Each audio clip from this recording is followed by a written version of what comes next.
Stephen King once wrote that nightmares exist outside of logic, and there's little fun to be had in explanations. They're antithetical to the poetry of fear. In a horror story, the victim keeps asking why, but there can be no explanation, and there shouldn't be one. The unanswered mystery is what stays with us the longest, and it's what we'll remember in the end. My name is Alan Wake. I'm a writer.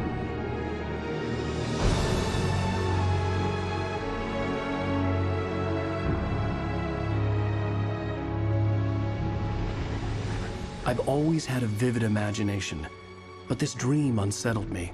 It was wild and dark and weird, even by my standards.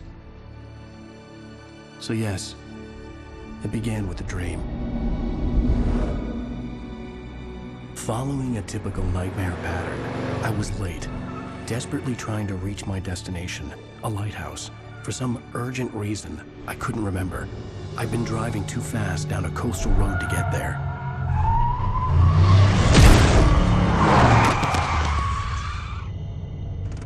I'd seen the hitchhiker too late.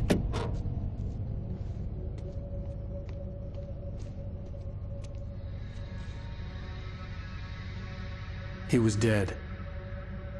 I was convinced they'd put me in jail and I would never see Alice again.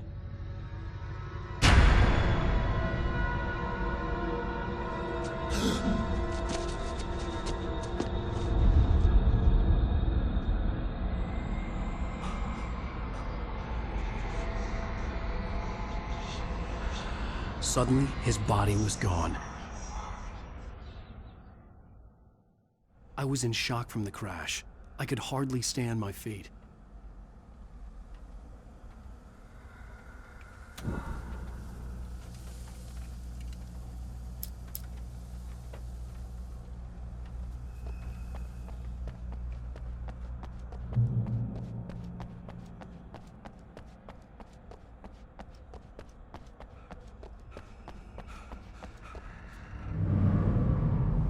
I had to go to the lighthouse. I knew there was something important waiting for me there.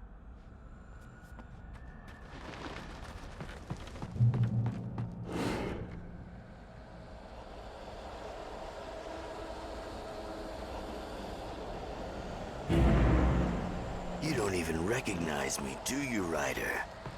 You think you're God? You think you can just make up stuff? Play with people's lives and kill them when you think it adds to the drama? You're in this story.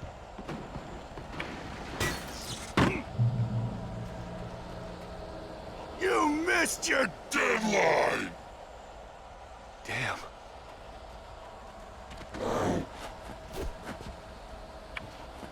You can't stop me!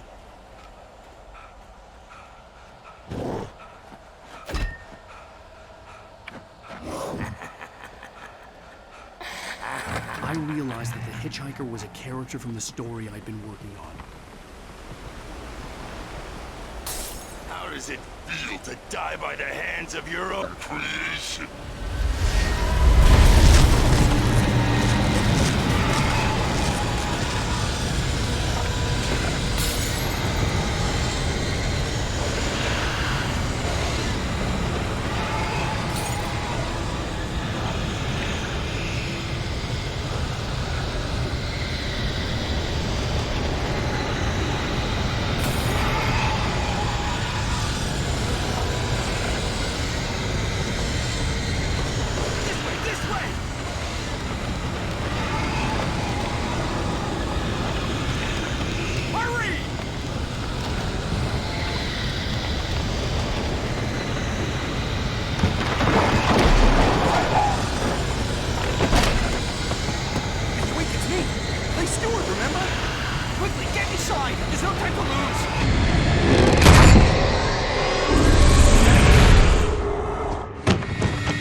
I was trapped. There was no way out.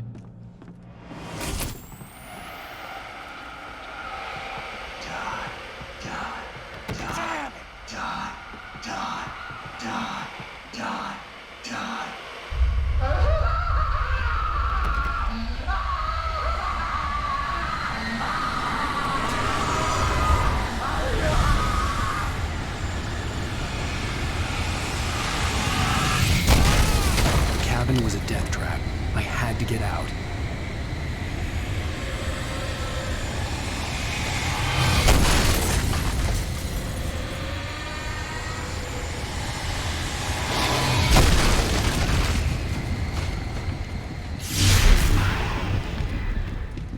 Follow the light.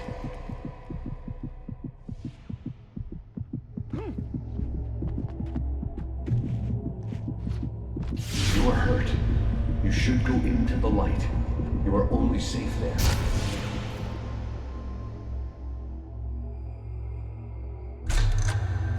Well done. I have something important to tell you. It goes like this. For he did not know that beyond the lake he called home lies a deeper, darker ocean green, where waves are both wilder and more serene. To its ports I've been. To its ports I've been. Do you understand? No. Follow my light.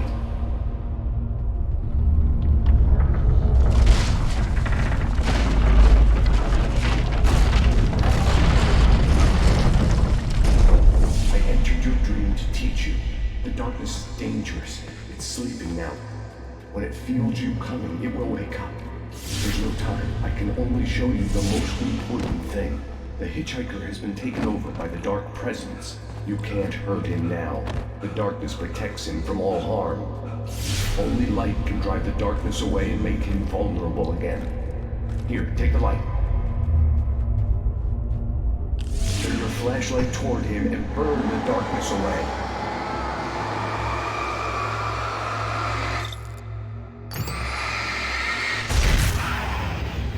You did it. Now the darkness no longer protects him, but it's still inside, controlling him. He can't be saved. He's still a threat. He is still your enemy. Here, take the gun. Now you'll die.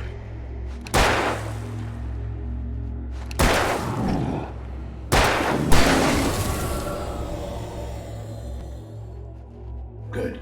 You've done well. Remember what I've taught you. That is all. I will give you back your dream now. In the Nightmare, a terrible darkness was taking over the world. The lighthouse was the last safe place on Earth. You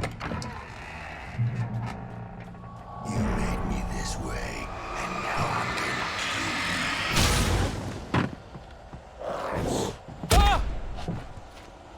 kill you. This isn't work!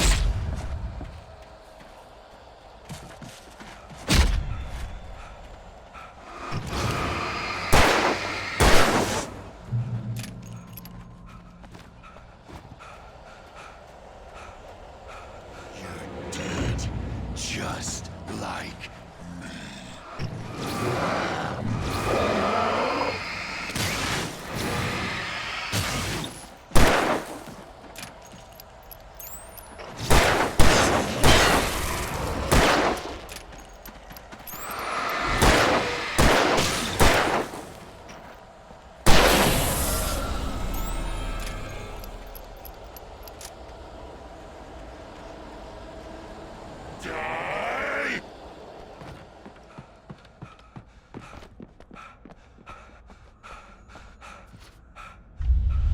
I can keep this up forever!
Just another nightmare. Everything's fine. You dozed off. Right. Anything more than dozed off would be news for everyone. Cheer up, handsome. We're here.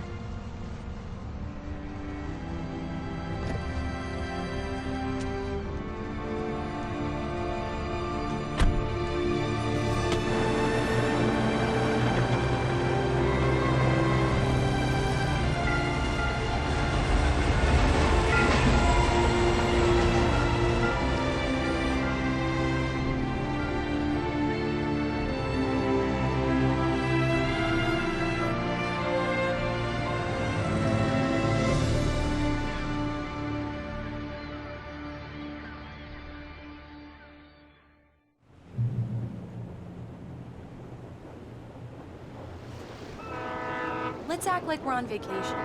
Go stand next to that old gentleman there. I want a shot of you with the town in the background. Sure. I'll even give you a title for the shot. A city boy, moments before he got eaten by a bear. Hi. Hello there. You picked a good time to visit our town. Deerfest is just 2 weeks away. Deerfest, huh? Did you hear that, honey? You have a lovely wife, if you don't mind me saying. I'm Pat Maine, by the way. Nice to meet you. Yeah, I'm Alan Wake. I won't pretend I don't recognize a famous writer such as yourself, Mr. Wake. A pleasure. I'm an avid reader myself. I hope this isn't too presumptuous of me, but I'm the night host at the local radio station. Any chance I could get an interview? Look, Mr. Maine, I'm on vacation. In fact, I'd appreciate it if we could keep my being here just between the two of us. I'm sure you understand. Fair enough. You can trust me to be discreet. Not a hard man to track down if you change your mind, though. I hope you two have a lovely holiday.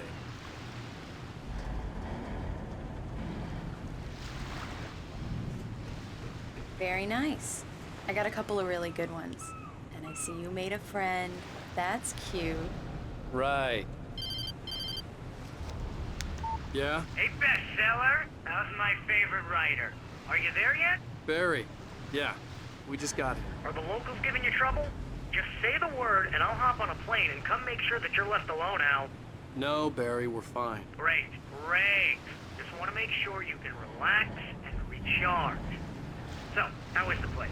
Has it gotten your creative juices flowing? Barry, we're just settling in. Okay, Al. I'll call back later to make sure you're doing okay. And you call me if there's a problem, okay? Okay. Just looking out for you, buddy. Talk to you later. I love you too, Barry.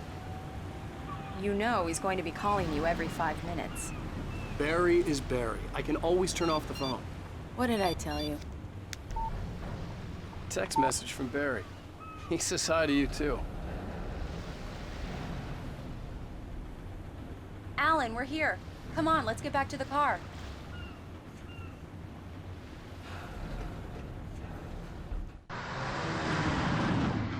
We need to stop at the local diner to get the cabin key from the landlord, a Mr. Carl Stuckey. He's waiting for us. I'll go fill her up while you get the key. I'll pick you up here in, say, 15 minutes? Sure. Alan, thank you for coming here with me. I love you too. Go on. I'll promise to behave.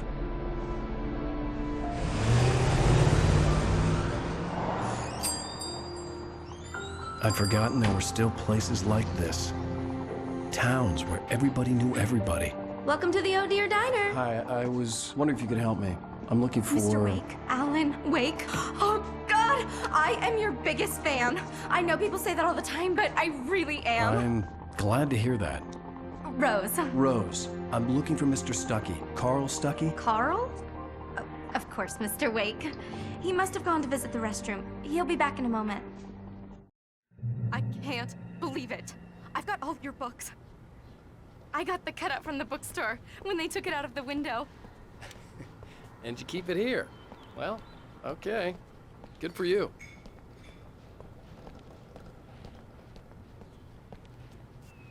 Try the coffee. Just don't blame me when you fall in love, 'cause it'll break your heart when you have to leave. Do me a favor, Sonny. I could really use a tune right now. Coconut, Number 6 in the jukebox. I'd do it myself, but both of my legs have gone to sleep. Bad circulation. Don't go in there, young man. You can hurt yourself in the dark. I think I can handle it, ma'am. I didn't want to wait. I wanted to find Stucky, to get the key and get out as soon as possible. The waitress was giving me a headache. Overeager fans always did. Hello? Mr. Stucky? Carl couldn't make it. Unfortunately, he was taken ill. But I have the key for you and instructions on how to get to the lake. Okay. I wish you a good stay in my cabin. I'll come by later to check how you've settled in. And to meet your wife. I insist. Thanks.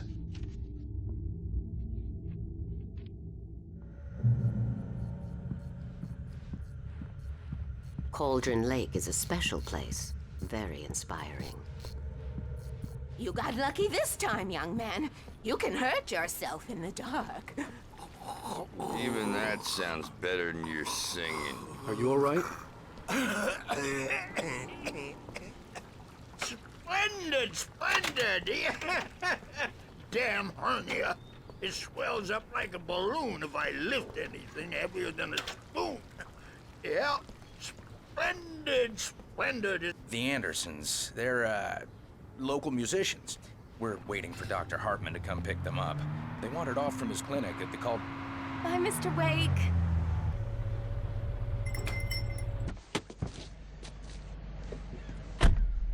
Mission accomplished. The key and the directions. My hero. I got some flashlights, just in case. Hey, wait! Mrs. Wake! Your keys!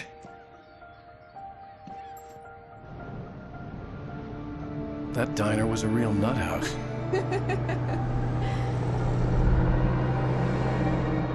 Can you believe this place?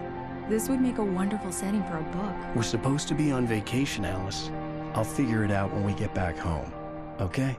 Okay. We can talk about this later.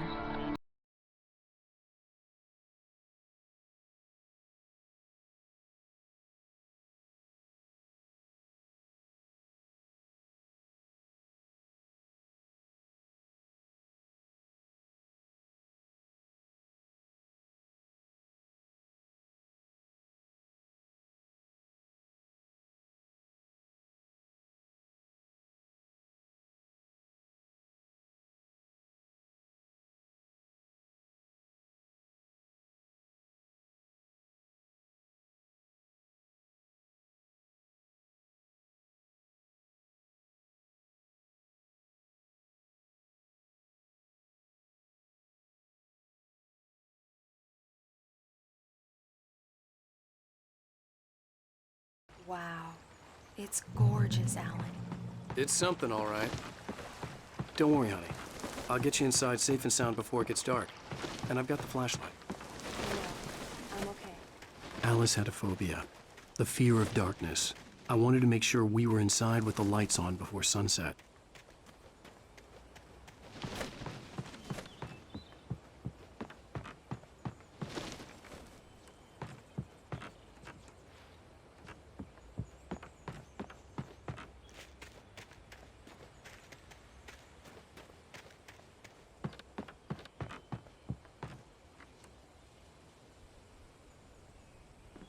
Here we go. Let's take a look inside. Come on. It's dark in there. We need lights. Can you figure out how to get the power on, honey? Hello? Anyone here?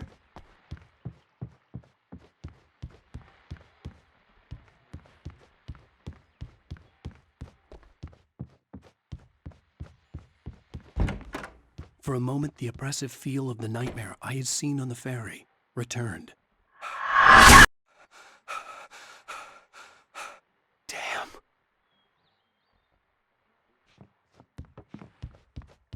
I needed to get the power running in the cabin. There had to be a fuse box or a generator somewhere on the island. The cabin looked like a time capsule from the 60s, or even earlier.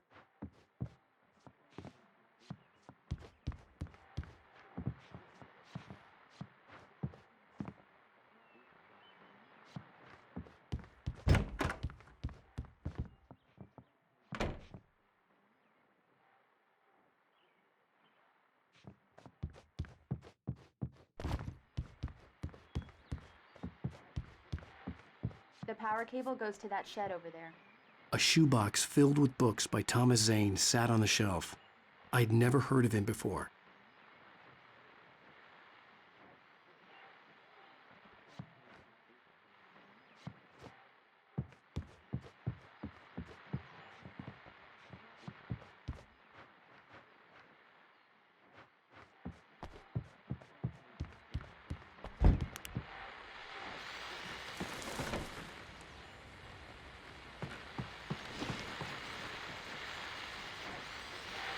The Deerfest guests have already started to arrive. Just ran into one on the ferry. Famous artist, no less. We'll see if we can rope him into an interview later on. Now let's go to the phones. Caller, you're on KBF-FM. Hi, Pat. It's Rose. Why, hello, Rose. What's on your mind? I know who that famous artist is. There's probably a fuse box or a generator in the shed.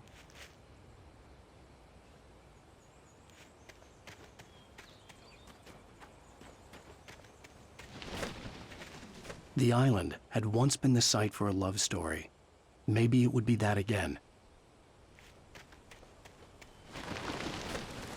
An old generator had been connected to the power cable.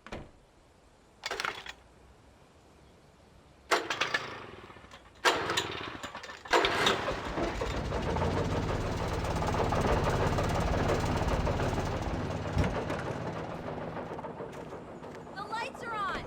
Good work, honey. I'll freshen up a bit and start settling in. Okay, I'll look around a bit. Sure thing! Have fun!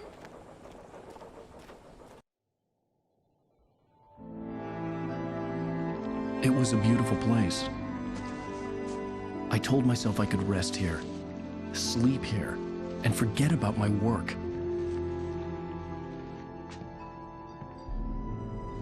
I thought we could be happy here.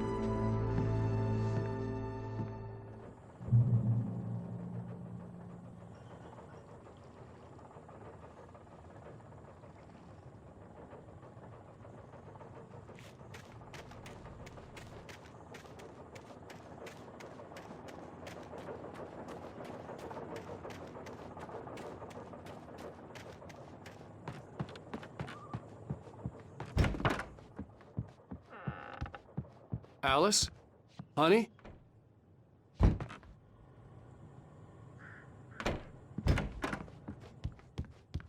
Alan, I'm upstairs. I have a surprise for you. Well, hello there. I'm not the surprise. It's in the study. Go take a look. Okay.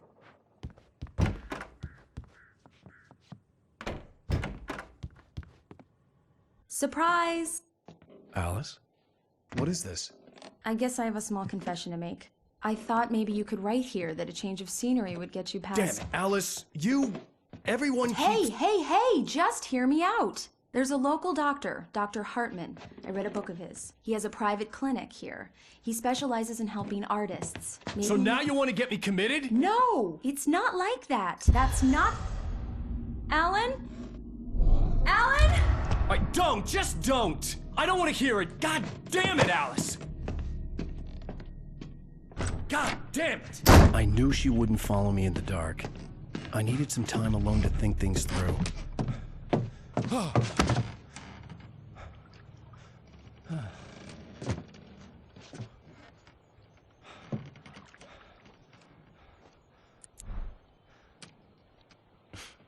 Damn it.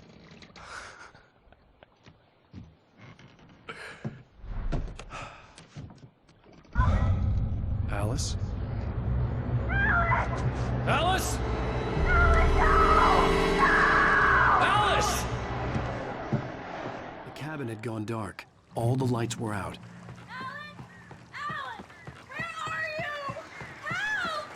Alice, I'm coming! It's all right, I'm coming! What the hell?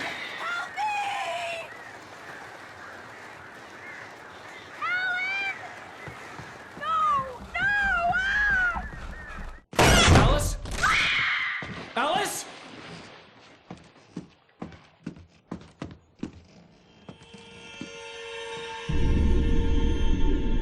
Oh no!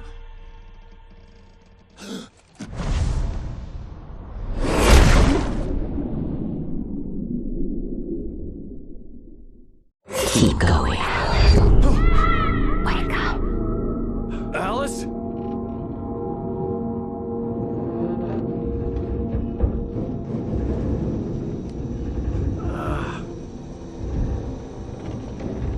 Waking up in the crashed car felt like I had woken from one nightmare and entered another. I couldn't remember how I got there. All I knew was that something terrible had happened to Alice. The phone was dead. I'd have to find help on foot.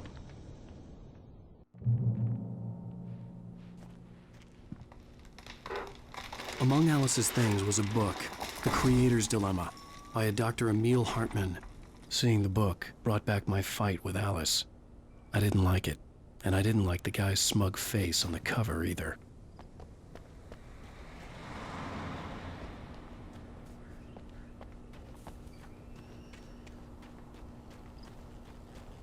The gas station was my best bet. They'd have a phone I could use. It looked like a long hike through the forest to get there.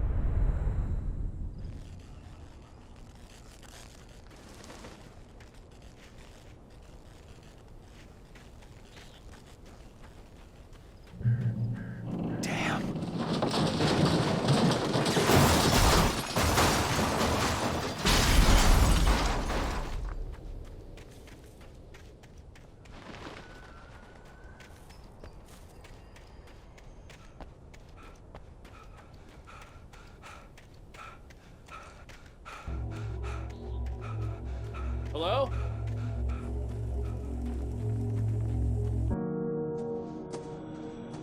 Hello? Is someone there?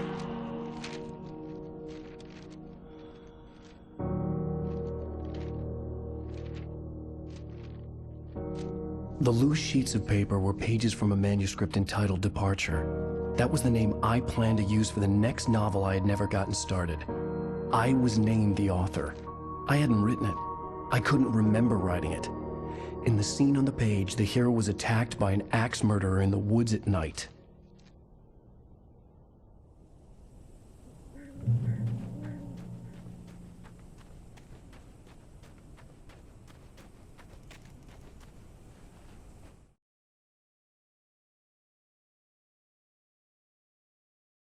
Departure by Alan Wake. The man turned to face me.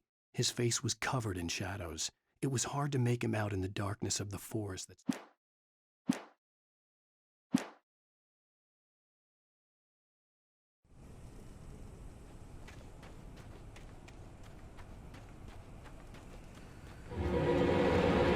Anybody there? Please, I've been in an accident.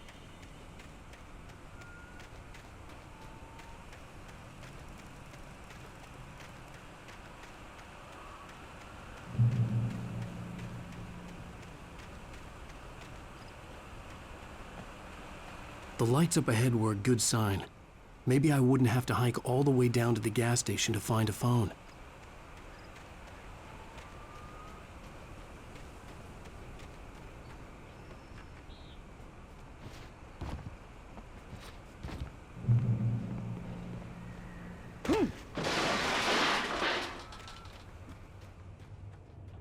Hey! Hey, you! Phil! There's been an accident. I need help. Listen, I need to... Premium cabins for rent in... Nightfall! Oh, hell. Carl Stuckey. Pleased to meet you. Non-refundable reservation deposit required. Fair and square. And Square. Carl! Stop. Pleased to meet you. Premium!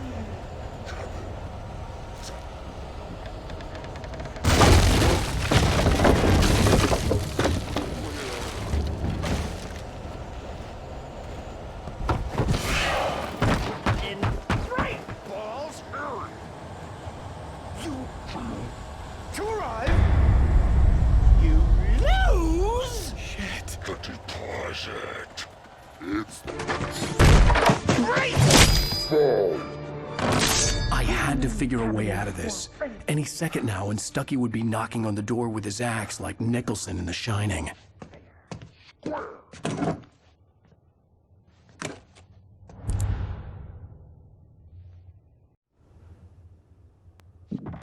During your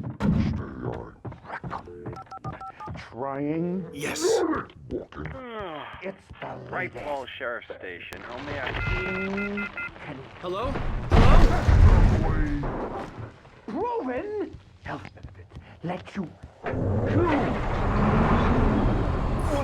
The spread.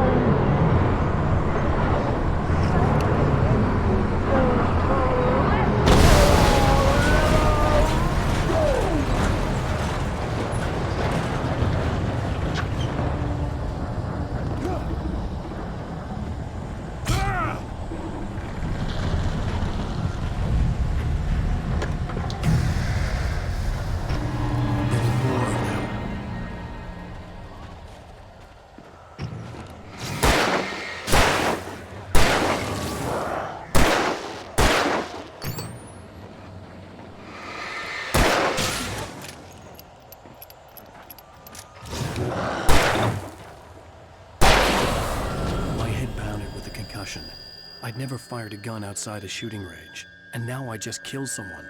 Or something. There were no bodies. They just disappeared. If I was dreaming, it felt real enough to make me sick. Eerie hand-painted graffiti was revealed by my flashlight. Someone had hidden a chest of supplies near it.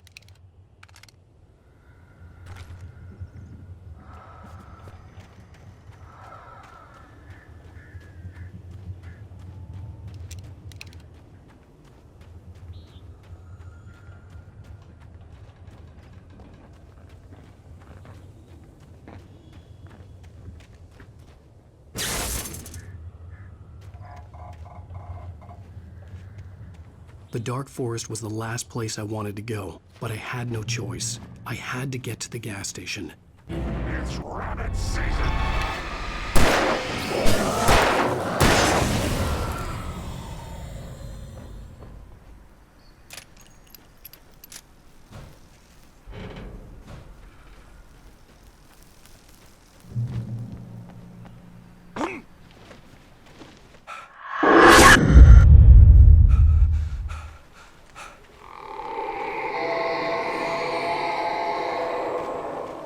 What the hell was that?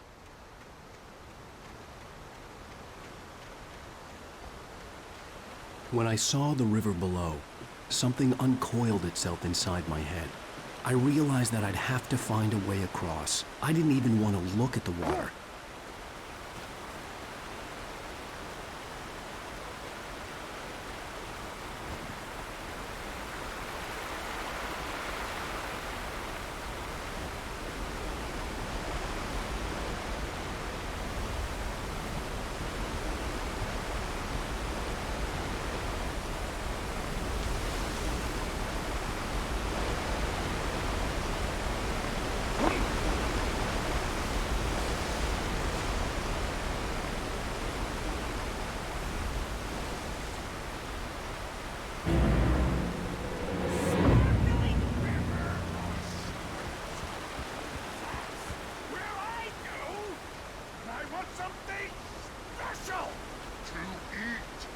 Stucky was still out there, in the dark, stalking me.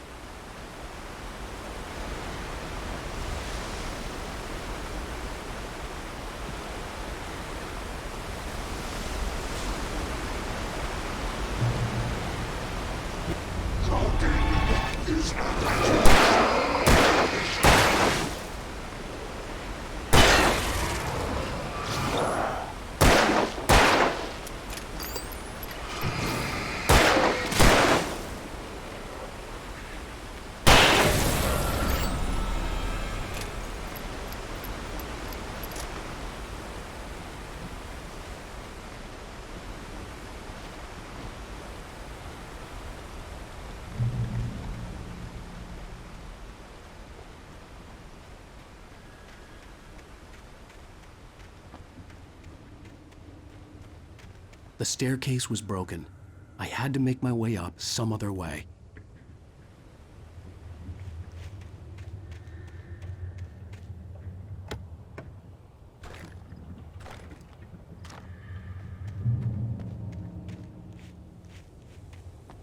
I couldn't stay here.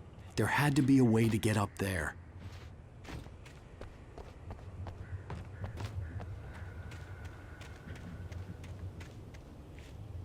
There was no power. There was bound to be a generator somewhere at the logging site.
Well, I was just outside for a breath of fresh air, and what a night. I know most of you are probably in your beds by now, but if you're still up and around,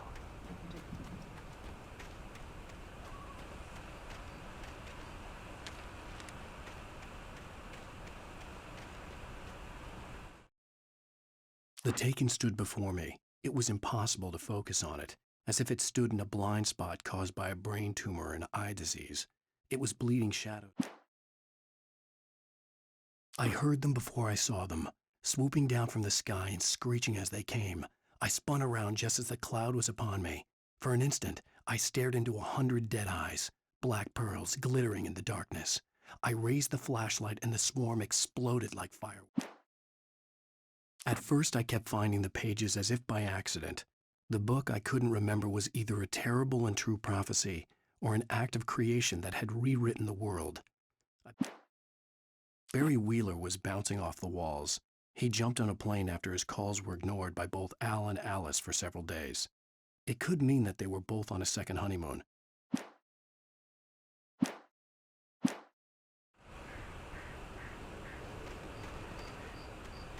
The gas station was closer now, its light welcoming in the darkness. Paul makes the best dogs in the state. Belly Burster is the best with no contest. Monster Dog is second best. The famous dog is...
palate, though. A man like me needs a hefty Meal! That's for the day!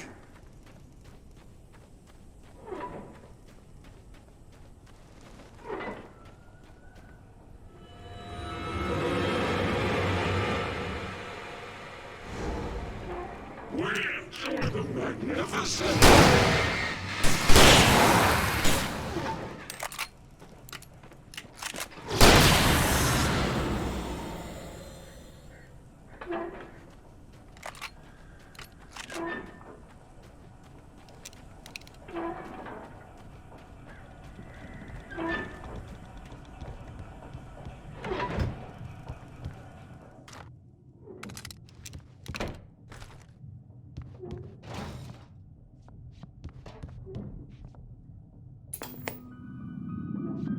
Science. It bestows immortality on those who advance it to elevate all of mankind. Newton, Einstein, Sagan,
Isn't easy and fatal!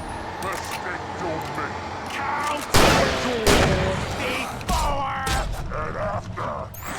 this tool has destroyed the red car! You should always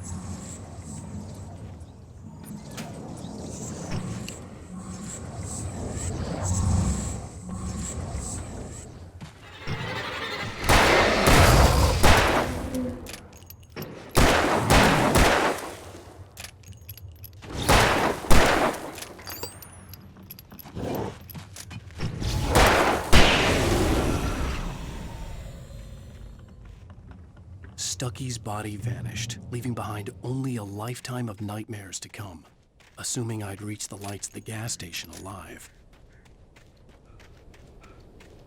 I recognized the parade float I had seen in Bright Falls when I first arrived with Alice.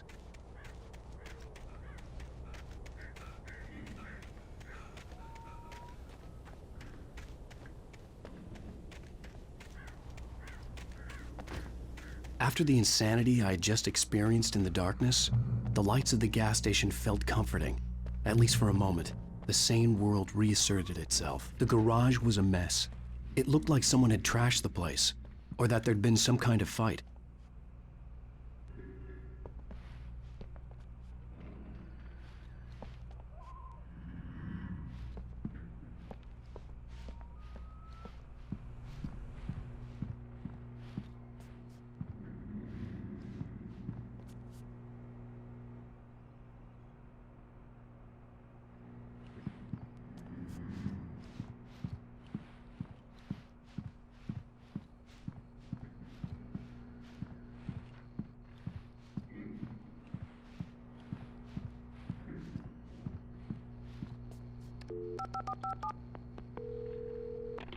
Bright Falls Sheriff Station.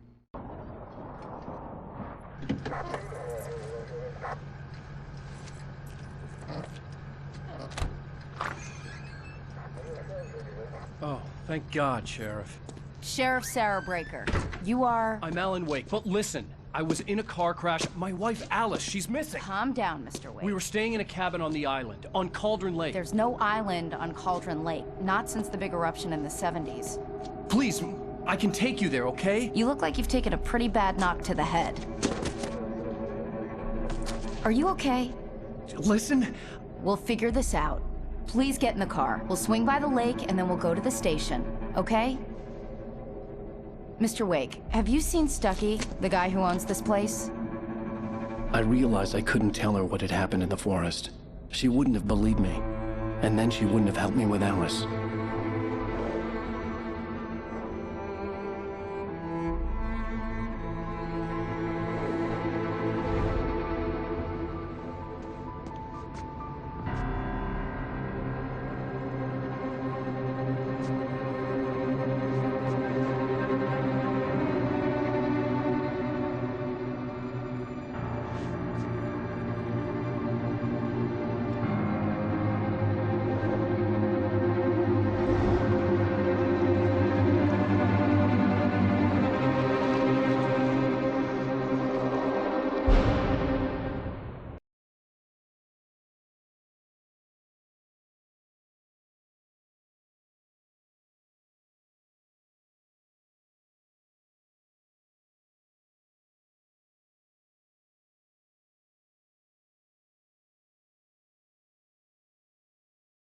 Previously on Alan Wake.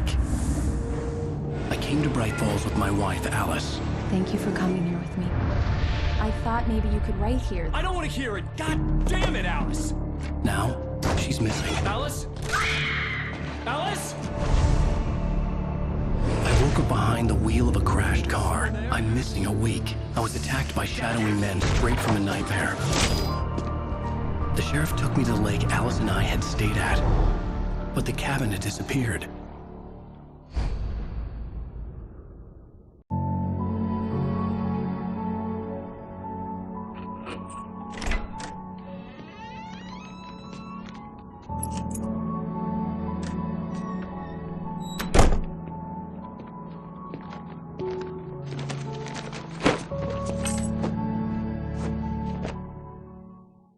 Honey, I'm home.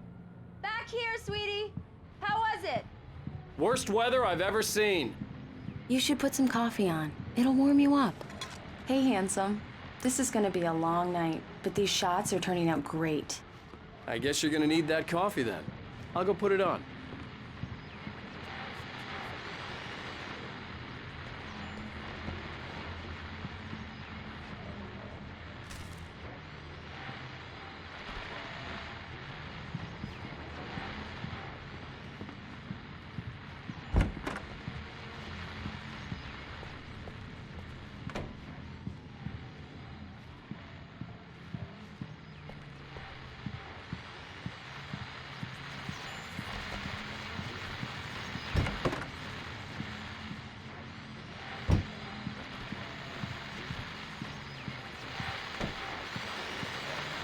The continuing freezing rain and heavy snowfall have necessitated a winter storm warning in the entire tri-state area.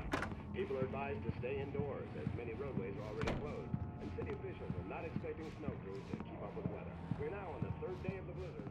The weather's not expected to clear up anytime soon.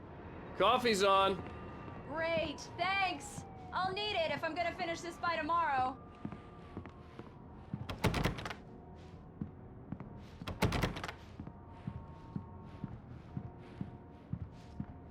Oh, hey, I just finished those cover mock-ups. They're on your desk. Tell me what you think.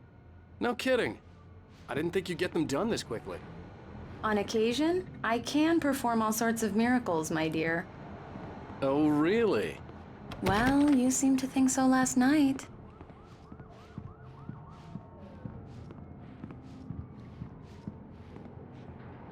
These look really good. Oh, sure, until Barry gets his hands on them. Which, by the way, will happen over my dead body. The last time was the last time. Oh, and speaking of Barry, he called. Alan? Alan, please check the fuse box. I'm right here. I'm on it, honey. Please hurry! Honey, it's a power outage. I've got the flashlight. Okay. Hi. You okay? I'm sorry. It just really spooked me. Don't worry. We'll just break out the candles. I know it's stupid, but it's just... Especially when I'm not prepared for it, you know? It gets to me. I love you. Tell me a story, writer. Okay. I used to have these nightmares when I was a kid. The dark really spooked me, too. When it got really bad, my mom gave me this old light switch. She called it the clicker. The clicker, huh? Yeah. If I ever got scared of the dark, I could just flip the switch and a magic light would scare the monsters away. Oh, sure.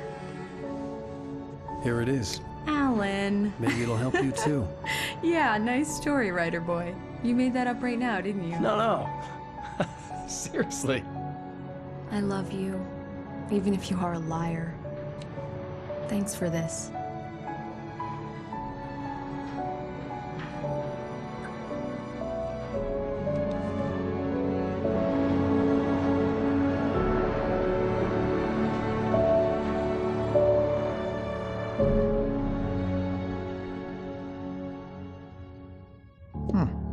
How do you feel, Mr. Wake? Any nausea, disorientation, anything like that? Mr. Wake, how are you feeling? I'm okay. My head's fine. I had to lie about my headache and memory loss. He'd send me to a hospital for tests. I couldn't leave without Alice. Very well. I don't think you have a concussion, but you've obviously been through quite a shock. You should take it easy for a couple of days. Thanks. Well then, Mr. Wake, we're done here. If the pain gets any worse or you experience any other symptoms, you should come see me. I'll let you get on with it then. Sarah, Sheriff Breaker, is waiting for you. She's very good at her job. I'm sure she can locate your wife in no time.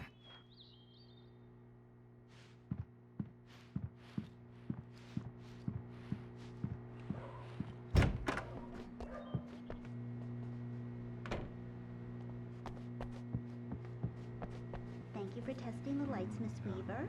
Everything seems to be fine. I don't have the luxury of being complacent. We'll need changing soon. You can't change them in... Come in, Mr. Wake. Your phone's on the desk. The battery was dead. It's charged now. Have you started looking for my wife yet? My men are already on it. Now, can you tell me what happened? I'm not sure. I can't remember. We were arguing. I walked out of the cabin. The cabin on Cauldron Lake? How did you end up at Stucky's gas station? I wanted to tell her what had happened last night, but I couldn't. She'd lock me up. Excuse me. I need to take this. Hello? Alan, please help me. Alice? Stop talking to the law. You'll do exactly what I say if you ever want to see your wife again. Who is this? Go to the back lot. There's a hole in the fence on the left. Look inside the junker. I left a little something there to convince you we're all on the same page here. After you ditch the cops, you're gonna meet me in Elderwood National Park. Mr. Wake, There's can a I spot help you called with Lover's anything? Peak. Midnight. Don't do nothing stupid, pal. We're watching you. I need to get some air. The sheriff said I could go out back. Of course, Mr. Wake. You can get there through the silk corridor. The deputies, they don't understand. They won't listen. Hey! The early morning light hurt my eyes and made my head ache. The man on the phone had said, go through the fence on the left. Well, folks, it's been another long night, and it's about time for me to sign off for a while. Okay? Beauty sleep.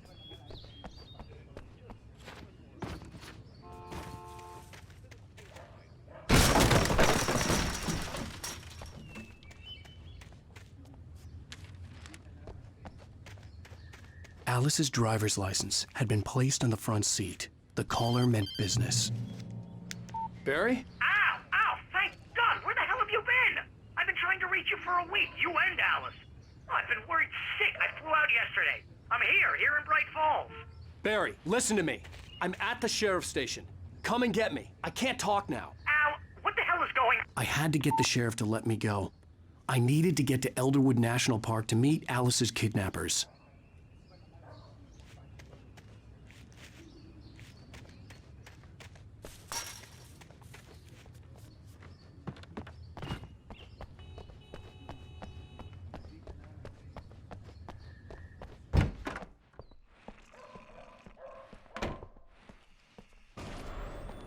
A writer is a light that reveals the world of his story from darkness, shapes it from nothingness.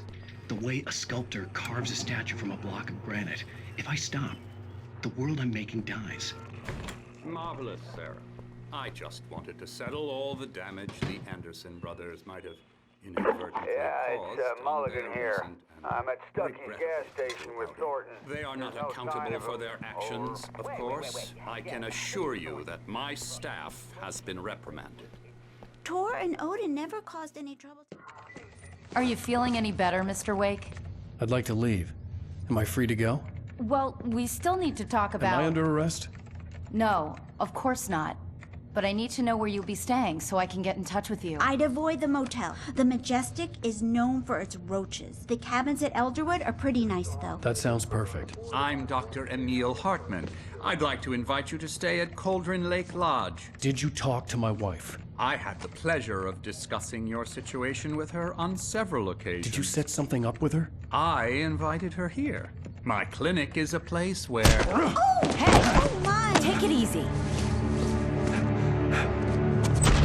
Hey, nobody move! Get your hands off of my client! Who are you? I'm Barry Wheeler, his agent. If you have business with Mr. Wake, you talk to me. You yokels won't know what hit you once I sick my lawyers on your asses. No harm done, Sarah. I'm all right. I don't want to press charges. Mr. Wake, my offer still stands. Get me out of here. What the hell was that about, Al? We don't need a replay of that thing with the paparazzi. I thought they were gonna lock you up. I had to talk to someone. I told Barry everything. He thought I was certifiable, but when he heard about the manuscript, I had him. The fact that I'd written something, even if I couldn't remember it, was enough for him. He smelled money. And he believed that Alice had been kidnapped. Anything beyond that was another story. I had a midnight appointment with the kidnapper in a place called Lover's Peak, somewhere in Elderwood National Park. The plan was to rent a cabin. I don't like it, Al. I don't like any of it. It's not good. In fact, it's the absolute opposite of good. Mr. Wake! Barry, you found him. Hi, Rose. Oh, wow. I was just thinking about you, too. Great. I was just bringing Rusty some coffee. He's on the balcony, looking after Max. Poor thing. I really need to go. Great to see you again, Mr. Wake. Later! Who's Max?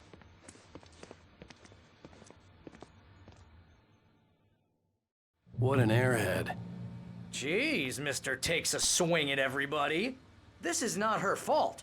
She's a very nice girl and, more importantly, a fan. She even has a fan site dedicated to you. And she was very helpful when I was looking for you. Easy there, boy. I'm almost done. Hey, Rusty, right? You rent cabins. Oh, Mr. Wake. I'd shake your hand, but mine are kind of full here. Actually, I'm sorry about this.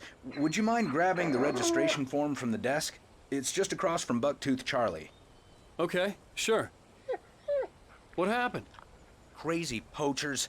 Max here got his foot caught in a trap. They're illegal to use. Seriously, Hell, Al, what you were saying in the car, just listen to yourself. What, you shot a guy and his body just disappeared?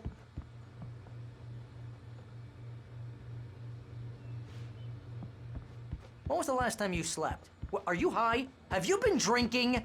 No! Look, Barry, I'm missing a week, and someone's got Alice. Do you and everything's understand just... what it sounds like when you say stuff like that? Don't get me wrong, it's a good story, could be a bestseller. But when you start confusing fiction with reality, you're buying yourself a ticket to the funny farm. Seriously, Al, you can't just go and meet Wait a here. kidnapper. Those situations always end up in disaster.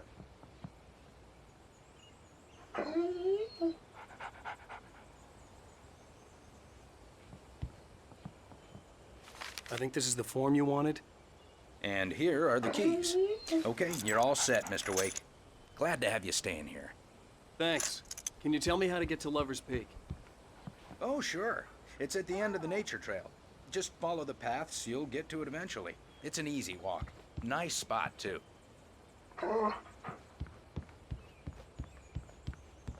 You gotta talk to the cops.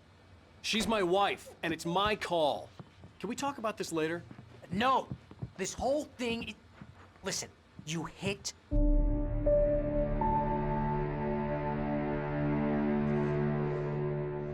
That's just crazy talk, Al.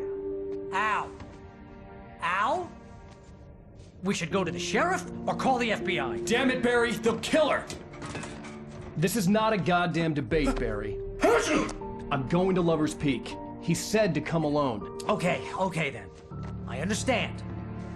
You're my best friend, and I'm worried that you're not right in the head. Tell me what to do to help, and I'll do it. You stay here, and if I'm not back by morning, call the cavalry.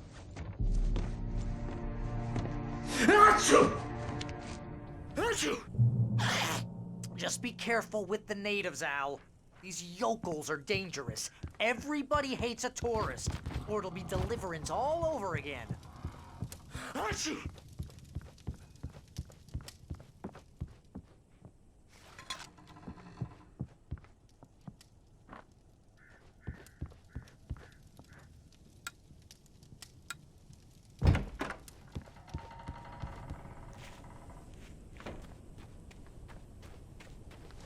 I'll wait here, Al. I'll hold down the fort. I'll be with you in spirit every step of the way, Al. Locking the door now.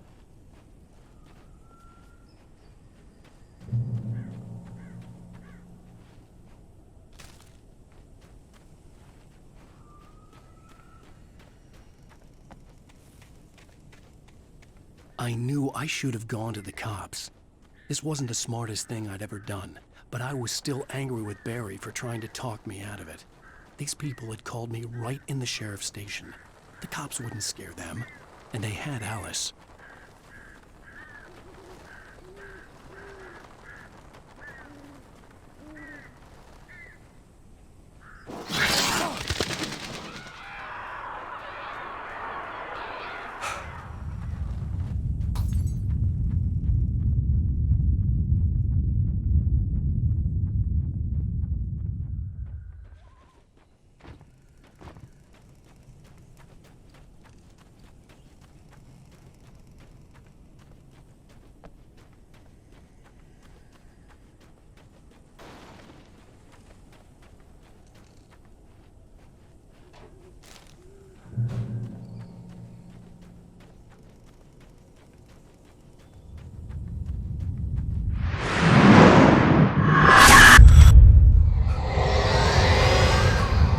Vision left me weak. This was no head injury.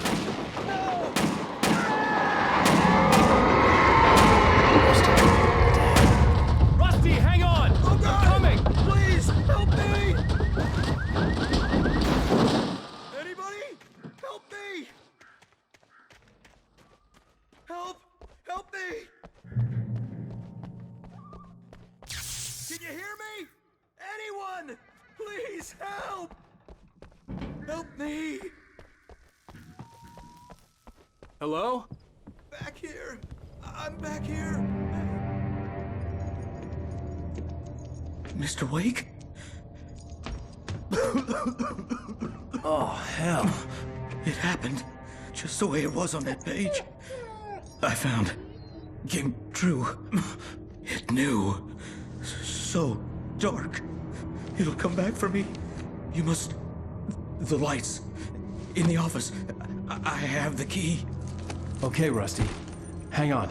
I'll be right back. Whatever did this couldn't be far. Rusty had found a page from the manuscript. It would help me understand what had happened.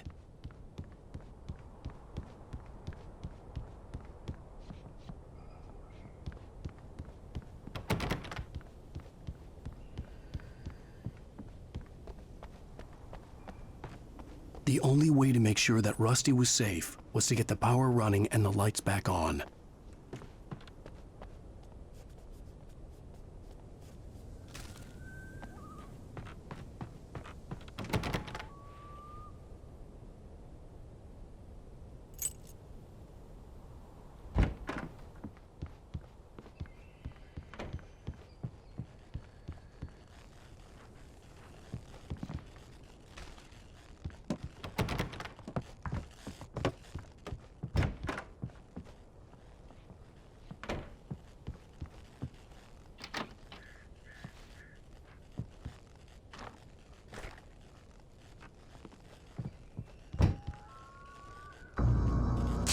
was too late. Someone had destroyed the circuit breaker. There was no way to get the lights back on.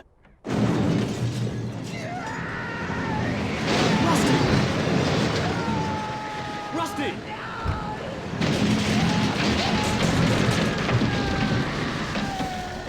The ground was covered with oily patches that looked like liquid darkness.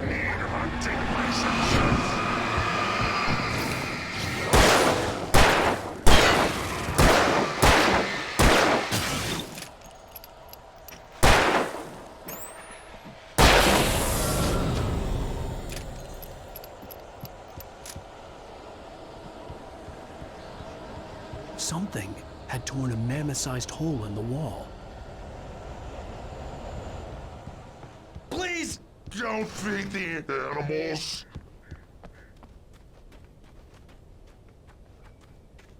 Fishing is only permitted for those visitors who purchase a park fishing license.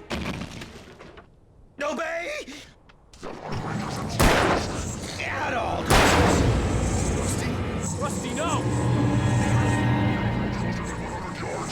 2 bears and wolves never approached any other wolf closer than 25 yards. Pets must be leashed. All times. Never leave your pet unattended.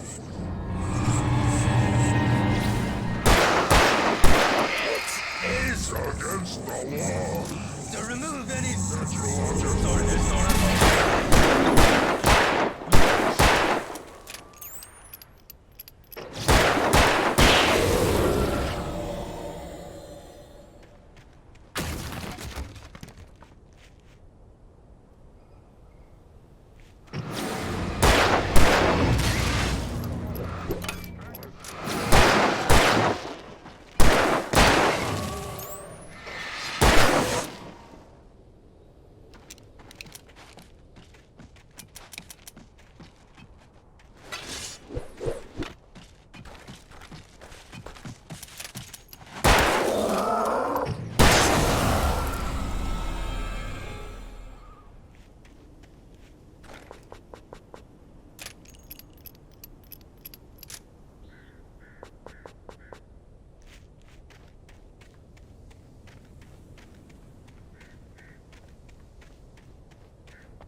Forget about it, Barry. It's just me going crazy.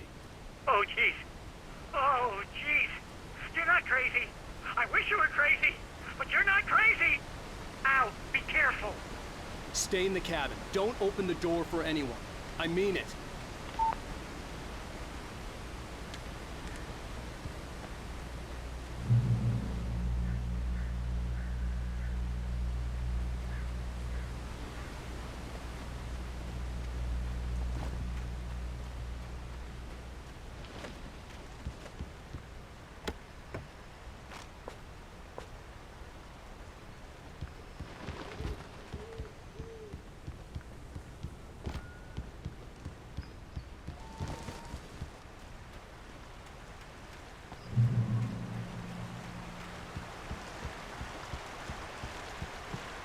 Lover's Peak was at the far end of the nature trail.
gotta get moving. More of them coming. That flashlight's kid stuff. The flares will keep the bastards away.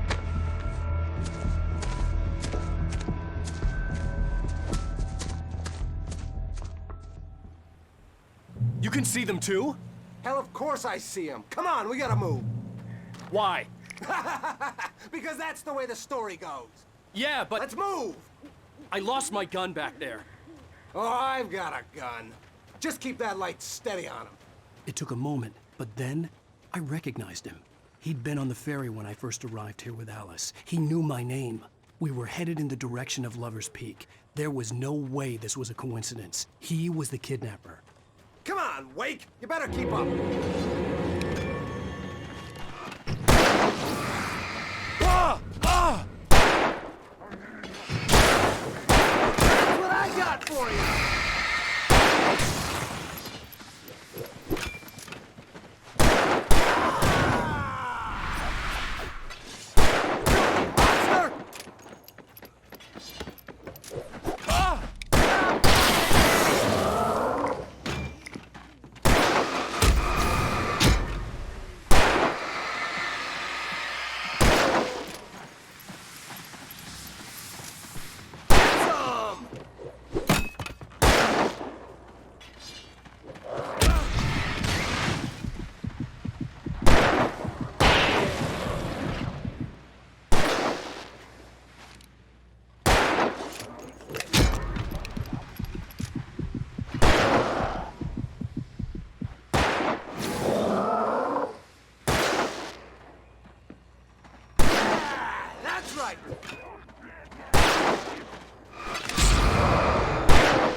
Peak. Right up these stairs, Wake. Use the flares from the emergency box to hold them off while I get these boards off. Give me the gun. Yeah, no can do, Wake. Are you kidding? Give me the gun! No time for back talk. Hold them off, damn it!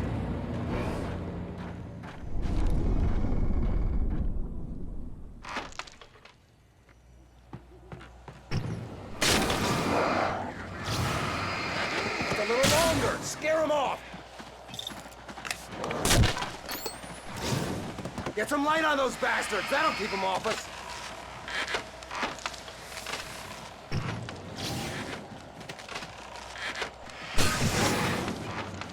Just a little longer, I almost got it! Okay, it's open, Wait. Move it or lose it! Oh.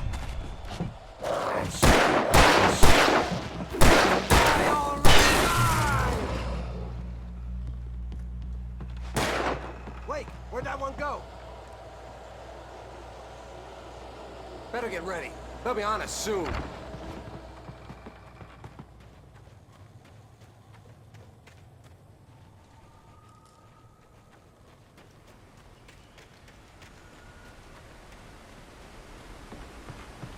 This is it, Wake. The last stand. There's more flares here. Get ready. We fight them as long as they keep coming. Give me the goddamn gun! They're coming! That's not how this goes. Get with the program, Wake.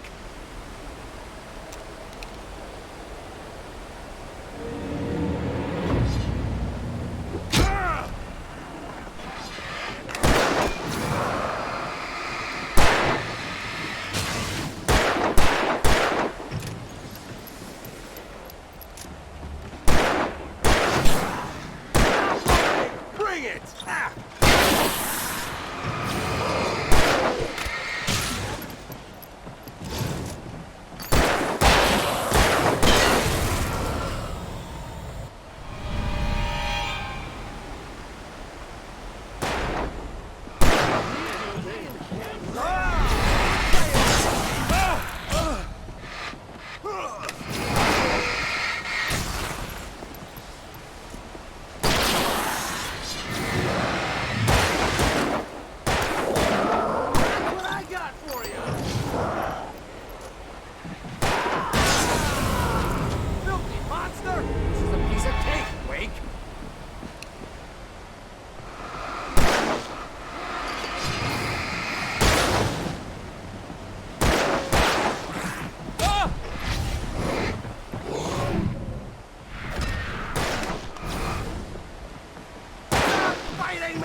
let's cut the act now.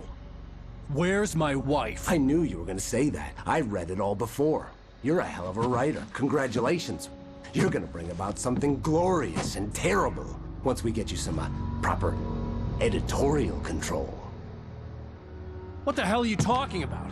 Where's Alice? I want the entire manuscript, or she's gonna suffer bad.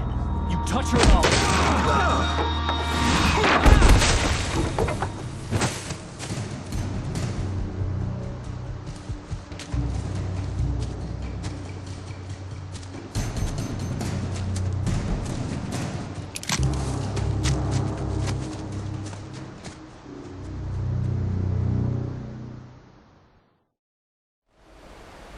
You're gonna give me the manuscript or you'll be sorry! No! Come back here! I swear I'll kill you if you hurt Alice! Do you hear me? Come back here! He had Alice, and he wanted the manuscript because he thought it held some magical power. But I had no manuscript to give him. I had to get back to Barry and figure out my next move.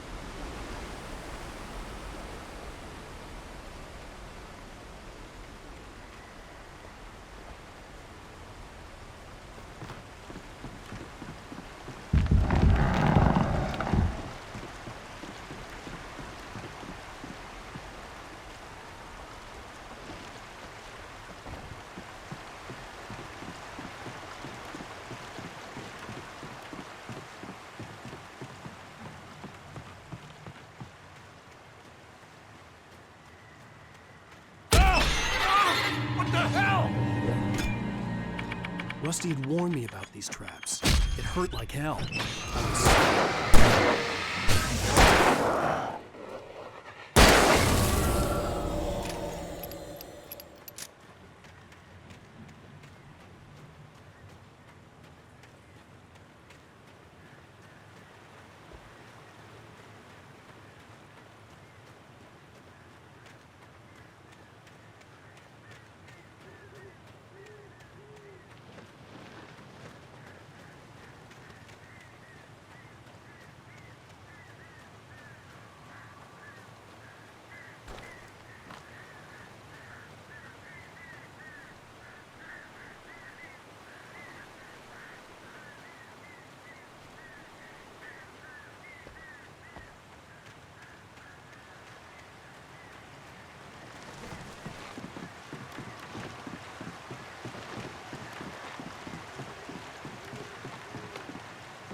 Beware of Widowmakers!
Talking answers its occupation.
Barry? Ow! The porch is covered with birds. They've got all Hitchcock on me. Stay out of sight. I'm on my way. Don't open the door. What am I, crazy? Stay hidden. I'll be there soon. Just make sure you keep the lights on.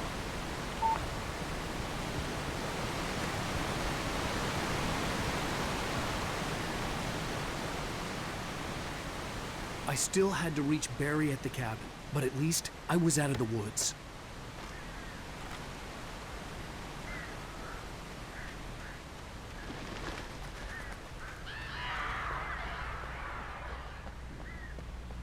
I'd have to get the car from the locked garage.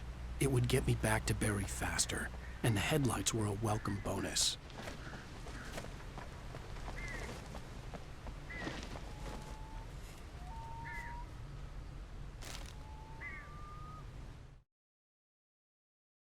The kidnapper fired his gun one last time, and the shadow vanished into the darkness it had come from. See? Nothing to it, Wake. The thought of Alice in his hands was revolting. We stood on the wooden platform of Lover's Peak, the waterfall and the mountain behind us. Barry had never gotten along with Alice, but he knew Alan loved her with an almost frightening intensity. And now something had happened to Alice. And here was Al armed with a gun and saying things people got put in padded cells for. It was as if The air in the visitor center was heavy with an awful smell, as if some rotten drowned thing had crawled up from its grave. Rusty kept coughing blood. My eyes were drawn to the twisted shape of his broken leg. The attack had been... The visitor center was sturdy, but the impact turned the front of the building into splinters. Rusty was thrown across the lobby like a rag doll and hit the far wall hard. It didn't hurt until he tried to move and saw his leg. At the last instant, I changed direction and threw myself down. The axe splintered the trunk of a tree. I stumbled into the pool of bright light. My lungs burned. I was... In that last instant of consciousness, Rusty thought about Rose. He was older than she was. Rose was barely out of her teens, but she made him feel young and forget what a train wreck his long-dead marriage. I turned the corner, afraid of what the flashlight's beam might reveal. Suddenly, a roughly painted symbol of a torch glowed in the light. Behind it, hidden by a rock, sat a battered metal trunk. It was here. On more than one occasion, Alice had tried to explain to me how it felt to be afraid of the dark. To her, darkness wasn't simply the absence of light, but something more tangible than that. It was something you could touch and feel. Worse than that, it was something with a mind of its own, something malicious and malign. For her,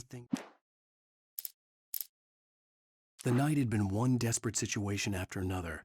I was exhausted, and my body felt as though it had been chewed up and spat out. The flashlight was heavy in my hand, and each pull of the trigger sent a painful shock up my arm. But I was finally out of the woods, and things were looking... When Barry saw the darkness attack the visitor center, it made him a believer. The men Al said he'd shot, they hadn't been just locals on crank. Somehow the world had changed, like the channel had been switched without warning. The FBI agent's command froze me in place. I considered surrender. It was all falling apart anyway. I could give in, let someone else deal with it, but it felt all wrong. Call it instinct, his posture.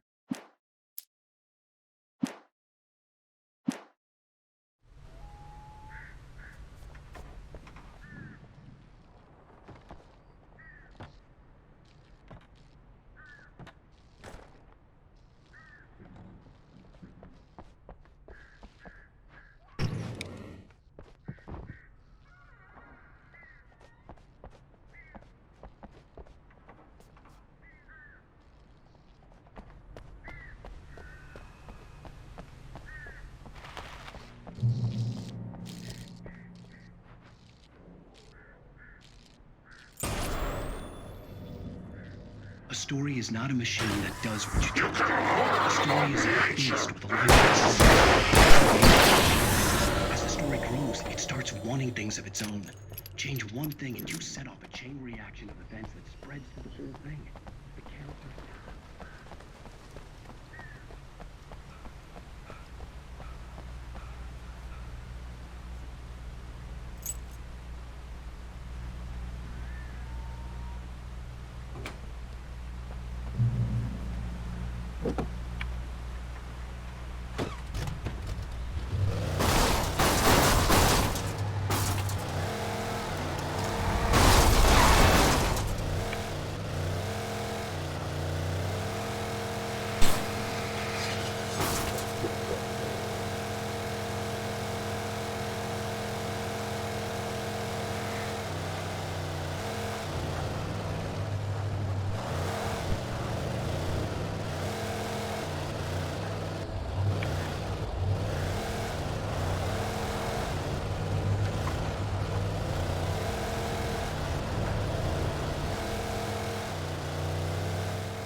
The flare gun was probably the best weapon I could imagine against the dark things I was facing.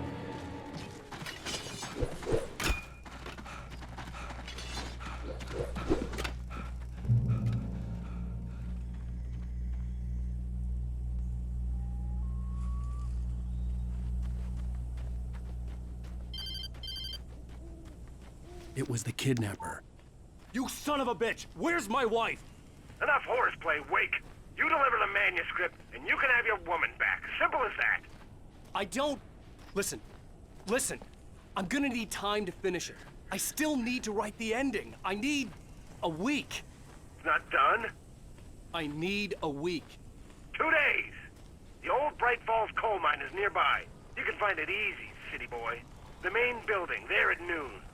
You bring the manuscript, you'll get your wife.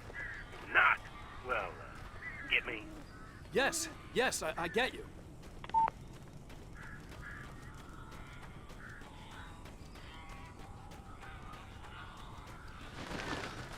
Barry had talked about birds over the phone.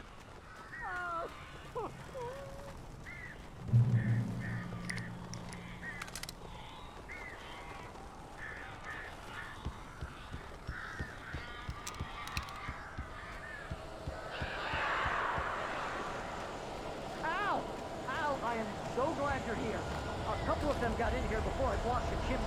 This isn't normal. These birds are weird.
They're gone! Hey, Al. I'm sorry for thinking you were having a psychotic episode, man. I sent Barry to the town to ask around about a man fitting the kidnapper's description. He'd go through the archives of the local paper. Perhaps he could learn something. Anything about the island and the cabin that had disappeared. The man wanted a manuscript. I had to try to write him one to get Alice back.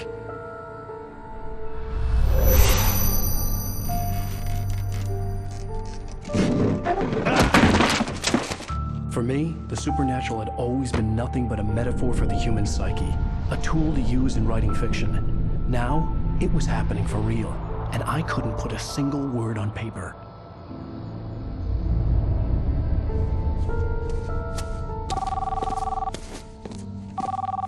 Barry Wheeler speaking. This is Rose. Rose? I found Mr. Wake's pages. Oh, you sweet, brilliant girl. Could you and Mr. Wake come get them? I live in the trailer park outside the town. We'll be there in less than an hour. I know. See you soon. Have a great day. Hope you come back soon. Welcome to the Oh Dear Diner. Good girl.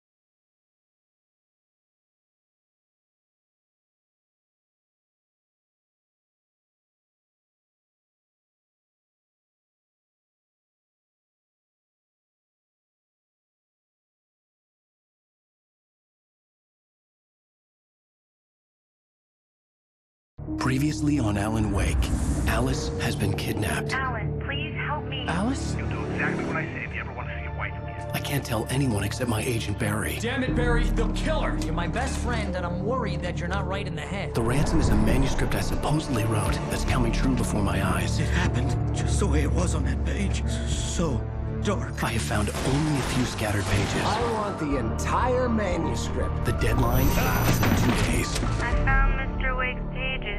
Good girl. How the hell did she get her hands on the manuscript anyway? I don't know. She's resourceful. I told you you were too hard on her. Listen, I found out all sorts of interesting stuff while I was digging around. Yeah. Mr. Wake, it's Sheriff Breaker. We have an FBI agent here, Agent Nightingale. FBI? He's anxious to see you. You'd better come to the station. Okay, I'll be right over, Sheriff. Let's make this quick, huh? Help you folks? Name's Randolph. I'm the manager. We're looking for Rose. Works as a waitress down at the diner. Rose, sure. Nice girl. Who wants to know? I'm Alan Wake. The writer, huh? I heard on the radio you were visiting. Well, I'll show you her trailer. That Rose, she's a nice girl. Always pays her rent on time. As I was saying, Al, I found all sorts of weird stuff from the local newspaper's archives. This place is crazy. Disappearances, mysterious deaths, urban legends come true, and get this, most of this stuff takes place around Cauldron Lake. Well, you ain't wrong, mister. The Indians thought the lake was a doorway to the underworld. I'm the God-fearing type myself. I don't hold with that sort of thing. Yeah, okay. Anyway, there was an island there owned by a guy called Thomas Zane. Now, some of the articles I found about him make him out to be a famous writer, but I ran a bunch of searches, couldn't find a single thing he wrote. Zane was heavily into diving, so much so that the place came to be called Diver's Isle. But the volcano under the lake erupted in 1970, and Zane went down with the island.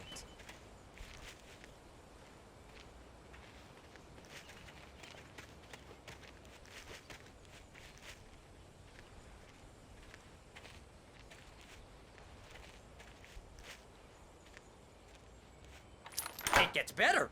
A local girl, Barbara Jagger, drowned in Cauldron Lake just a week earlier. They were lovers.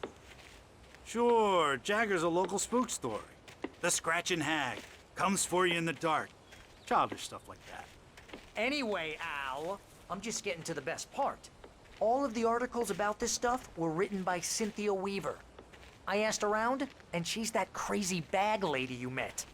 What, the lamp lady? She can be a little loopy, but she's not homeless or anything. Yeah, anyway, she knew both Jagger and Zane before they both died, and she had some kind of a breakdown.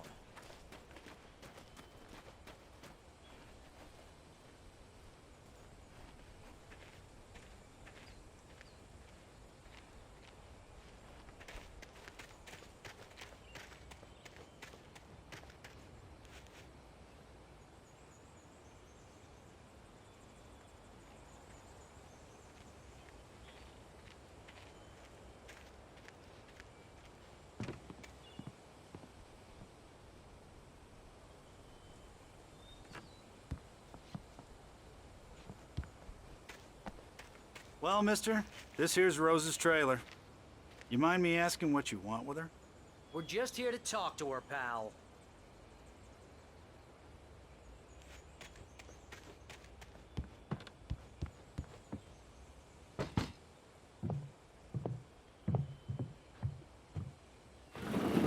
Welcome to... Oh dear, Mr. Wake. I'm so glad you're here. Rose, you have my manuscript? Oh. Oh, yes. Yes. Please, come in. Hey, this is really good. Rose, Yes, my manuscript. I really need it. I understand. I know what you need. A muse to inspire you. Oh, for Barry? She doesn't have anything. Yeah, hey, Al? Al, what's... Oh... Barry! What? What?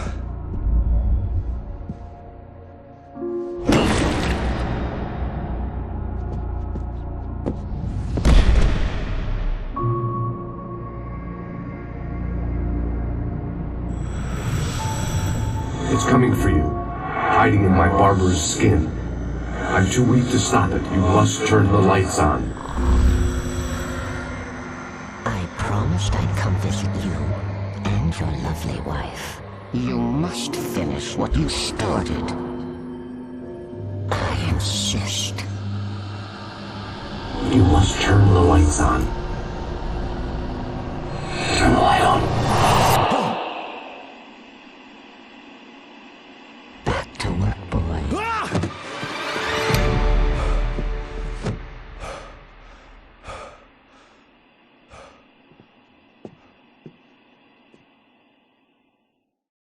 I felt nauseous, hungover. Only anger kept me going.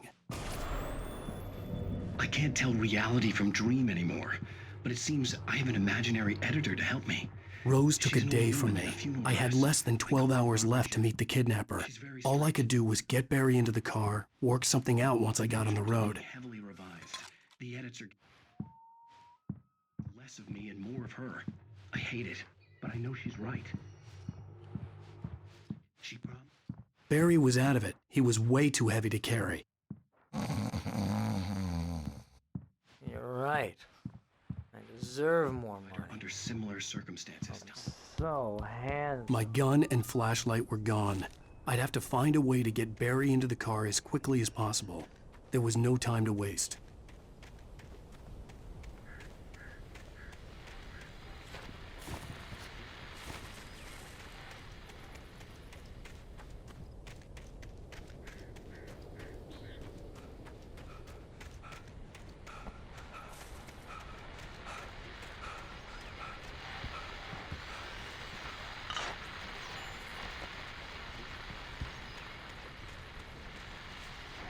I just stepped outside to catch a breath of fresh air. Let me tell you, the weather's getting heavy. Nights like this make me especially glad I'm here talking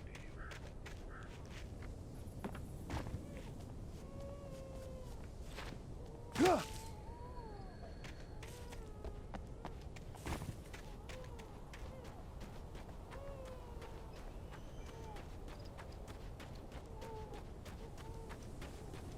Oh, you're gonna get it now. God knows what you've done to that poor girl. This is Agent Nightingale, FBI! Get him up, Hemingway! You're under arrest! You move a muscle, I'll unload right in your goddamn face! Stay right where you are, Slane!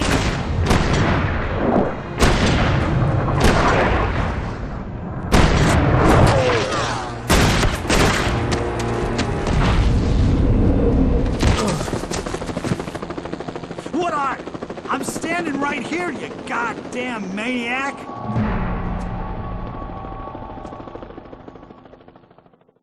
I hated to leave Barry behind, but there was no way I'd miss my appointment with the kidnapper. Give it up, Mr. Wake. Come on. Take it easy on us. Get after him. Don't let him get away.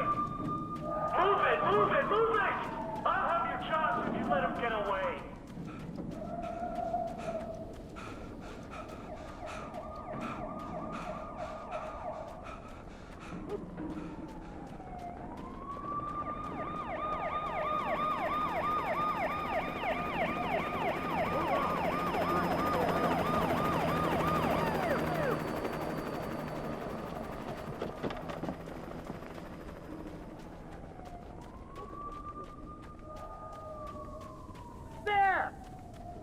There he goes! Okay, men, keep your eyes peeled. He's gonna try to make it through here. Oh, damn! Fan out! Stop! Wait! God damn it! Where did he go? He slipped away. Keep an eye out.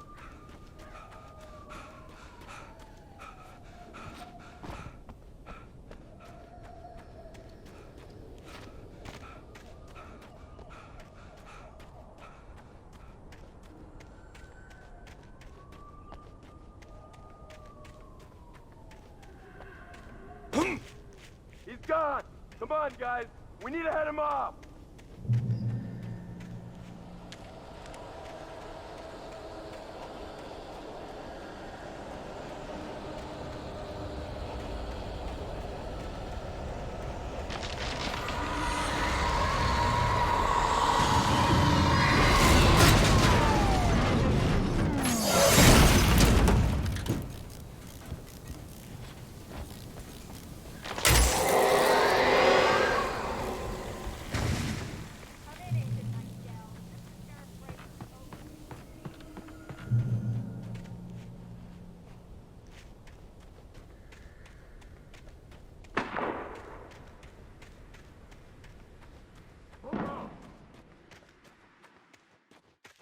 Search the area!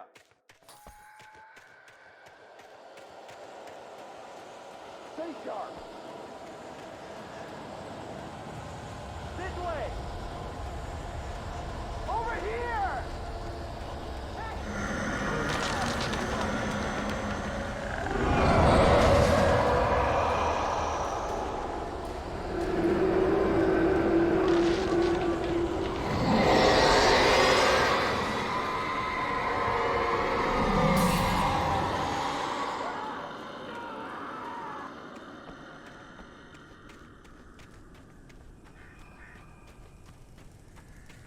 This horror was everywhere I went, circling me.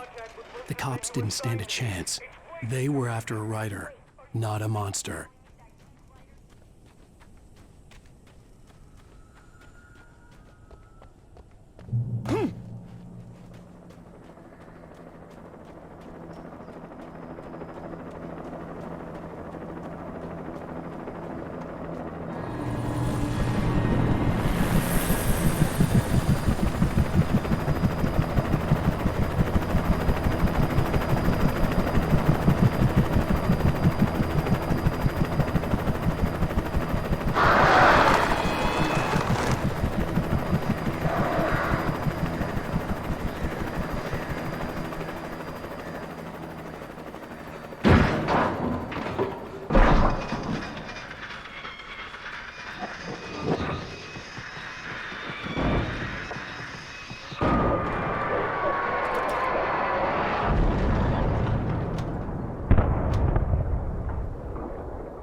James, Mulligan, Thornton, come in. Over.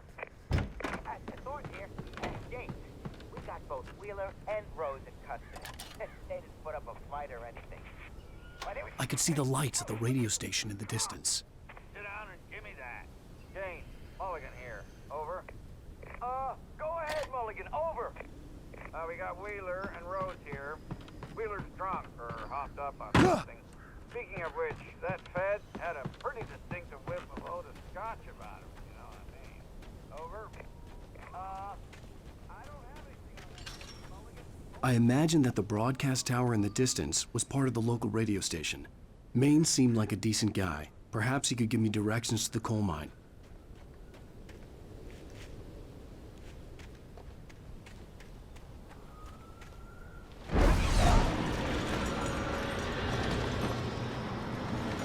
Unnatural shadows clung to the gate. The darkness that was after me was trying to stop me. I wouldn't get through without Rust.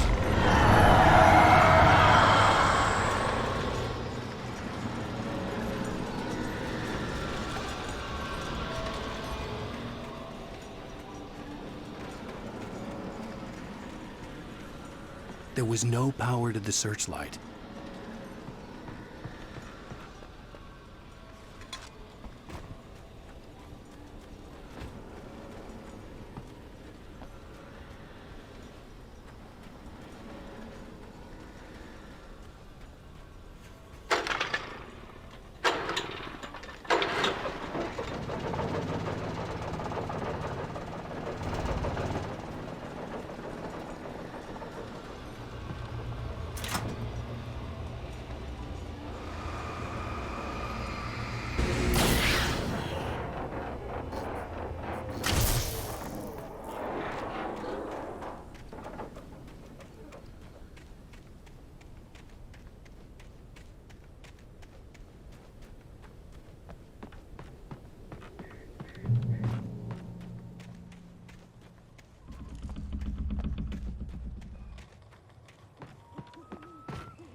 It took me a moment to recognize the flashbang grenades.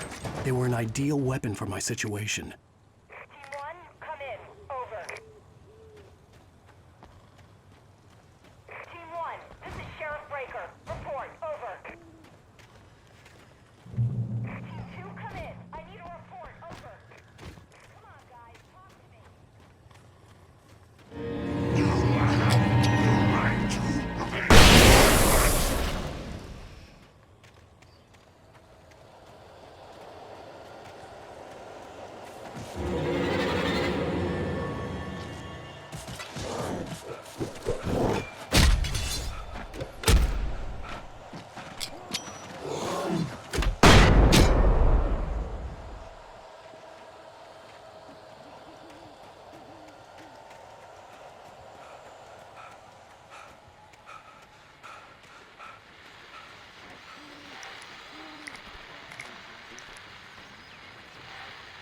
And here's another call. You're on KBF-FM with Pat Maine. It's Milt Peabody, Pat. What's on your mind, Milt? Well, I live near the trailer park, Pat, and there's a big ruckus going on over there. Well, that's just up the road from me, too. Bunch of police cars there, lots of sirens. You're first!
I hoped Maine could lend me a car to get to the coal mine. It's Lorna Miles. Oh, why, hello, Lorna. What do you have for us? What do you mean?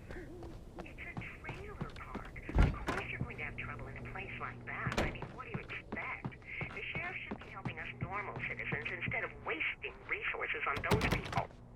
Well, Let the trash sort themselves out. I'm sorry, but my granddaddy settled in Bright Falls in 1911. well, thank you very much for that compassionate viewpoint, Lorna. Oh, here's a little surprise. The famous writer Alan Wake just walked in. Folks, I'm going to see if I can talk him into an interview. Come on in, Mr. Wake. Oh, I'm so glad you could find the time to do this, Mr. Wake. Nowhere to run now, Dan Brown. You back away from me. Don't hurt. Whoa. Everyone calm down. Put the gun down. We're all friends here, right? Cool your jets, Nightingale. We got him. What the hell's the matter with you? There's a civilian in there.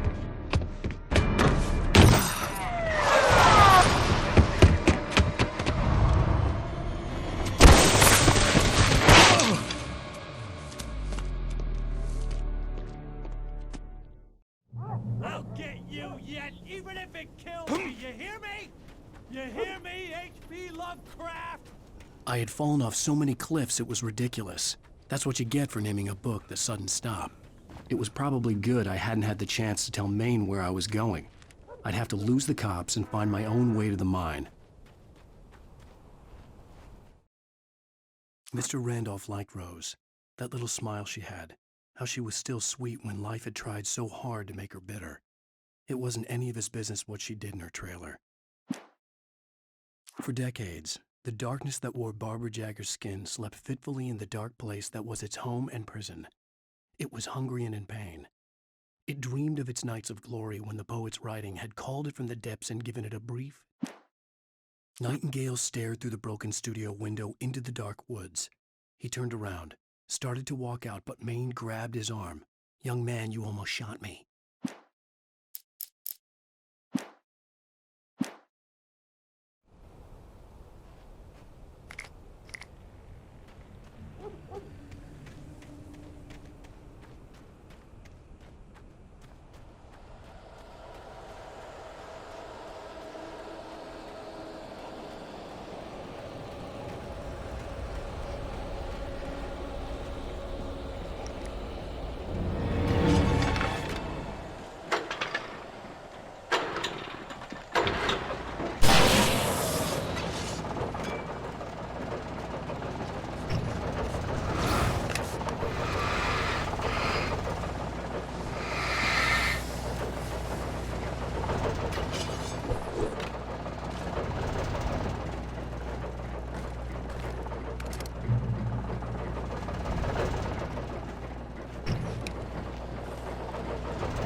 There was no sensible reason for the power company work lights to be here.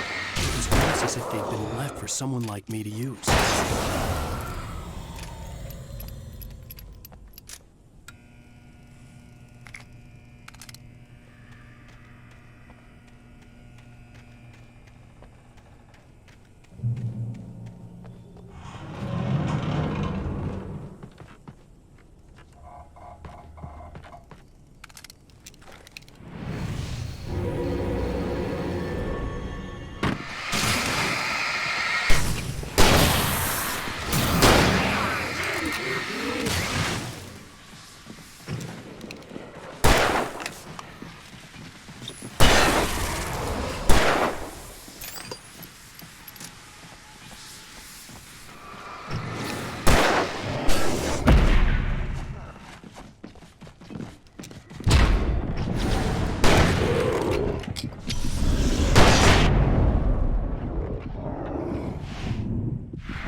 Hello?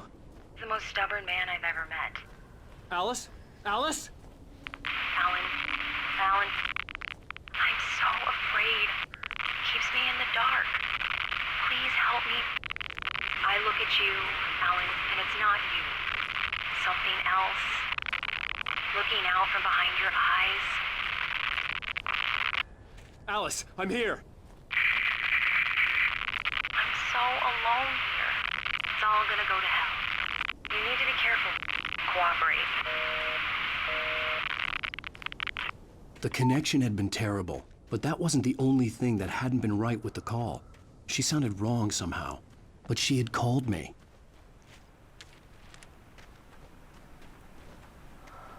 I could see a railway bridge up ahead, and a warehouse of some sort on the opposite shore. I hoped I could find a car from there.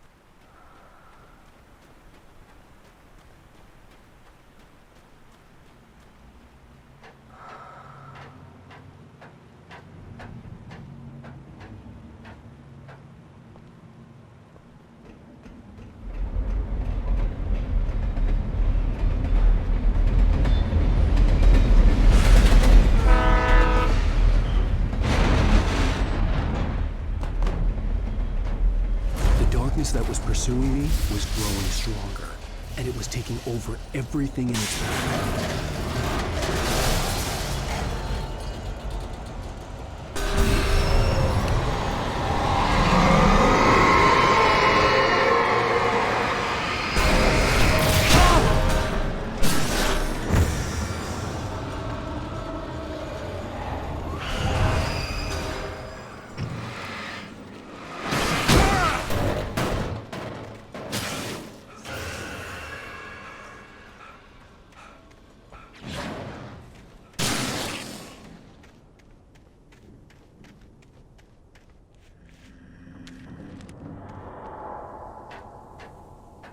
As a teenager, just starting to get interested in writing, Stephen King had been a source of inspiration to me.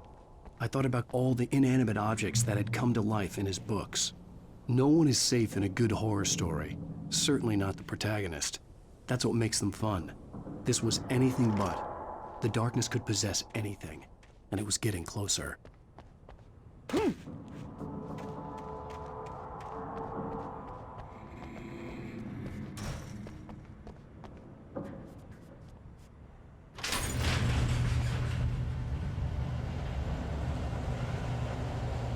Did you call 911?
take the facts of our existence for granted, unaware that they are merely a thin veneer of desperate self-delusion, covering a vast cosmos of madness and horror.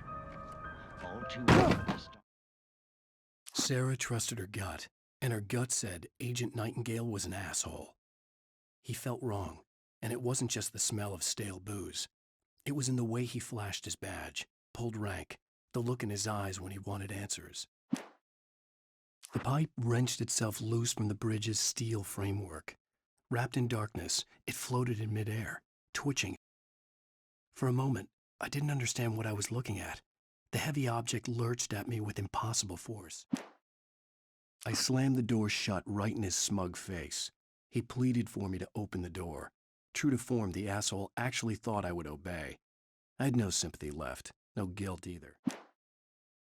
The darkness surged towards me, sucking everything loose from the ground into its depths, tugging at my clothes. I saw the flare the kidnapper had dropped.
Never been this glad to see the sunrise.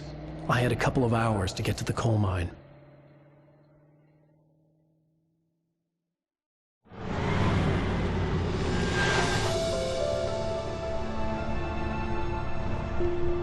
The coal mine wasn't far now.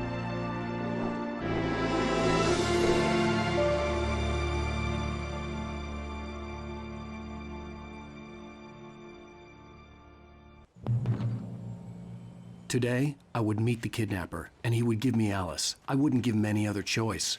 A drowning man will clutch at a straw.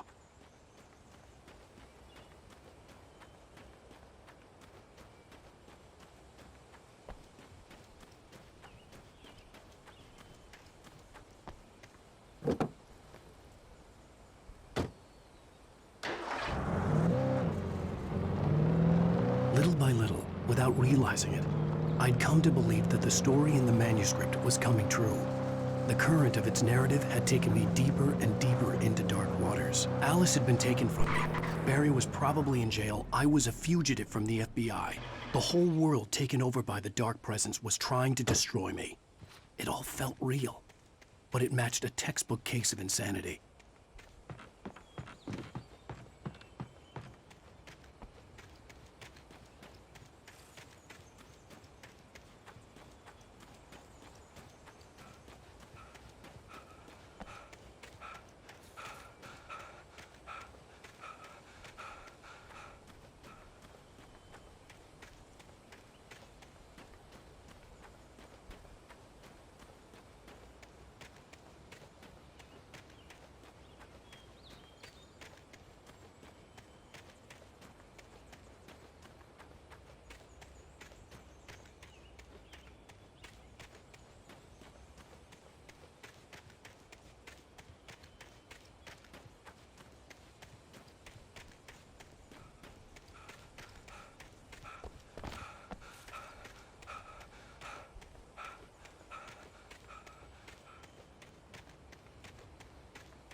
This is Pat Main, and you're listening to KBF-FM. Folks, I want to apologize for kind of abandoning you to that looping music track last night, but I was detained. You see, I encountered a big shot G-man with an itchy trigger finger who could use it.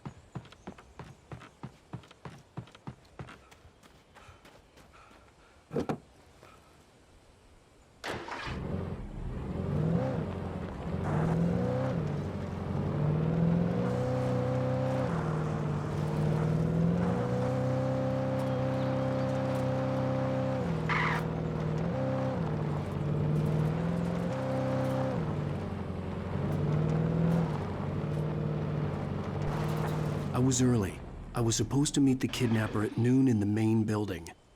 The coal mine was quiet. It was a museum now.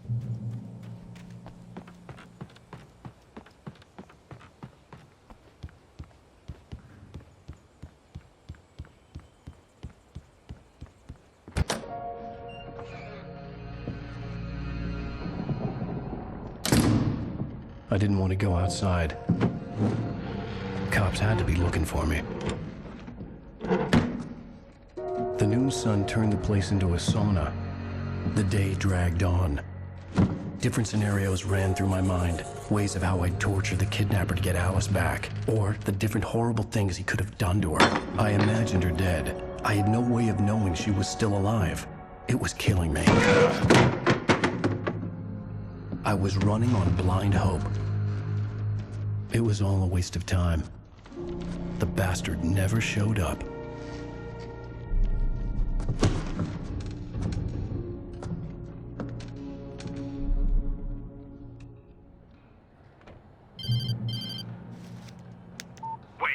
Where the hell are you? Change of plans.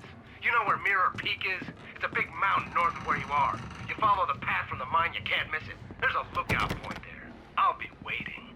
I'm through being jerked around by you. You want to see your wife alive? Because if you do, you better watch what you say to me. Do we understand each other? I want to talk to Alice. Yeah, and I want the manuscript. Don't keep me waiting, Wake. Hello? Hello! Ah! I'm gonna kill him! I had to get to Mirror Peak.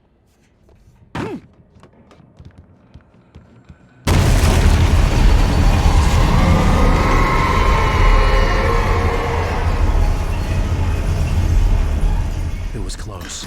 Maybe closer than ever before.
reach the hillside ahead was to go through the building. I had to find a way to avoid electrocution.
When Thomas Zane fell for Barbara Jagger, it happened fast.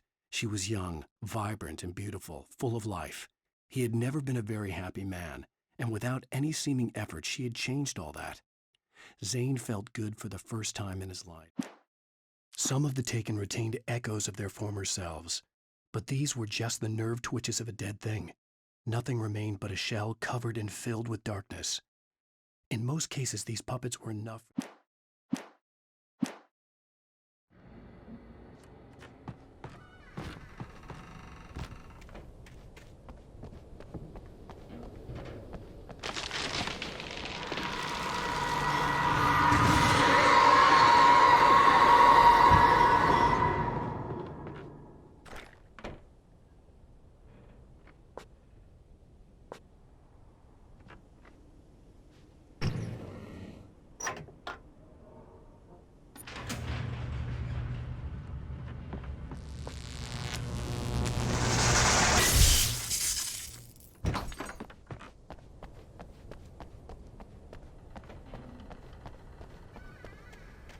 There was no way the flashbang grenades were standard power company equipment.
I stared through the bars of the jail cell.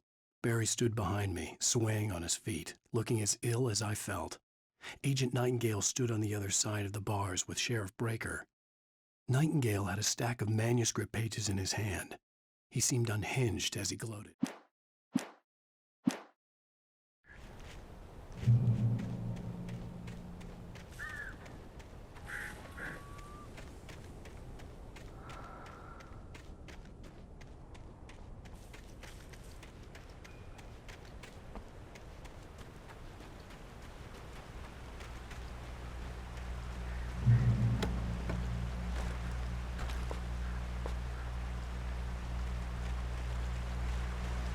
I had no real plan.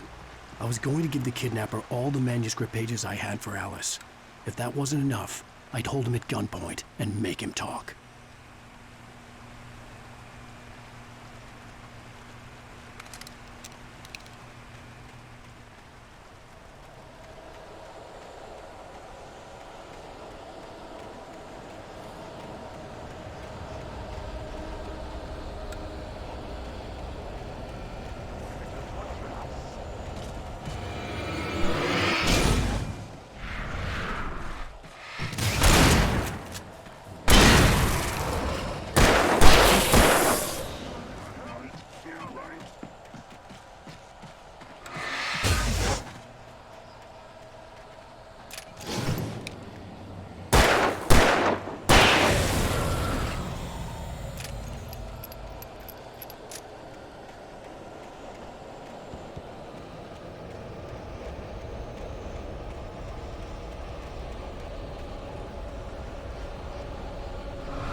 The dark presence was moving ahead of me in the same direction I was going. A cold feeling settled itself in the pit of my stomach.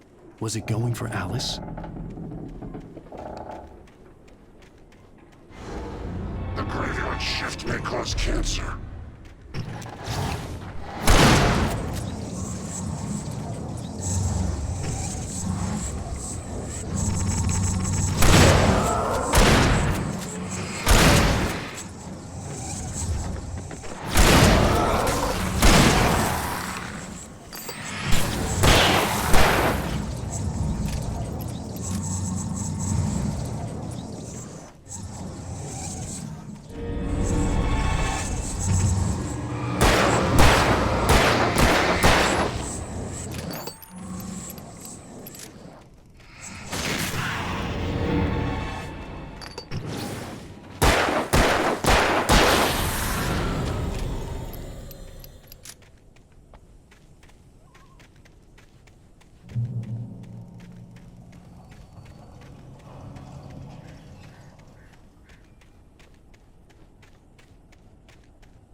The place was dead, a ghost town. Had been for decades, maybe a century.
Anything outside of writing is a struggle.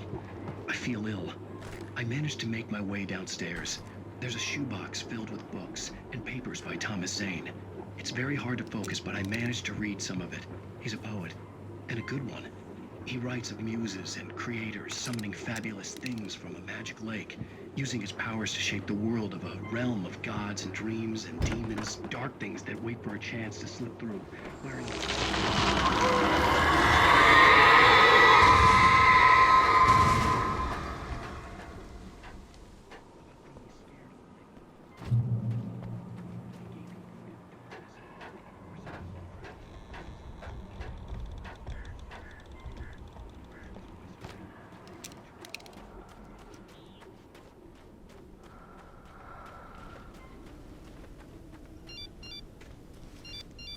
The kidnapper had sent me a text.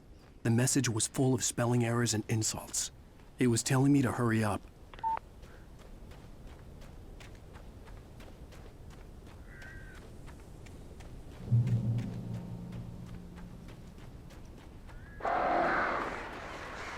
Birds.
Even behind the closed doors and curtains of his grimy room at the Majestic, the local motel, Nightingale could feel the locals' eyes on him, the unrelenting pressure of their judgment.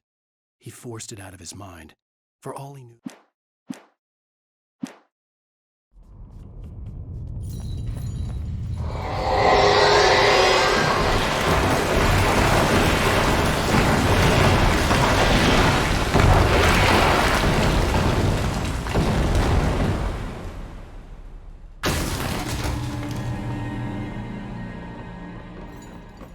All accidents could be prevented.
I'd have to make my way up this mineshaft in order to go on.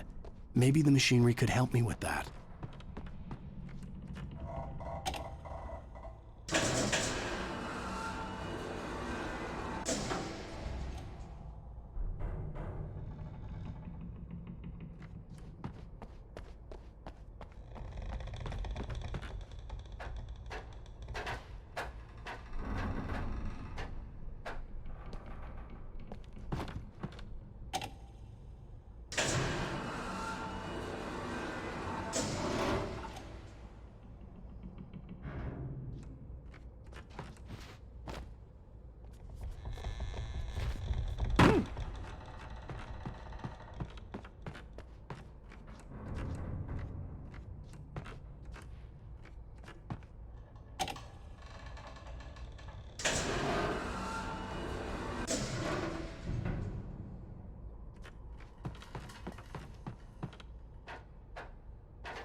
Another cable car. Just great.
Maud had checked all of Stucky's rental cabins. There had been no sign of the Wakes. It was dark when he'd found their car parked at the end of the road by Cauldron Lake. It made no sense. They must have taken a wrong turn, but there was no sign of them, and the car...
I could see Cauldron Lake. I thought I could make out the spot where the island and the cabin had been.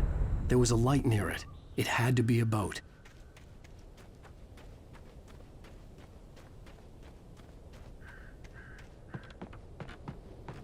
I was close now. I had to get there fast. I tried to hold on to Alice, but her form melted away. I was losing control. Dr. Hartman stood in her place. I wanted to hit him, but my arms were jelly. He smiled. It was a reassuring smile. I dreaded what I would find. Wake! Are you? Wake? Hey! Hey, I'm here! I'm coming! No! Get away! Sorry. Please, lady. The boss didn't know who he was messing with. I didn't know. I swear, I didn't know. We don't have his wife.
Previously on Alan Wake, I'm hunted by the law. Sheriff, Wake's running.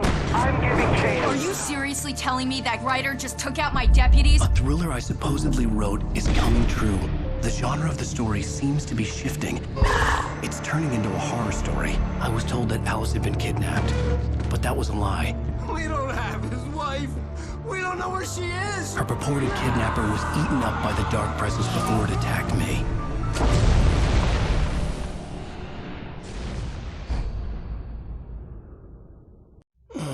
Alan, shh, baby. It was just a nightmare. Alice. There you go, Alan. Hartman, I fell. I had to give you a sedative. Don't fight it. You went through another rough period. What? Right now, it's very important that you stay calm. We don't want you to have another episode. You're a patient at my clinic. Have been for a while now. The shock of your wife's death triggered a mental illness. No, you lie. You're suffering from various symptoms of undifferentiated schizophrenia. Bastard. It's okay, Alan. Just let go.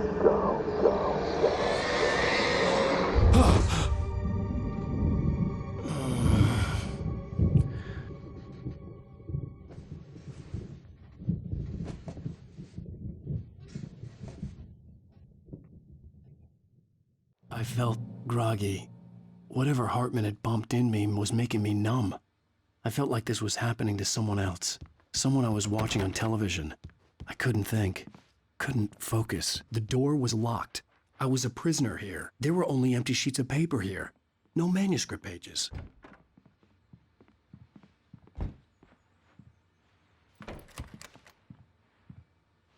Good evening, Alan. Are we feeling better now? Feeling calm? Yeah. I see you brought your pet gorilla with you. So sure, I'm calm. I get the message. Loud and clear. Quite right. That's the spirit. You're being very brave, Alan. I understand you're confused. I would be more concerned if you weren't suspicious of me. I don't blame you for it. Big of you. Now, why don't you come with me? We'll reacquaint you with my clinic and go over everything you might have forgotten. Little walk and some fresh air? Yes, it will do you good. This corridor is for patients. Most of them aren't here right now. Jack took them out for a fishing trip, except for the ones who are particularly vulnerable, of course. I encourage creativity as a part of the recovery process here at Cauldron Lake Lodge. I specialize in treating artists. I bet you do. Splendid, Alan. I honestly believe we can get this thing under control if we work together. This way, Alan.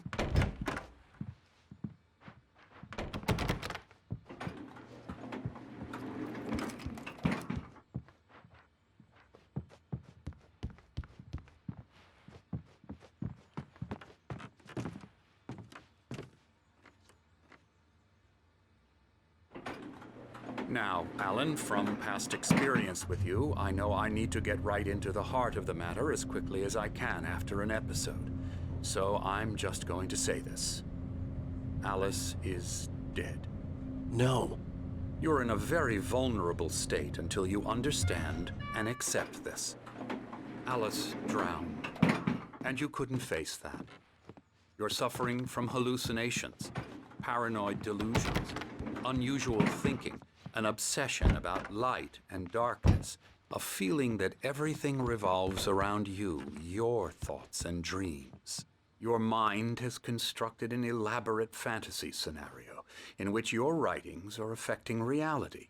She has been kidnapped, and supernatural forces of darkness are trying to stop you. We go this way, Alan. I wasn't ready for another shot, so I went along with it. He had to be lying. But under the influence of the drug he had given me, I had to fight not to believe his words. It's all in your head. You've been making it up. Apart from the tragic accident with your wife, no one has been killed. Your delusions are just a manifestation of your subconscious mind trying to protect you from the too painful truth. Unless we fight the fantasy, it will return. I know the instinct is to resist me, but think about it. Doesn't this make far more sense than the insane supernatural conspiracy you have concocted in your mind? You're a skeptic by nature, Alan. We both know this. Everything can be explained logically.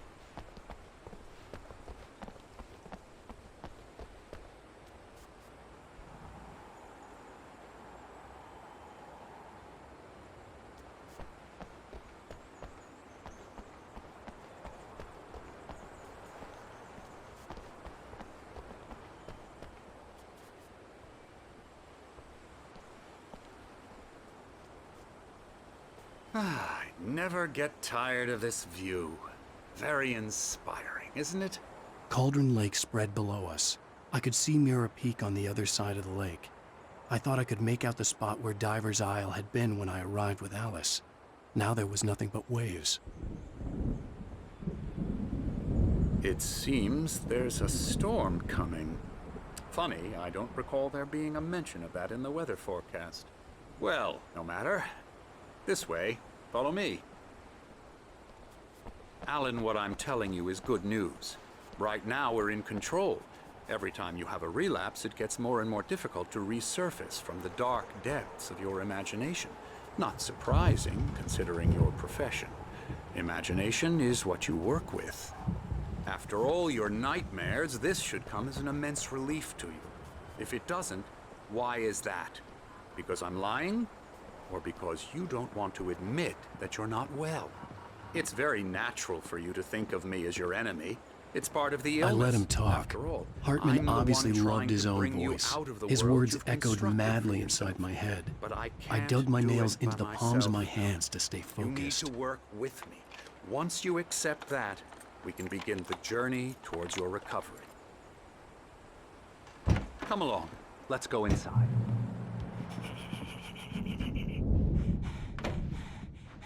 Here's the entrance to the office wing. That's for staff only. Scary, scary, scary.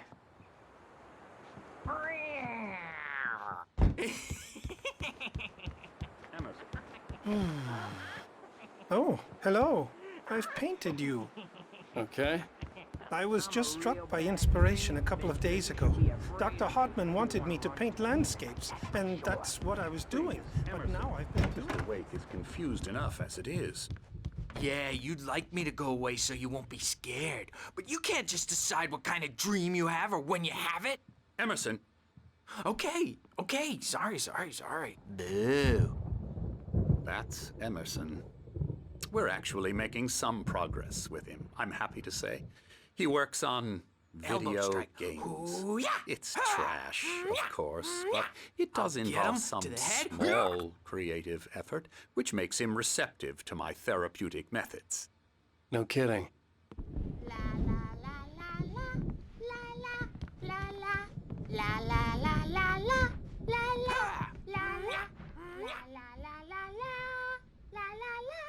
Now, you might have noticed the typewriter in your room. You've been writing as a part of the therapy. As soon as you feel up to it, you should continue.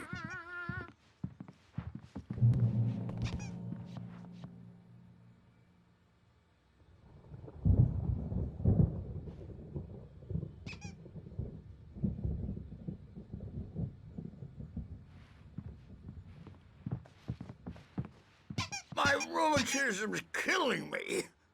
There's a storm coming. Oh, what a storm. I hope it wipes this place off the face of the earth. And these two are the Anderson brothers, Odin and Tor. They had how should I put this? A heavy metal band in the 70s and 80s called Old Gods of Asgard. They even adopted new first names to complete the image of Viking gods. After the band broke up, they lived on a farm nearby. They are, well, in advanced stages of dementia. They're well cared for, TLC and all that. There's nothing more that can be done. I'm afraid that the rock and roll lifestyle has left its mark. Oh, that won't do. I'm so sorry to cut this short for now, Alan. The power has been acting up. I'd better go check on it. We'll continue this soon. Meanwhile, when you feel up to it, return to your room and try to write. It really is for the best. Don't you think? I'd like to bash his head in with a hammer. Oh, he'd love to fish out our secrets, but he has no clue. He's not crazy enough.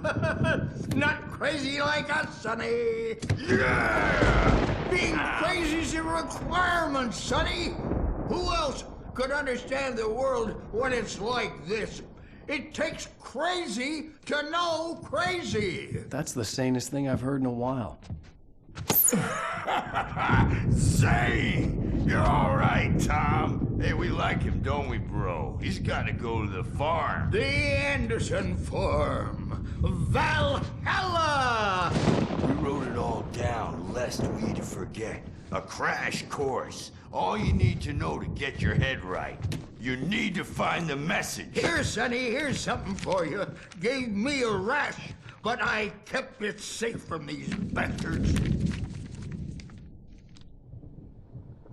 My head was clearing up, or according to Hartman, Zane could feel the poems, taking form, shaping things. As he experimented, he imagined he could almost feel the power surging through the keys of the typewriter. It exhilarated him. But there was fear, too. If not for his young assistant, sinking back into the fantasy.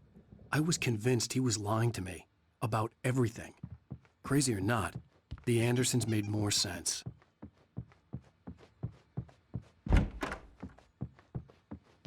Worried about the power again. He's checking on it now. Yeah, good thing he's not overreacting or anything. Well, he's the boss. I may need a hand here later on, Birch. The storm's bound to make you-know-who jumpy. You know how they get. Gotcha. The doc's got me looking after Wake here, but... Hartman had mentioned that the power had been acting up. Maybe that was the reason for the generator and the work light on the balcony. The generator hadn't been activated, and there was no key. In this cabin, have been for days, but it's always dark outside. My editor is real. Hey, Wake, why don't you humor Dr. Hartman and give the writing a shot, huh? Typewriter's in your room. She was covered in clinging shadows. There's a hole in her chest where her heart should be. The white glare of the blank page in front of me hurt my eyes. My hands began to shake uncontrollably. Everybody, calm down. Put that down. Birch, I need help. Hey, Wake, you stay here. I'm gonna go see what's up. You just keep doing what you're doing. Be cool, okay?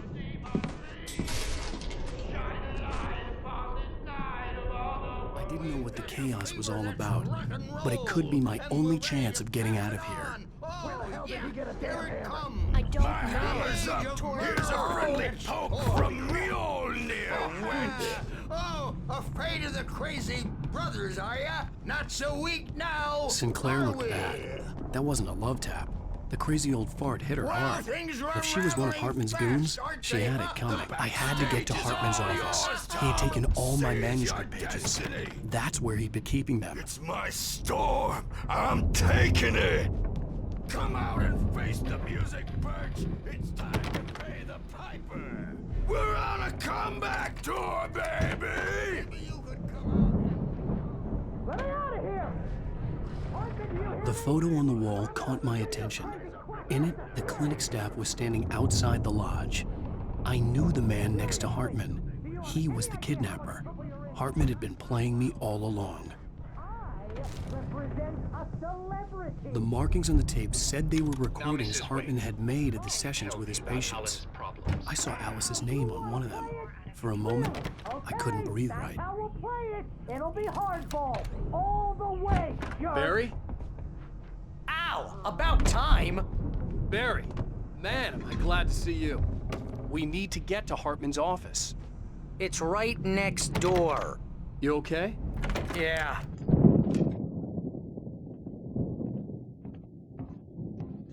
These were all the pages I had on me. And more.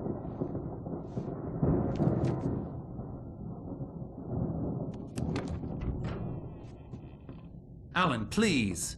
You're sliding back into the... Tell me one more lie and I'll shoot you in the face. Ah, well, it was worth a shot. Really, Wake, come on. Let's work together on this. You have no idea... Hartman, shut up! Barry, get out of here. I'll catch up with you. Get a car. Oh, Al, let's just... Go! Wake, listen to me. This is a mistake. Don't you see? Together we can create something absolutely wonderful. With your ability and mine.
Light to get the possessed bookshelves out of my way.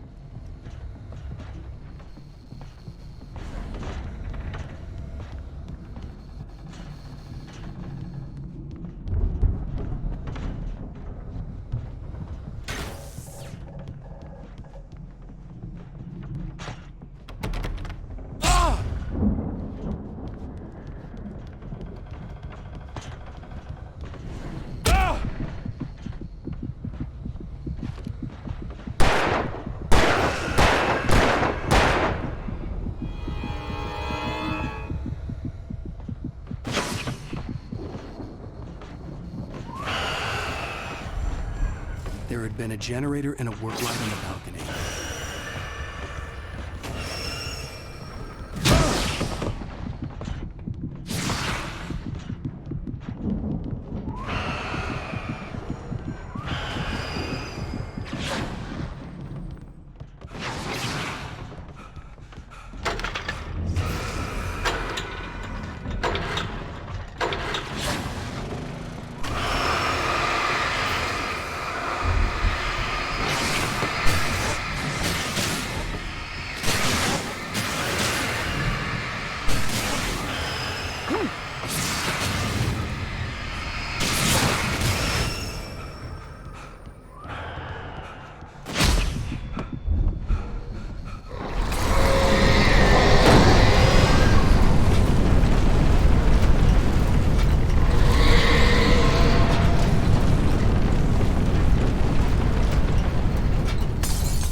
But the gate's locked. You're gonna have to go through the hedge maze over there.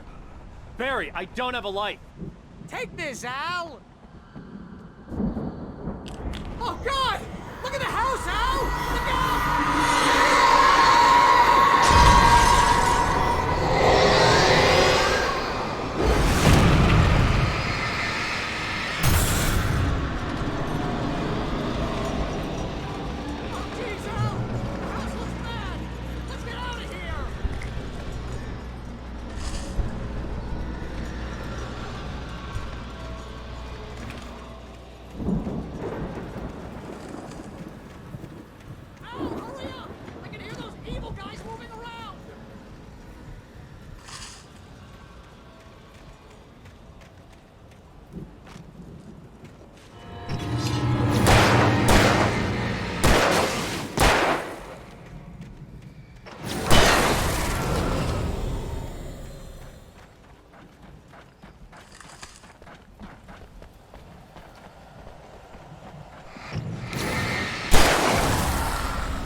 We turn it off.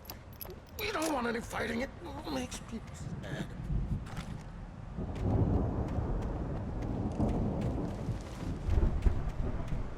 You get 2 pills in the morning, and then you'll be north. You get 3 pills in the evening.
Hartman kept talking, giving Barry the grand tour, clearly proud of the place. He went on and on about his hunting trophies, and Barry was impressed. But he was here on business. He raised his voice, cut through the monologue. Hey, Hartman, where's it? Hartman followed the fall of Alan Wake with his binoculars. When the rider hit the water, he ordered Jack to take the boat to him. The spot was easy to see in the dark, even with all the extra lights in the boat.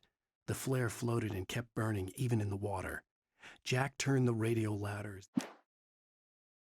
Hartman knew he was no creator. He had no ambitions on that front. And he certainly didn't want to end up like every artist he had worked with here, damaged in ways that were hard to describe, or worse. It was enough for Hartman to maintain creative control and provide direction. Mott knew that Wake was smarter than him. Wake had more money, a beautiful wife, everything. And Hartman said Wake was important. That made him better than Mott. But Mott was calling the shots now. He'd expected Wake to whimper and grovel. But Hartman wasn't happy. Mott could see it in his eyes. He quickly lowered his own. He had made a mess of it, and he knew it. The shame of failure was hard to bear. He hadn't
For the moment, Barry was just glad he had survived the fall.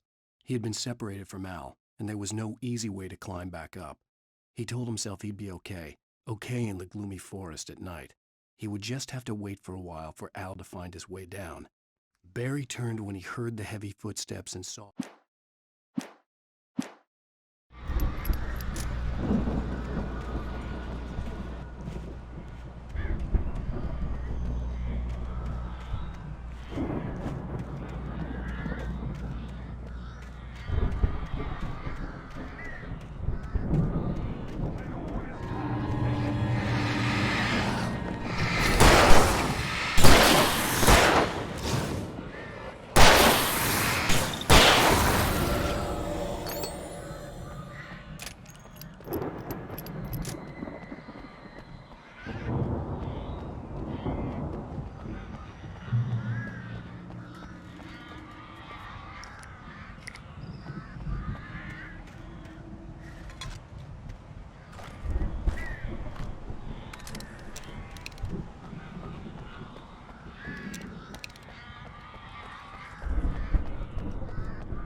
Hartman watched as Wake's features slackened. The man was bullheaded, no doubt. Even lying on the bed, he'd almost broken Hartman's nose the second time. But with a little time, he could break Wake down, give him proper direction. Wake was easily the most promising subject he'd had. Well, since Tom, really. Sleep well, Alan.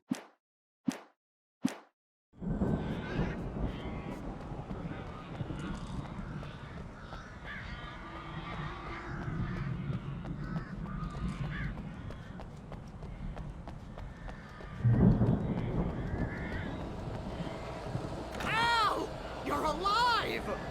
Let's get out of here. Can you open this gate? Maybe. Barry! Well, I slammed it shut when the nasty showed up, and the key fits kind of loose in the lock, so, Barry! I'll find it! Don't worry about it!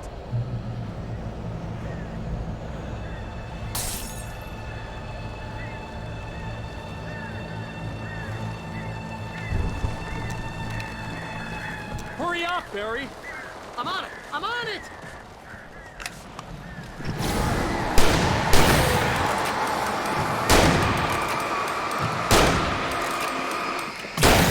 Gotta be here! Just hang on, Al!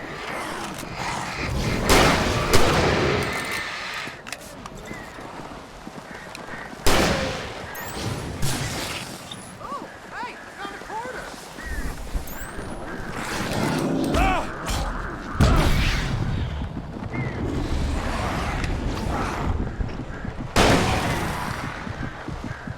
I found it! I found it! Ah, no, wait, that's a twig.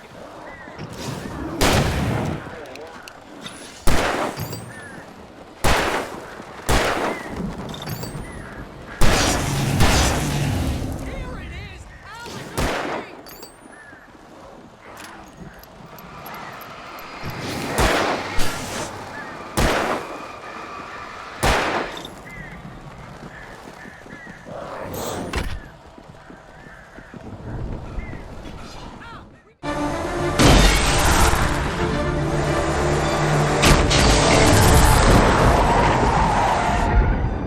Alex, Al, please tell me we're headed for the nearest "You're now leaving Bright Falls. Come back soon" sign.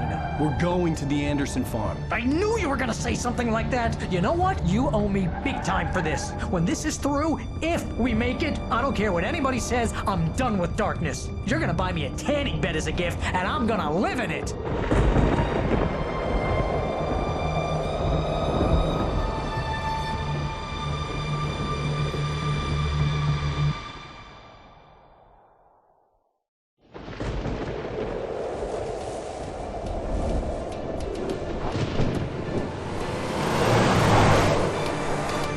I'm crazy, but that's fine, Barry. Oh, you got that right, Al. You're barking mad. You are by far the craziest. But maybe that's inevitable when you deal with crazy stuff like this. It helps. This is happening, Barry. Alice, they never had Alice. She's trapped in the darkness at the bottom of the lake, but she's not dead. Al, how can you know that? I know, Barry. I can... Al, No, listen. I can bring her back. I can find her. There's something special about this place. The lake, it does something to the works of art created here. It makes them come true. But there's a catch. The dark presence, whatever that thing is, twists it to its own ends. That's why all of this is happening. It's using my manuscript to take over everything. Al, I believe you. It happened to Thomas Zane before, it happened to the Andersons. I believe you. Crazy or not, you're not delusional. Weird shit's going down. That's a fact. I'm on board, man. I'm with you. The Andersons knew about it, but they were too far gone to tell me with all the drugs they were on. But they wrote it down. There's a message somewhere at their farm, Barry. We just need to find it. Look out!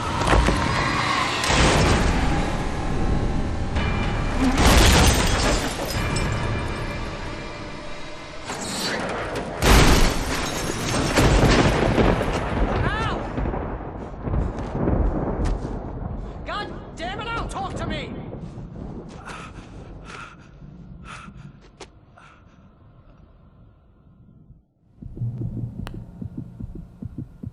I had lost my gun in the crash.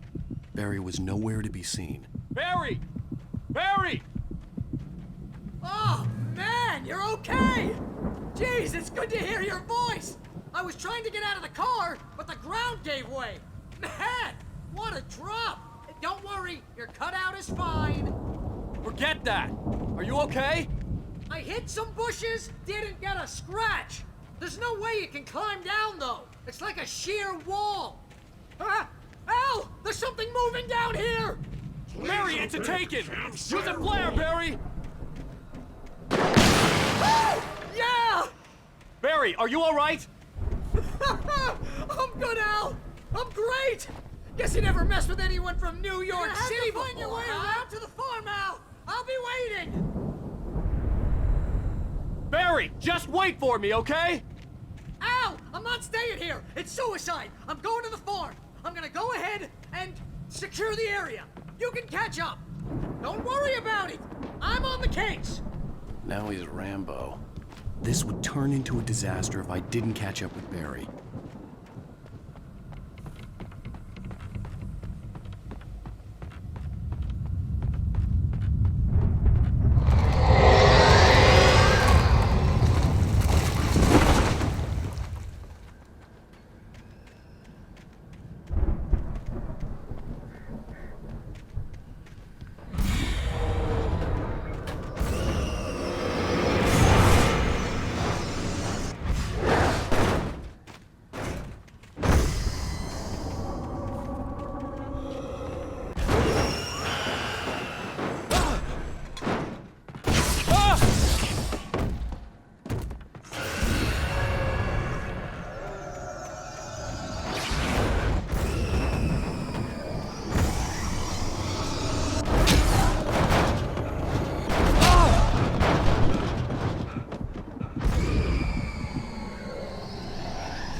Crawled over the gate. I needed a light to destroy them to get through.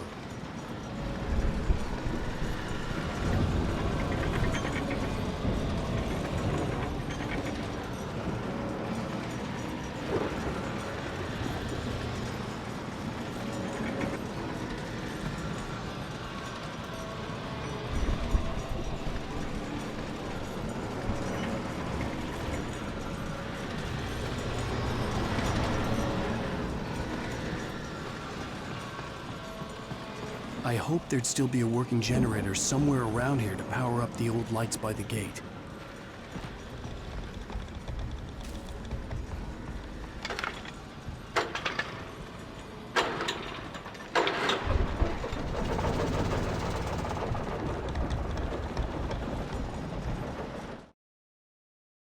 Agent Nightingale stared at the passed-out rider. The man was sleeping off one hell of a night. Nightingale felt a stab of envy at Wake's oblivion, but he had a job to do. He put the gun to Wake's head and almost became a murderer.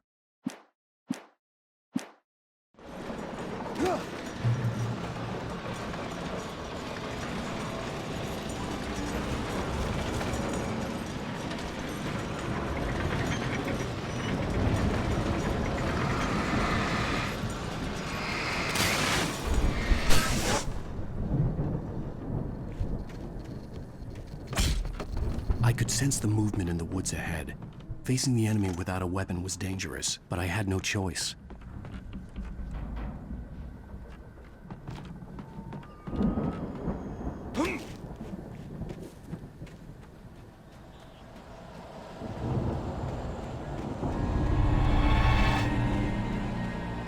Omega-3 fatty acids are good for your heart.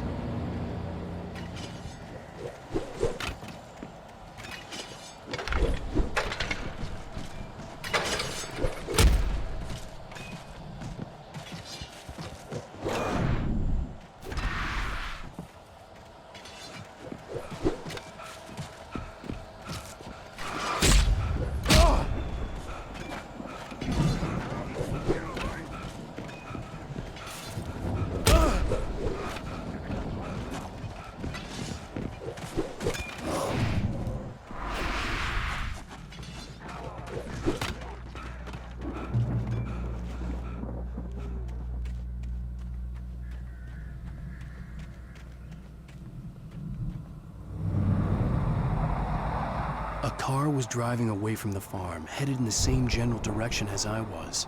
For all I knew, it was Barry, caught in the consequences of leaping before looking.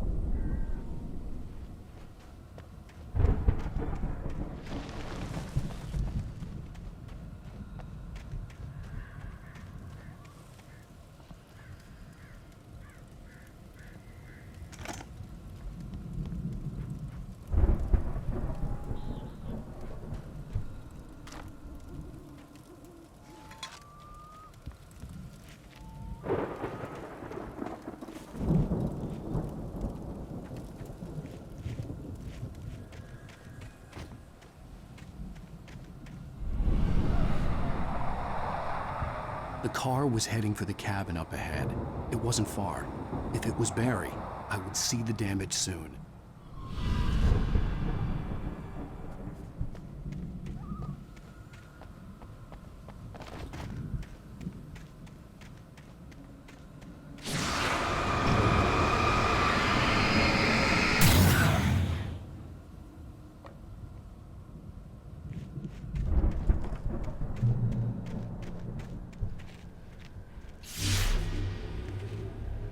I'm trying to deliver each page to the right time and place.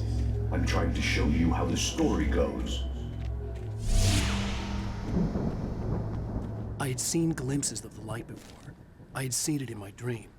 It was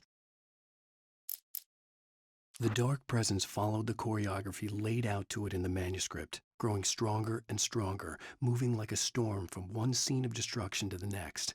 But it was still bound to follow the story and chained to the dark place it came. Spaceman or a diver in a bulky suit.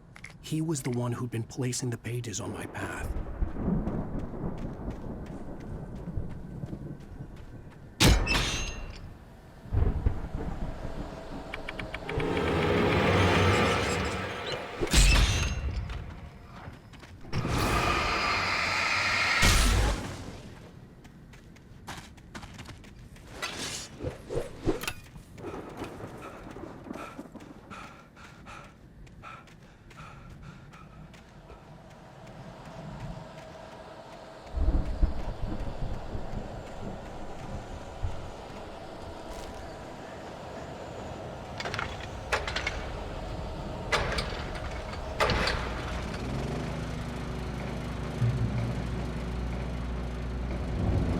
Someone had left a gun behind. Now, the storm raged on as the Anderson brothers walked unsteadily away from the clinic with the other patients in tow, knowing that this time they wouldn't return.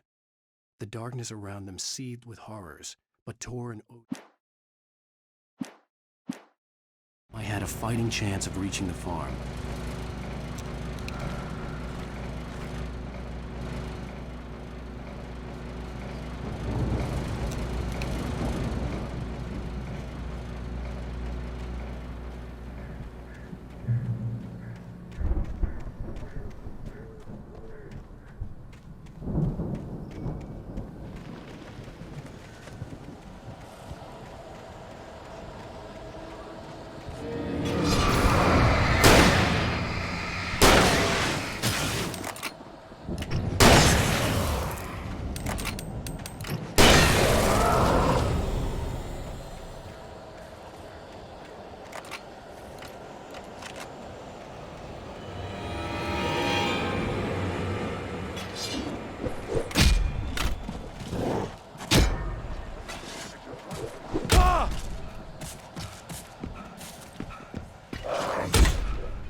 I could see the car, but there was no sight of the driver.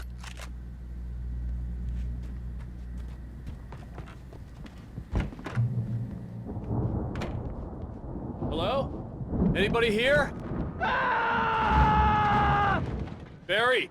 No! Danny, you're not! Ah! Please! Ah! What are you? Ah! No! Don't! I'm sorry! Ah! Ah!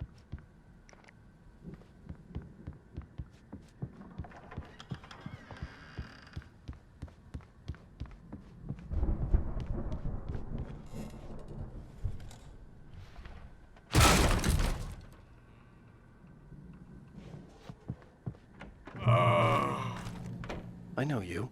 You were in jail the other day. I went to the farm again for the moonshine, you know? It makes you see. They're not gonna miss it. They're in the loony bin. But my buddy, Danny, I lost him. Something's gone wrong with him. It's not him. Like a real bad follow-up to a real good movie. The best friends. I've run through every possible course in my head.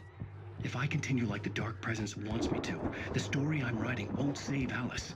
It's a horror story, and it's going to kill her, and me, and everybody in this town. No one will survive. Darkness will consume everything. This is what it is. You can be free.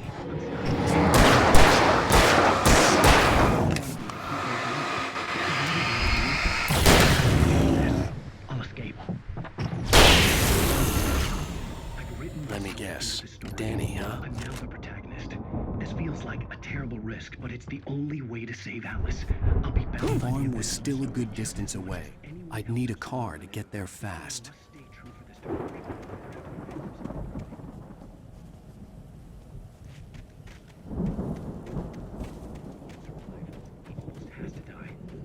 write my own escape into the story next. If Barry wasn't up here, he was probably in trouble down at the farm. For a moment, I felt bad for doubting him. After all, I made it this far myself. But Barry was Barry.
I'd known the brothers used to be some kind of rock stars, but it hadn't really sunk in until I saw the stage.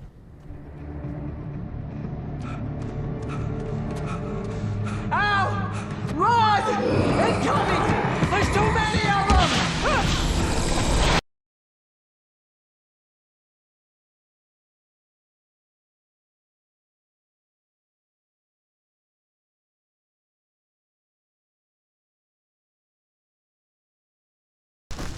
I'm so glad you decided to go it alone, Mr. Bronson. Shut up and shoot! Al! We have to fight them off! I can set off more of the fireworks from here and help you out! Hey, Al! Did you notice there's a lot of ammo and stuff around? This place is stocked! Al, hold on! I'll try to get the stage lights on!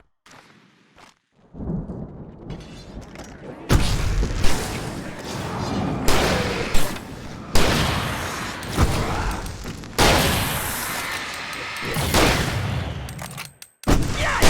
Here we go! Barrel wheeler to the rescue! Oh, damn it! Goddamn turn of the century wiring! Hang on, Al! I'll get them working again, I promise!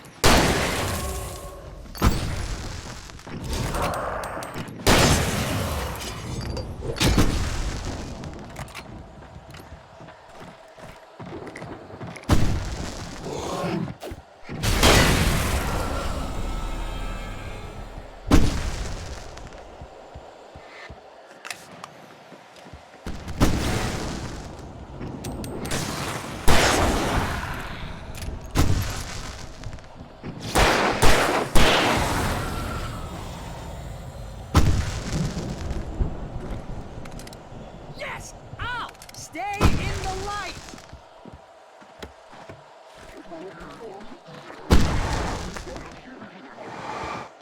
No, no, no! Why do you keep doing this to me? Do it for Barry, please, please, please!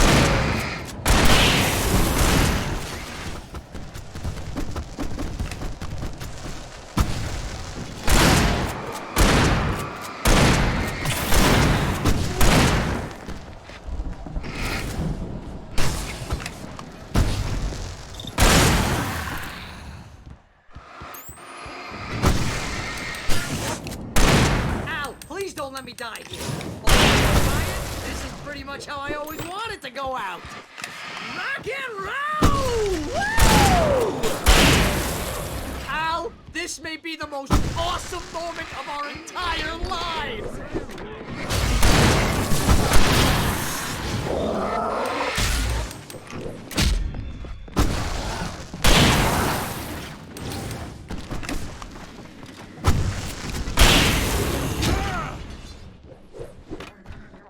There! Back in the game!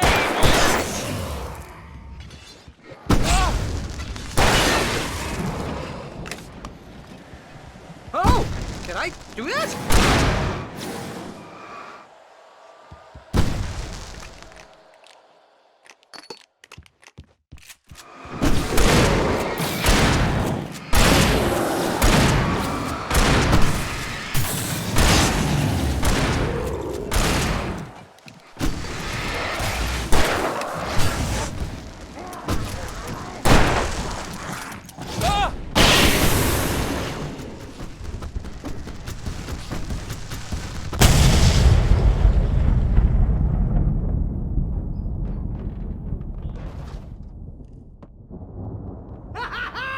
That was awesome!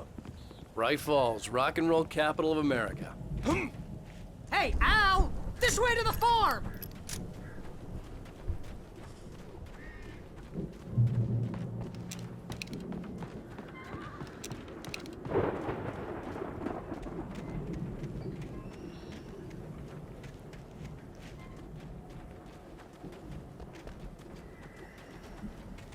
See, bestseller? No reason to worry. Your cutout's good as new, right where I left it. I'll come back for it once we have the place secured. Yeah, that's been my biggest worry all this time. We need to get this thing moved out of the way. This is as far as I got before they ambushed me.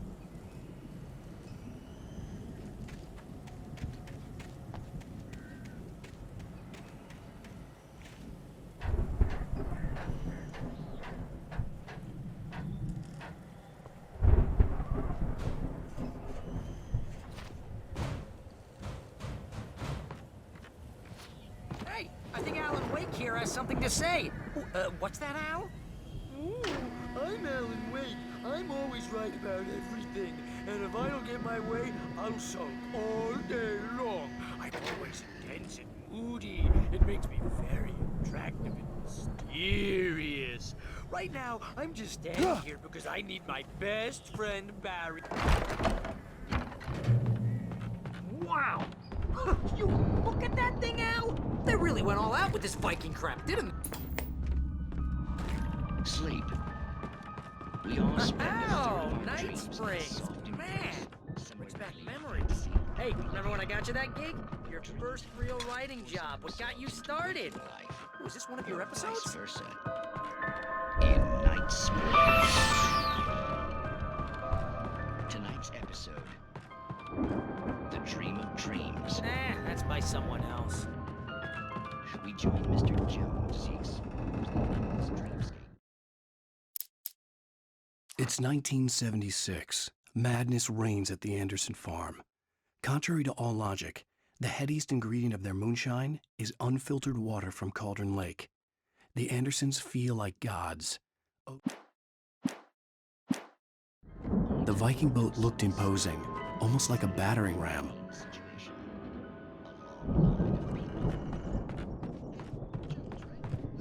We're gonna have to wait until His Highness over there is good and ready. Oh wow, who's that? You don't know him? What are you, new? He's the guy.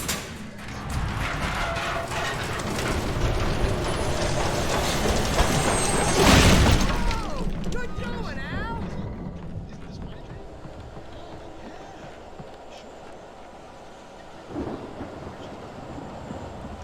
sure.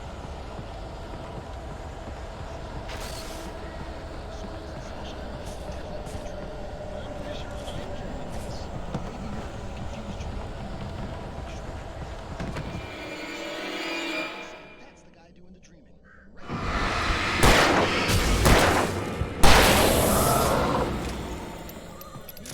It means we keep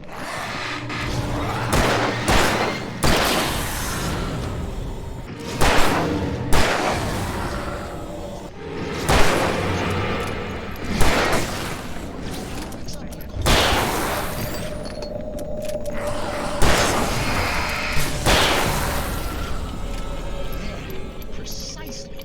So we wait till he wants to move on. Keep things nice and calm. Hey, something's happening here. Radeon crops his hard work.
Wow!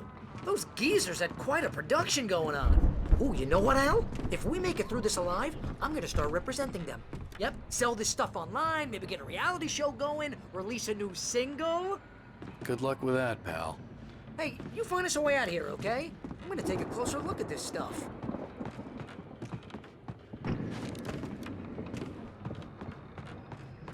The door was barred from the other side. I'd have to find another way.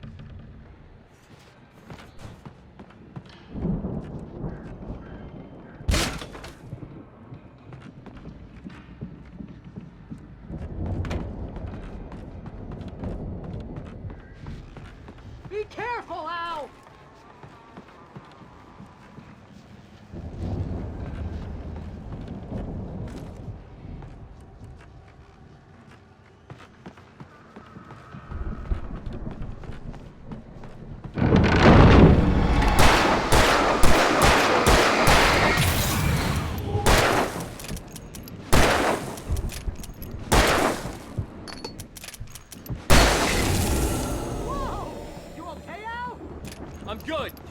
eyes open, okay?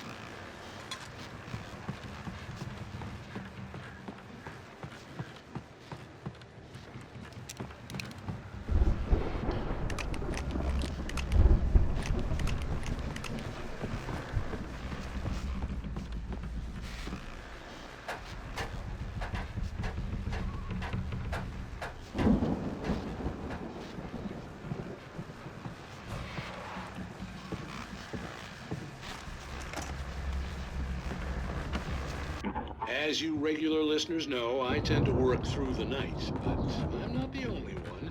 Deputies Mulligan and Thornton are taking a couple of moments off their busy schedule to join me here in the studio. Boys, how busy are you now? Deerfest is almost here, isn't it? I bet that keeps you in business. Pretty busy, yeah.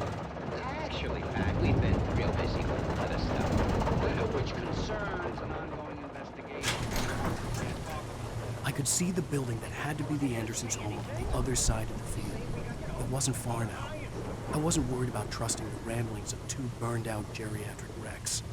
They had the goods.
Al?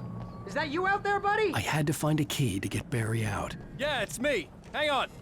I'll try to find a key to get the door open.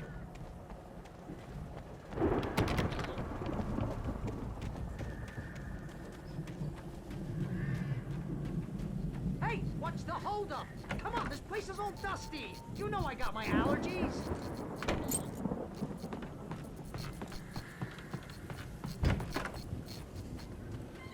Come on, Al, open the door already. Seriously, I don't like it in here.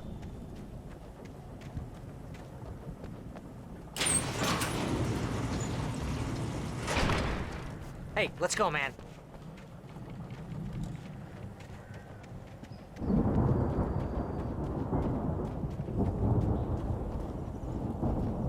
I think we're gonna have to work together to open this gate, Al. Looks pretty heavy. Ah! Hey, I think that's the farm on the other side of the field. We're almost there. This farm is a crazy place for crazy people. We should feel right at home then.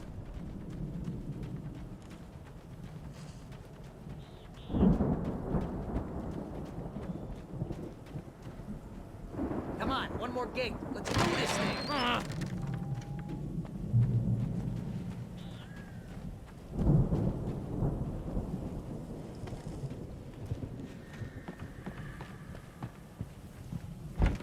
The lights are out. I guess we better check the fuse box.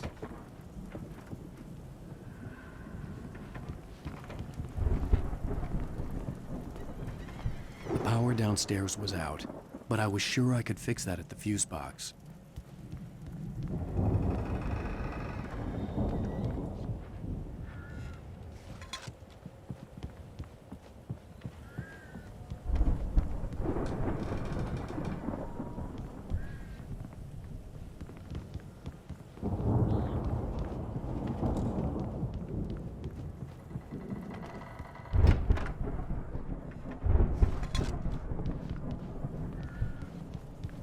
You know, this place looks kind of lived in. I thought the Andersons were in the booby hatch. Yeah, I don't think they keep too close an eye on them at the clinic. They seem to slip away a lot so they can get wasted. No kidding. Those guys sound awesome.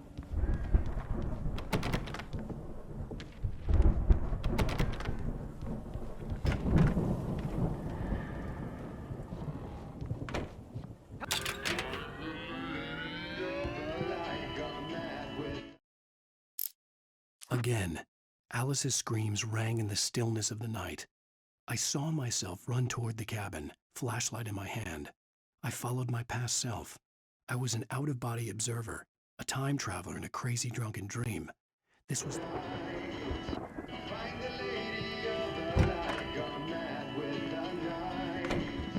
Can you hear that, Al? Music? Of course. We need to find where it's coming from. That's the message the Andersons talked about. That's the whole reason we're here. Lady of the Light? Oh, that's gotta be... What's-her-face? The crazy lamp lady from the town. Cynthia Weaver. Right! Must be.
I'm coming!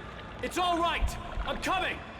It was a crazy, drunken dream, and yet it was more than that. It was the truth, a suppressed memory unearthed by the Andersons' moonshine. I was there, an out-of-body observer.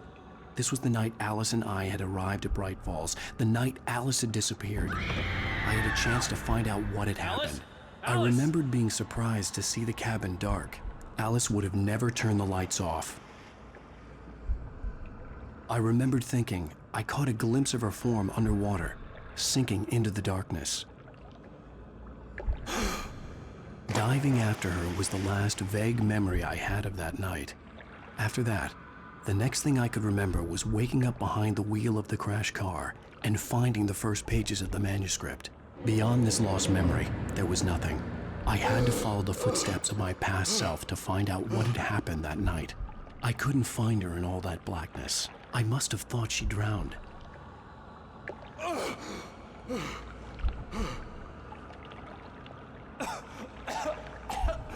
Alice! Jagger had Alice, and so she had me. Alice!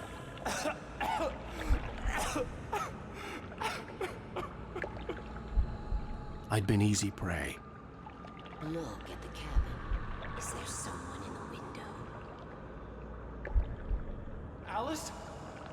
Maybe she didn't drown after all. Maybe she's inside. Alice! Yes.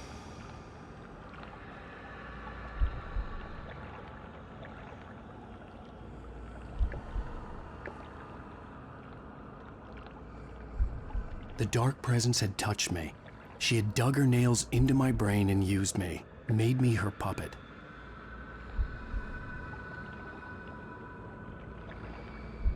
She must be here somewhere. Maybe upstairs in his study. Alice! Yes, that's where she is. You can apologize. Alice! You'll laugh at the whole thing together and put it Alice? behind you. She's not here. You were foolish to think so. No, she's dead. She drowned. No, no, no! It's your fault your wife is dead. You are guilty. All she wanted was to help you right. You killed her. Oh, hush. There's still hope. Cauldron Lake is a special place. Here, you have the power to change things. She wanted you to write. I will tell you what to do.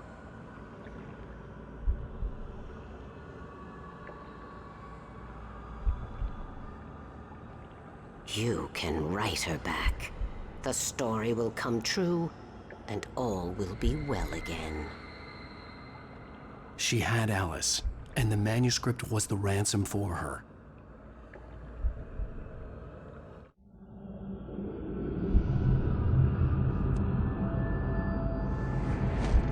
Yes. All right. I'll fix it. I'll bring her back.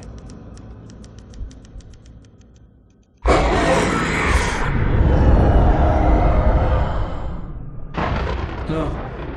I wrote it. I remembered it all now. In the dark, I'd written for days, a week, almost a complete manuscript of a novel entitled Departure. Jagger had been my editor, whispering in my ear, making sure that the unfolding story would make her more and more powerful. I thought I was saving Alice.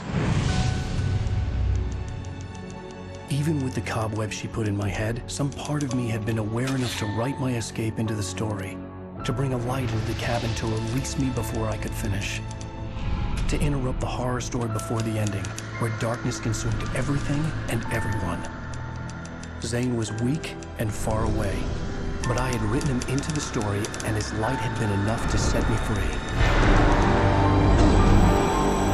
It isn't here now. I'm here because it was written. I brought the light to set you free. You must hurry. It will know I'm here. It will be back soon. It stole the skin of my art a long time ago. She looks so old.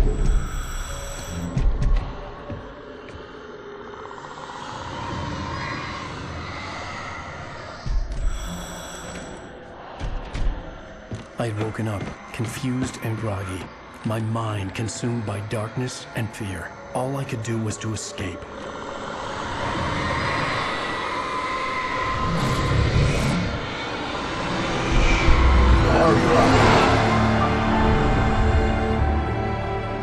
The week spent in the cabin had taken its toll.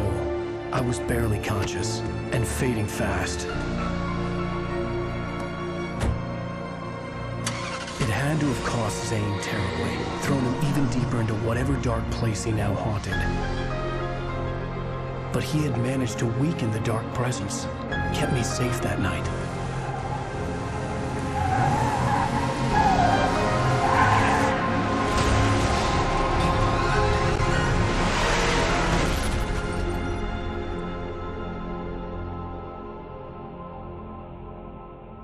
I wrote it. It's my fault. That's right, James Joyce. It's your fault, and you're gonna pay for it.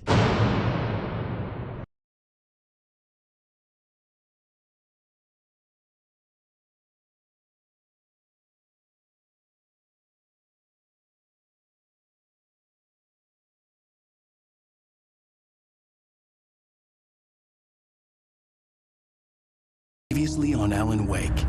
Under the influence of the dark presence, I wrote a horror story that is coming true. Jagger had been my editor, making sure that the unfolding story would make her more and more powerful. Some part of me had been aware enough to write my escape into the story. Together we can create something absolutely wonderful. The lake, it does something to the works of art created here. It makes them come true. My mom gave me this old light switch. The clicker. Alice is being kept in a dark prison. I need to find Cynthia Weaver to fix this. It's your fault, and you're gonna pay for it. Well, we're expecting a record crowd from the neighboring counties. Naturally, we hope to break the record set by last year's Moose Fest in our neighboring town, Watery. Ladies and gentlemen, some people have asked me, what's the big deal about Deer Fest? And I think that this sums it up. It's about friendship and community. We've got a great party coming up, but let's try to hold it in until tomorrow and get through the night in one piece, all right?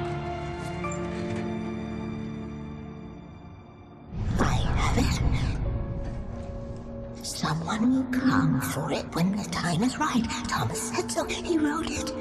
The key is insurance. It's my job to keep it safe. Safe in the light. Always in the light.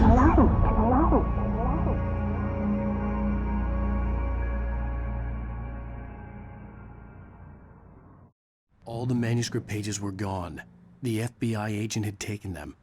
I think my tongue just took a crap in my mouth.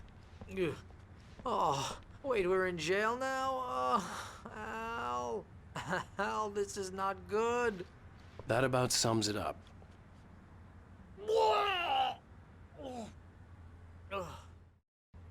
Oh, I am never drinking again. I need to talk to Weaver. She's the one in the song. The Lady of the Light. What, the crazy lady?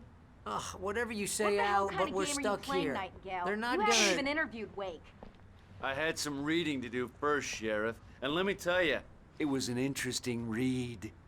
Well, I've got you now, Raymond Chandler. It's all here. All the evidence, including conspiracy to murder a federal agent. There's no way you're walking out of here. You hear me in there, Bret Easton Ellis? Huh? Agent Nightingale, I want to talk to your superior. Well, we all want things, Sheriff. I wanted my... Look, that's not possible right now. Agent Nightingale, I insist.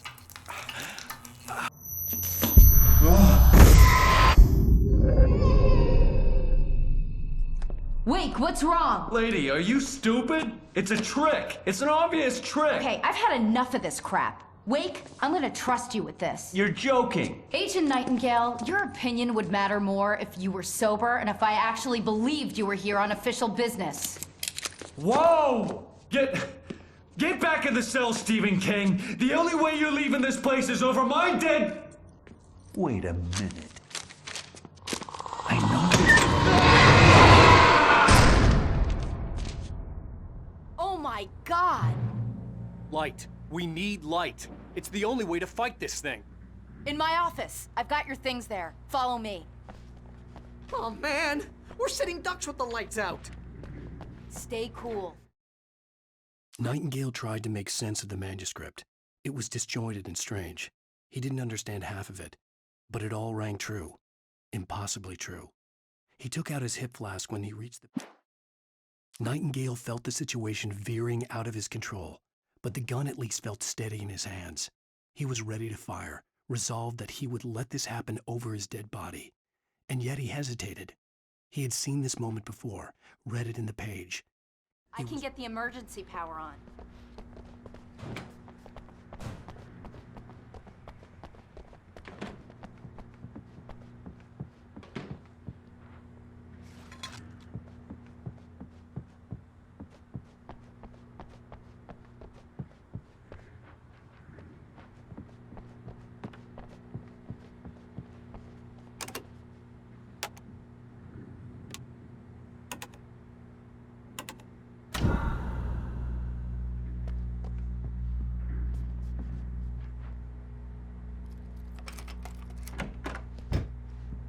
Here are your things. Wake, what do I need to know? What do you need from me?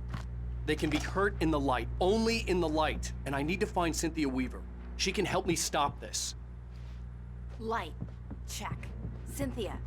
She lives in the old decommissioned power plant. I can get you there pretty quickly in the rescue chopper. Come on, let's get back to your friend. Wheeler, I need you to stay here. What? No! We're going to fetch our ride, but I have friends who need to be warned about this, and I can't be in 2 places at once. I need your help. Well, okay.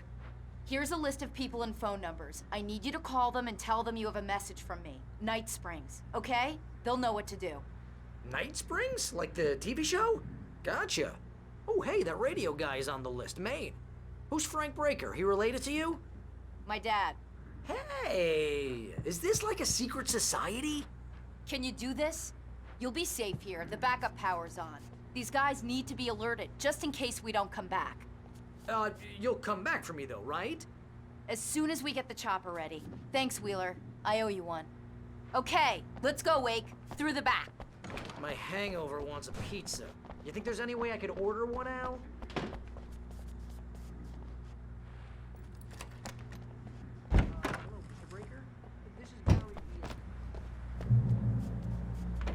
Oh, hell. Whatever took Nightingale must have broken the gate controls.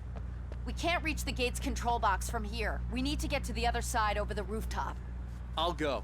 I'll open the gate for you once I'm across. You stay here in the light and cover me, Sheriff, okay?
Hey, Sheriff! Your password. Night Springs? What's that all about? It's a stupid joke we have. That Bright Falls is the original inspiration for the TV show. This town can get weird at times. Never this weird, though. You need to bypass the damaged control box. What am I, an electrician? Hold on!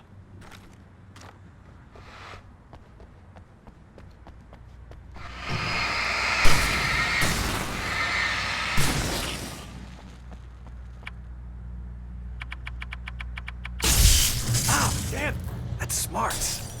Good job, Wade. Okay, stick close. Our first stop is the town hall. The keys to the chopper are there.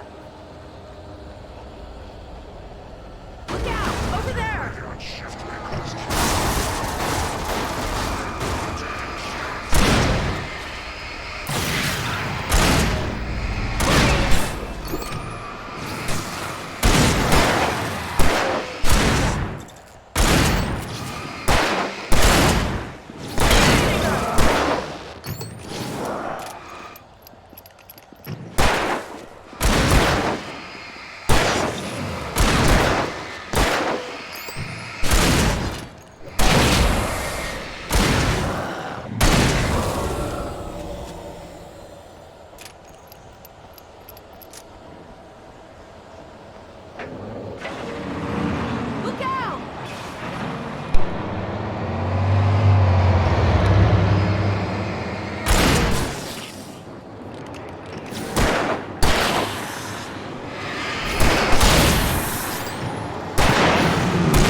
New Yorkers were rude.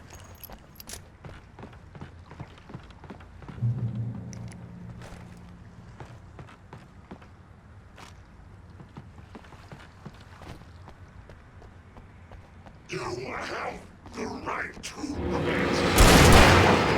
I understand these rights.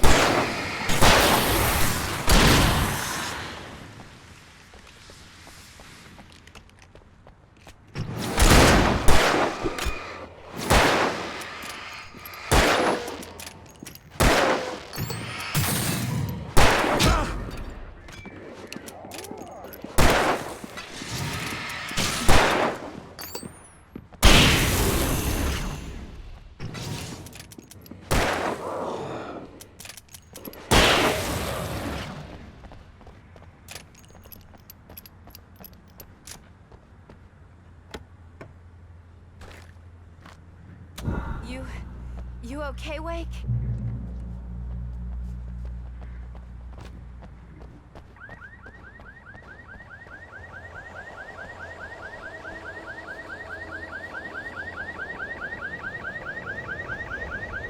Wake, over here! There's light!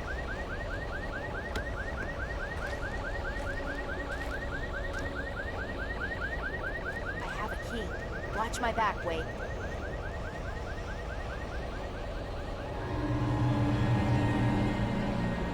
It's an ambush.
Let's go, Wake.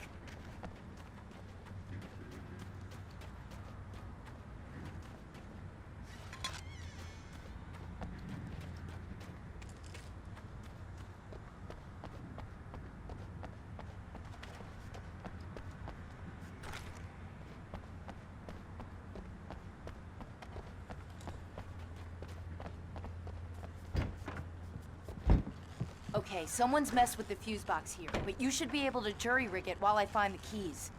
I already got electrocuted once today. How about I look for the keys and you get burned for a change? Fine. They should be in the clerk's office on the other side of the building, near the main entrance. Gotcha.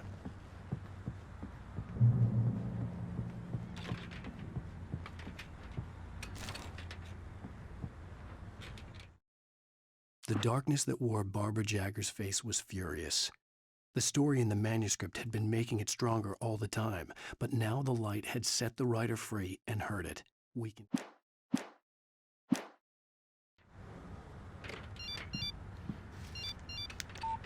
The message was from Barry. He was getting worried at the station. He wanted us to hurry.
Okay, Sheriff, I got the keys.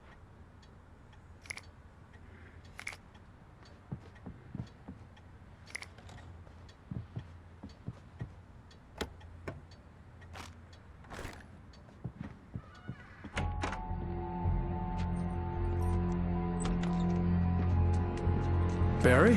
Why isn't he inside? Oh, God! Oh, God!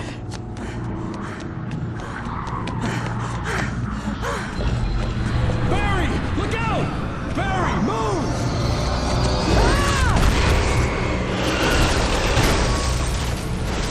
Barry! He made it inside, Wake. He's okay.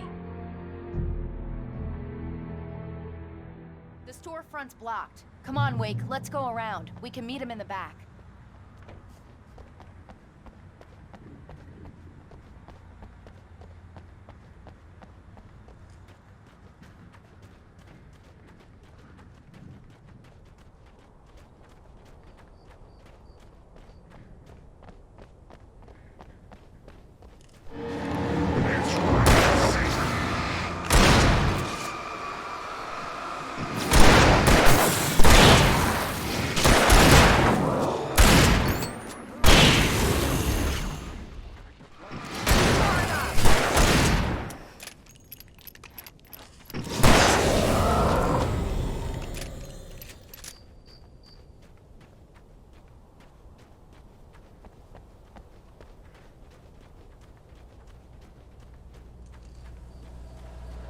We can make it through the bookstore. Wheeler should be waiting for us in the backyard. Keep the hell down or I'll call the sheriff. Oh, hi, Doc. I've got it. Don't worry about it. Sarah, about time somebody showed up. All this shooting in the air is idiotic. One of these days they'll kill somebody. And over Deerfest. I know. Go back to bed. He's got a point, Wake.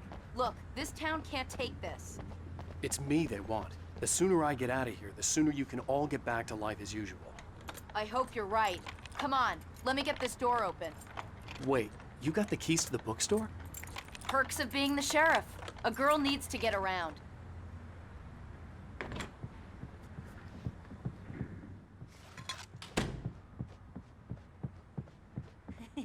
They're really taking advantage of your presence here, Wake. I heard they're selling a lot. Cynthia Weaver worked hard, following her obsessive rituals, sometimes fighting them, always giving in to them in the end.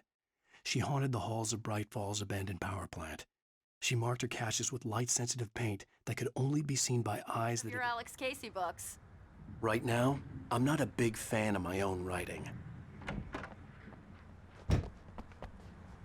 I don't see Barry. Look! Wait! Maybe that's him. That's the way to the chopper.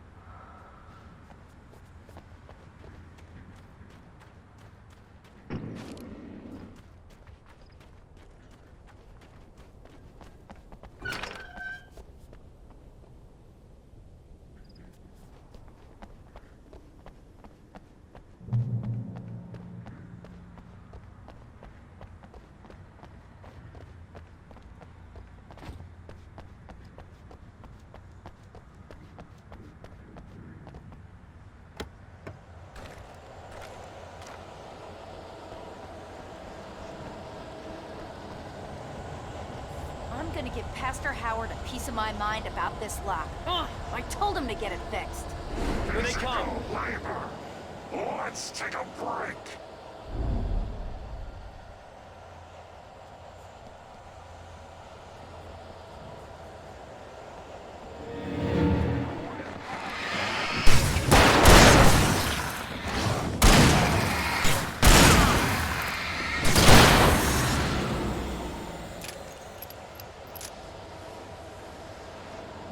Omega-3 fatty acids are good for your heart.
Okay, it's open.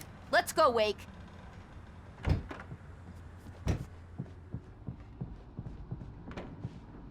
Wow.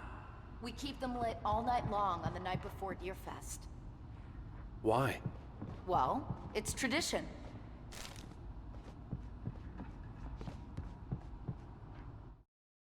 For it to be free, the Dark Presence needed the writer to finish the story. Again and again, the story let it get frustratingly close to the writer without letting it capture him. It was bound by the events depicted in the manuscript, but it could pursue the writer indirectly, put others on the task, and stop them. We're almost there. We'll have to go through the basement to get to the parking lot. Yeah, there's no way going through the crypt will turn out to be a bad idea.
Did you call 911? Guess that one saw the light, huh? You didn't like that one? A tough audience. Well, I got plenty more. What are the Christmas lights for? Protection, man! Like garlic against vampires? Vampires. The helicopter's just across the parking lot and up the hill. Come on!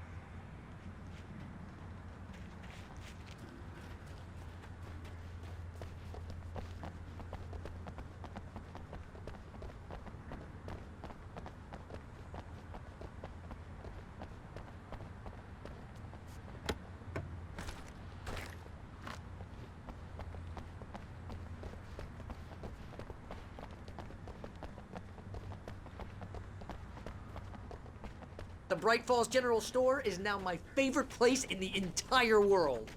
See this headlamp? It's like a superpower. I can just look at one of those things and they die. It's my flaming eye of Mordor. I wish I didn't say that. Yeah. Hey, I want a headlamp. Last one. Alice had screamed until she had no voice left to scream. Around her, the darkness was alive. It was cold and wet and malevolent and without end. She was a prisoner, trapped in the dark place. The terror would have burned her mind out, but one thing made her hang on. She could sense Alan in the dark. Bastard.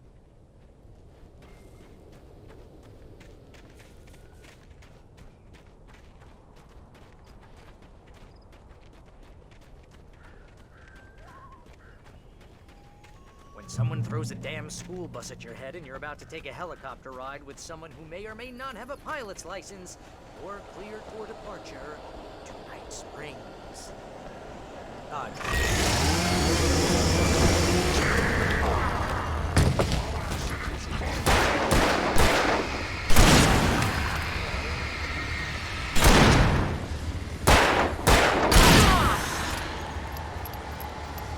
Right there!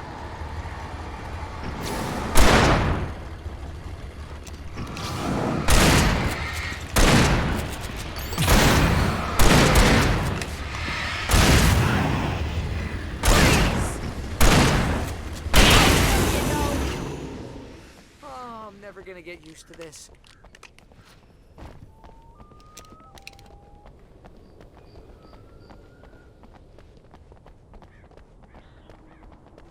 The helicopter's just up ahead. I'll need a while to prep for takeoff. Don't take too long. I want to get out of here.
taking a big chance on a local crazy lady, Al.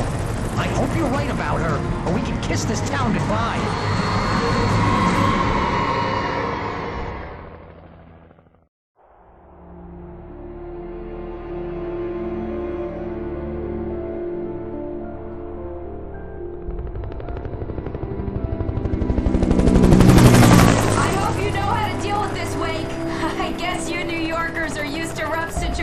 Like this. Right. The city's a war zone. King Kong, mutant alligators, and Alex Casey shoots the place up every weekend. Look, I never even carried a gun until a couple of days ago. Well, my dad used to be a cop there. Tells some pretty wild stories. Stuff like this? No, just normal bad stuff. Kinda like your books, Wake.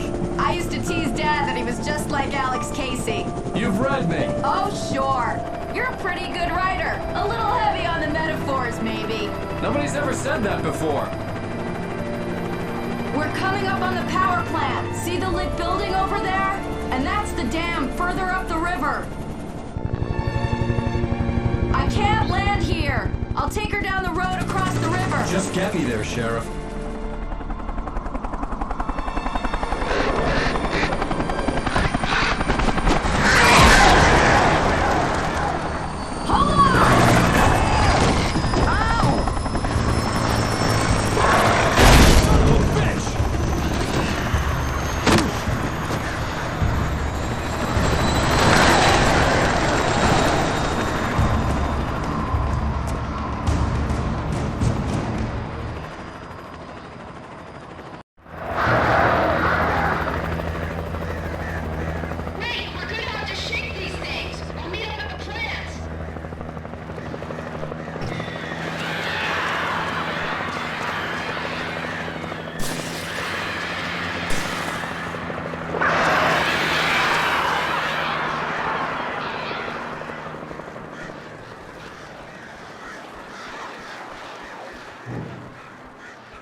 And here's a new song from a band that they always remind me of the old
The power plant glowed in the night. It was close, but I had to find a way across.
The story I had written in the cabin had come true. Touched by the dark presence, I had written a horror story, but the end was still missing. The story was incomplete, and the last unfinished page of the manuscript still sat in the typewriter in the cabin study. If I could get back there, if I could read the page, then I could write my own.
Such philosophical concerns are by necessity abstract. And yet, some of us can find concrete proof of the nature of our existence.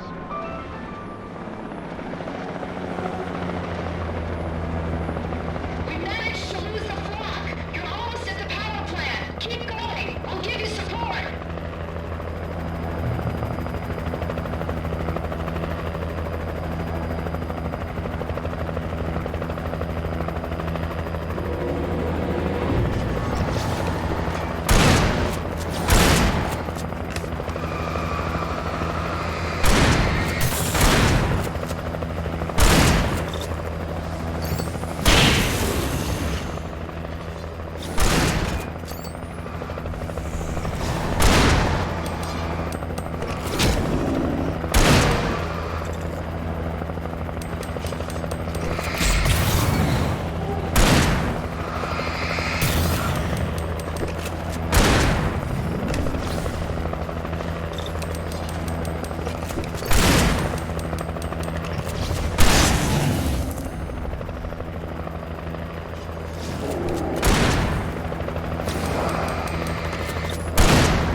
recognized the logo on the power plant sign. Some version of it signifying hidden caches of supplies.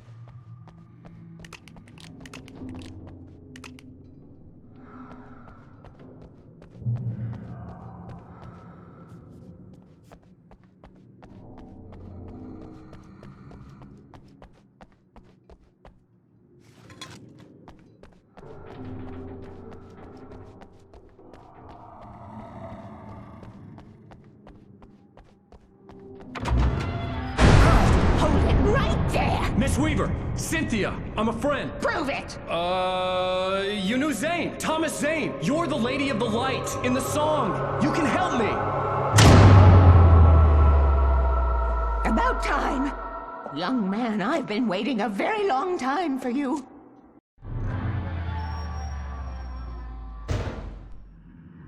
It's in the well-lit room. Excuse me? What you need to drive the darkness back. The well-lit room is at the dam. I built the room to keep it safe. Will it help me find Alice? Will it get me back to the cabin? Fine, let's go. I can get my friends to come back with the helicopter. Oh, we won't go outside. Never at night. That's rule number 1. You've been breaking the rules, young man, and where has that gotten us, No, I have a secret route, a lit route, an old water pipe.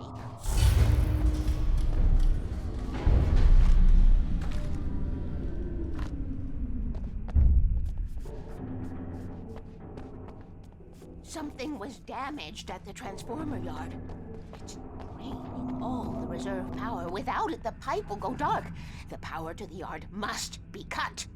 Let me guess. You want me to do it? Young man, you're the one who likes to break the rules. I can't be outside in the dark. The kill switch is outside.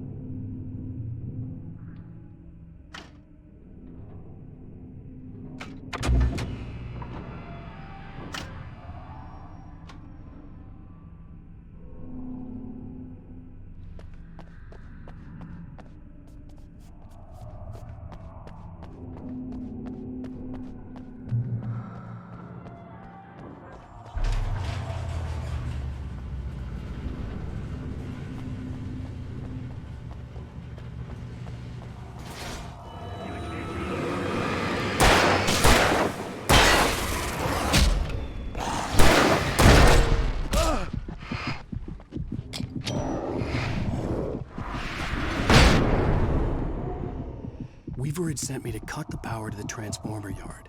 I was willing to do grunt work for her to get her to help me. I hoped Weaver was dependable. I'd stumbled into this crazy world a little over a week ago. She had been living this insanity for decades.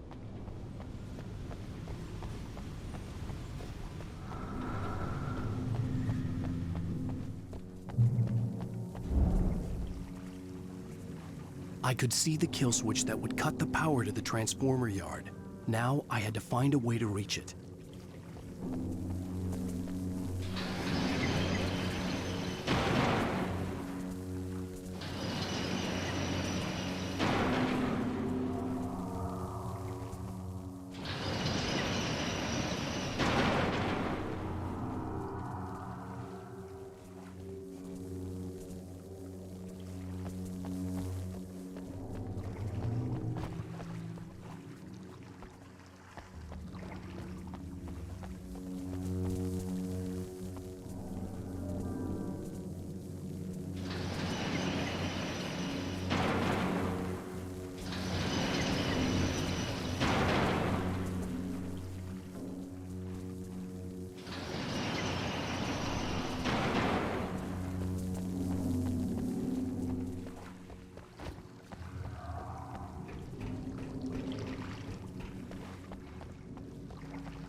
Designs these things.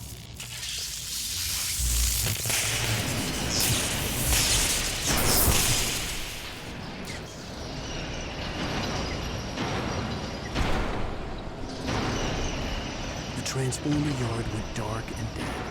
Weaver's water pipe passage should now be good to go.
way, young man. Follow me.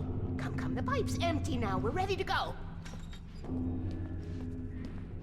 This way. We need to go.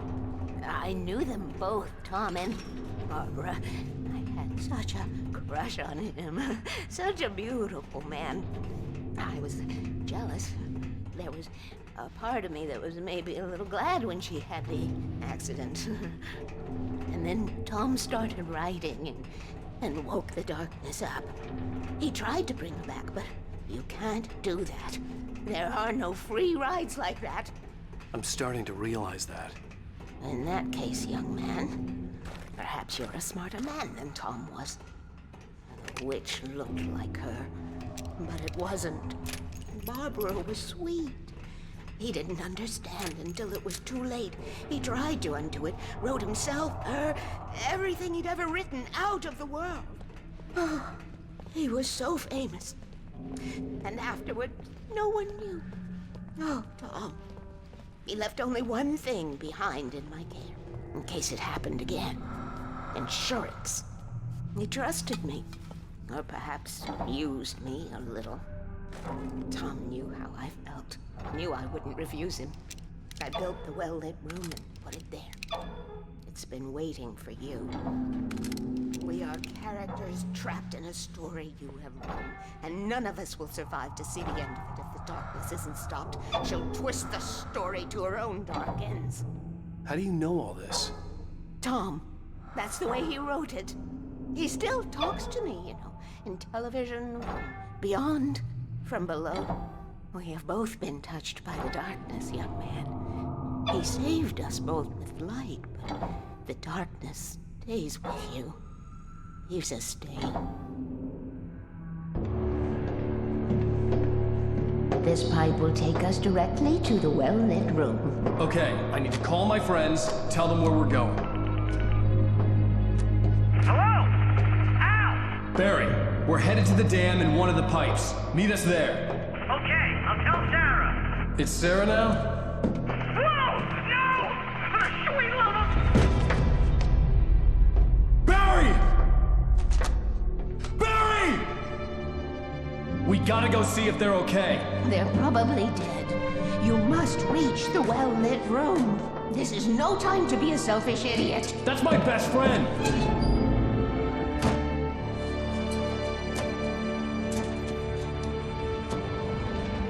Well, be a fool. I'll use the pipe. I'll meet you at the dam if you make it.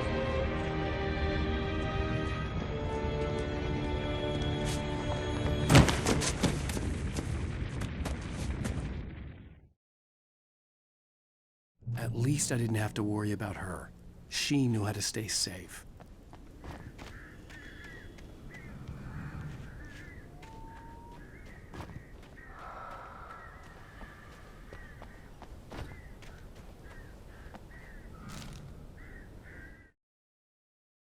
Sarah was almost starting to relax. Maybe they could turn this into a win yet. Suddenly, there was a piercing sound, like a table saw gone wild, as 100 birds made out of shadows.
The crash site looked bad, but as far as I could tell, The wreck was empty.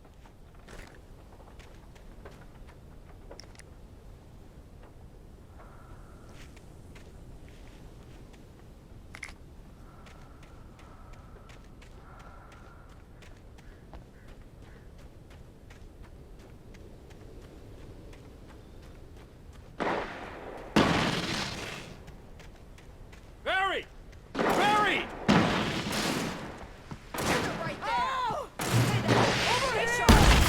Hang in there, I'm coming! Get the hell back here!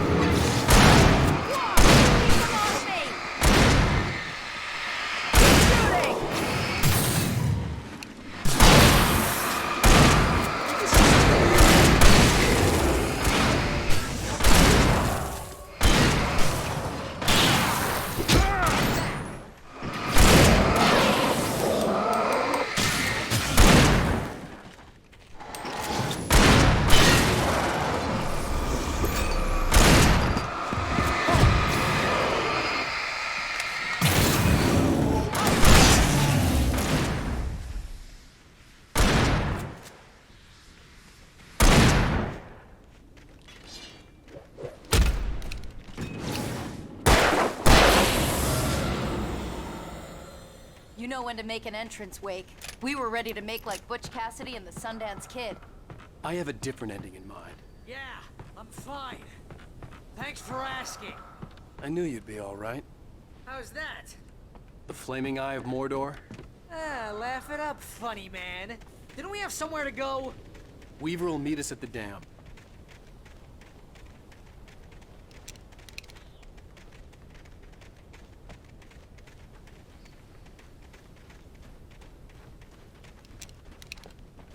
When you spend most of your night running uphill while a crazy bunch of demon hicks try to take your head off with an axe, you know your helicopter crash landed in Night Springs.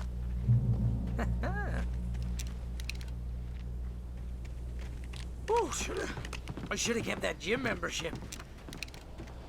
You see those lights? That's the elevator we need to take.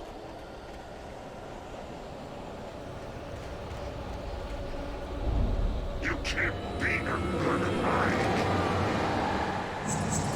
What the hell is that thing? It's everywhere!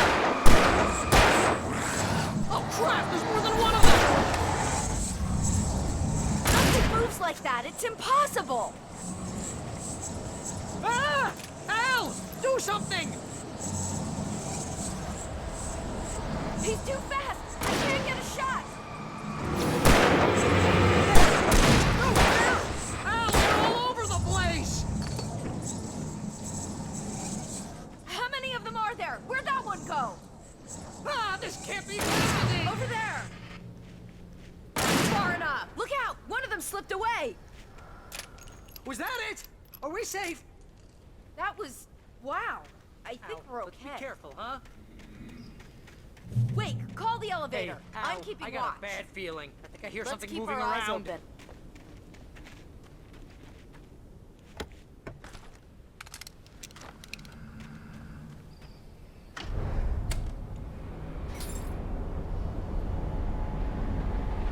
Heads up! Here they come! Oh no! Oh no!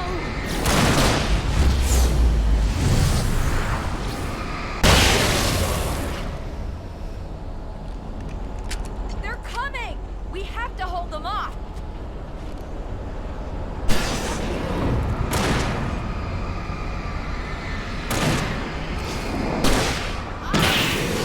Right there! Oh no!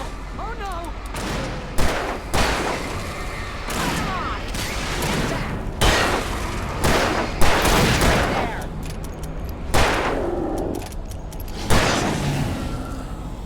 I swear this is the slowest elevator in the world!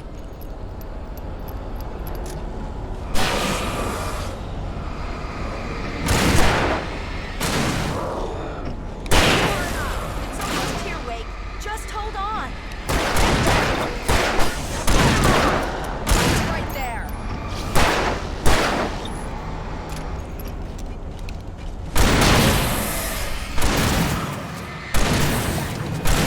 It's here. Ow, let's go.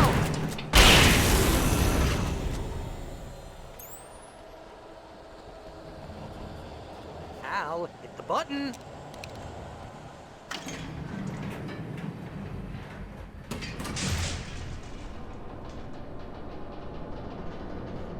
We're almost there. There's an entrance into the dam at the top. What's the plan, Wake? Well, Weaver's crazy, but she's got something Zane left behind. Something to fix this. Gee, could you be a little more vague? Thomas Zane? Seriously? Might as well be Paul Bunyan or Bigfoot. Yeah, well, he was real.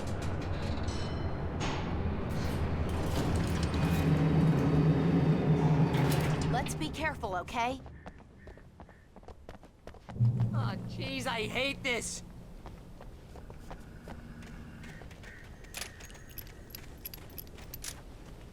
Okay, Wake. There's a button over there that opens the door.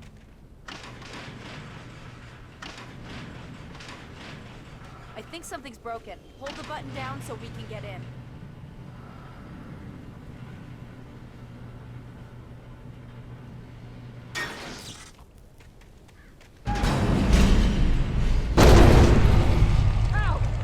What's going on? We can get to the dam through here. What's happening out there? You guys go ahead and find Weaver. She should be in the dam now. I'll have to make it alone through the top. Okay, Wake. Good luck. Don't get yourself killed. Ow! Please, be careful. I'll take good care of Barry, Wake. You just look after yourself.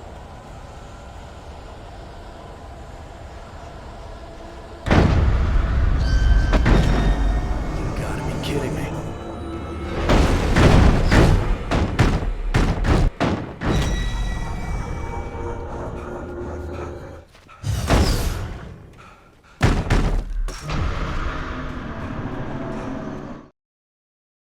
Thomas Zane knew he had to remove all that had made this horror possible, including himself. That was the only way to banish the dark presence he had unleashed and now looked at him through the eyes of his dead love. But he also knew that despite...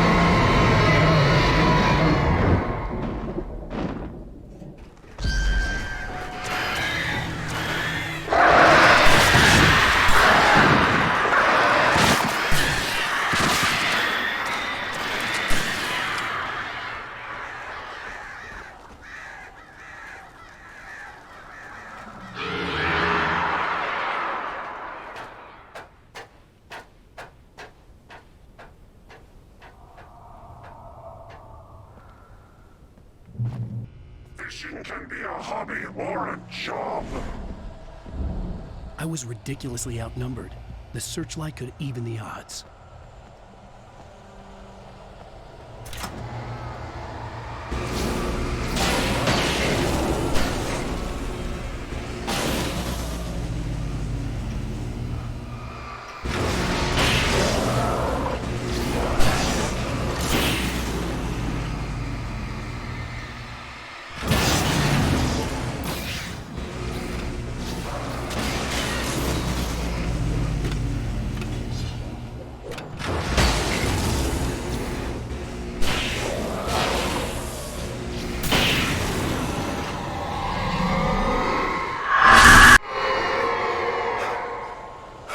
Enough.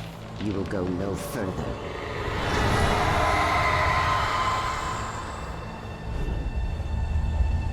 Stop. Stop now.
last chance to take. Don't worry about the noise. We're safe here. I have looked after the well-lit room for many, many years now. There is no shadow in the well-lit room. The power is fail-safe, and all the bulbs are numbered and changed regularly based on their make and model. Right.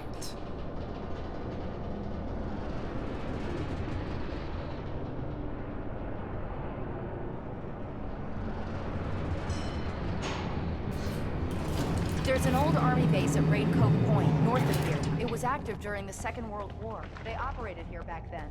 They must have built this. Yes, they did. It's my place now.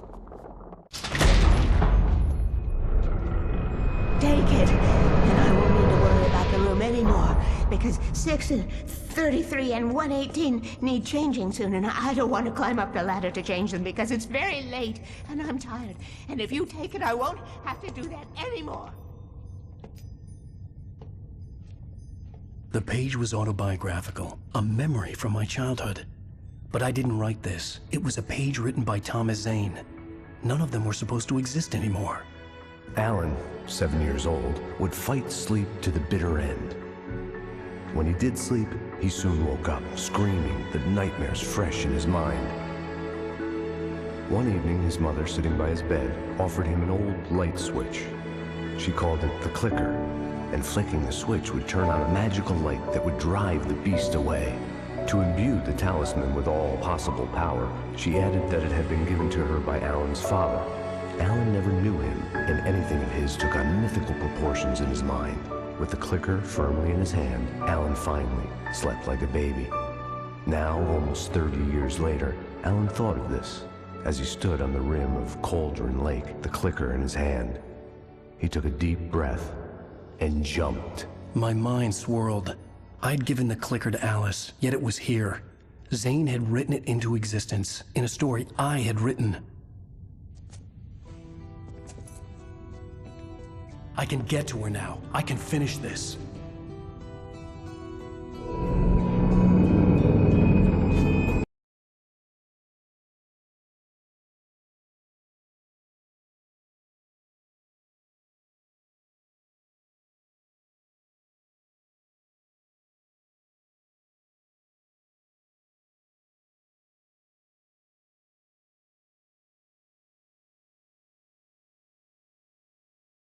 Previously on Alan Wake, I wrote a horror story that has come true. Thomas Zane did the same in the 70s. You will go no further. If I continue like the Dark Presence wants me to, the story I'm writing won't save Alice. It's a horror story. No one will survive. You knew Zane! Thomas Zane! You're the Lady of the Light in the song! He left something behind to help me. The clicker. Alan thought of this as he stood on the rim of Cauldron Lake, the clicker in his hand. He took a deep breath and jumped. I can get to her now. I can finish this.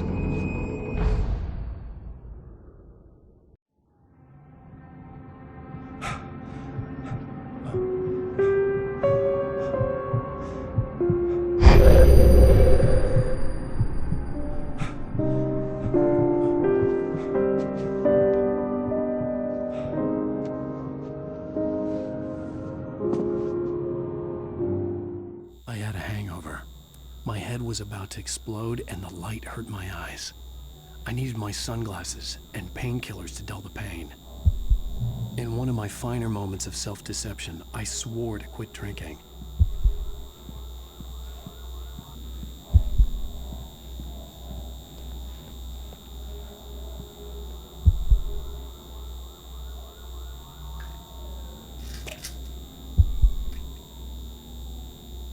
The pills worked fast. The prospect of being awake started to seem bearable again.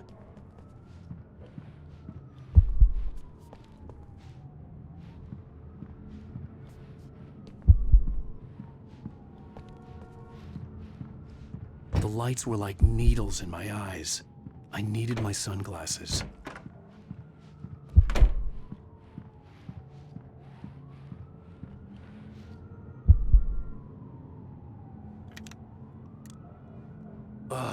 The sunglasses made the world look bearable. Now I could keep my eyes open without feeling like a vampire in the sun.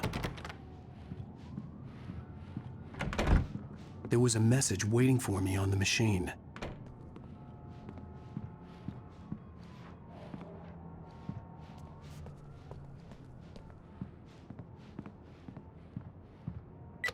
You have one new message. Al! Are you still asleep? Wakey, wakey! You should have your show on your TiVo. If Alice wasn't too mad to record it. As she called me earlier and really chewed me out. Yeah, we went a little overboard last night. But parties are a part of this business. Al, look, I'm saying this as your friend. She's not doing your career any favors by trying to run your life like that, okay? I'll talk to you later, Al. Watch the show.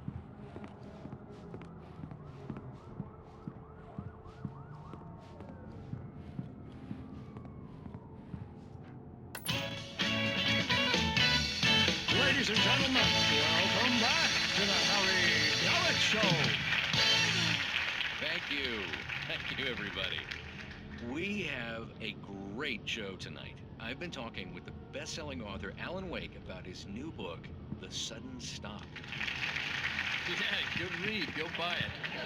No, it is a good read. Look, I'm gonna be honest here. Is that wise? No, but I'm gonna do it anyway. I got people who give me the lowdown on books. I'm a busy guy. But this one, I actually read from cover to cover. I mean, I'm a big fan. Wow, thanks. Now, this might be a spoiler for those who haven't read the book yet. Based on the sales figures, the 2 people out there who haven't read the book yet. But this last book is all about the death of the main character, the hard-boiled New York detective, Alex Casey. Now, there's been a lot of outrage about this. Why the hell did you kill Casey? What the hell were you thinking, man? Good riddance. No, seriously though, 7 years and 6 books is a long time.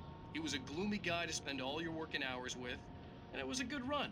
But it's time to explore new things. My next book will be a departure from the old for me. You selfish bastard, always thinking of yourself. Well, you've certainly given us a lot of entertainment over the years. And now that you mention it, Casey was a gloomy guy. Never had much luck with his love life with the ladies. Was that autobiographical in any way? Yeah, no kidding. Casey's lady friends tended to die on him. With Casey, it was all about his pain. No, nothing autobiographical about that. I'm a happily married man. My wife is my muse. Well, congratulations. That's great to hear. So, how's the publicity tour been treating you? Good, great. But I gotta say, I'm glad to be back home in New York. Well, you've certainly been on the news a lot lately. Lots of parties and, you got into a fight with some paparazzi. Oh, man. Well, that guy was really in my face. I lost my temper. I know that wasn't cool. You are famous for that temper. Well, I did also write several books. Well, your latest novel is called The Sudden Stop, and it's in bookstores now. Go get it. That means the 2 of you out there who haven't bought it yet. Ladies and gentlemen, that's all we have for you tonight. I want to thank all our guests for the evening. Alan Wake, Sam Lake. Once more, do the face for a Sam. There it is. And our musical guests, Poets of the Fall. Thank you, and good night. At least I'd been funny. I told myself I could live with that. Hey, honey. Did you watch the show? I didn't say anything stupid if that's what you want to know. Okay, Grumpy. You want an aspirin or something? Are you going to start with me about drinking now? You know what? Go back to sleep, Alan.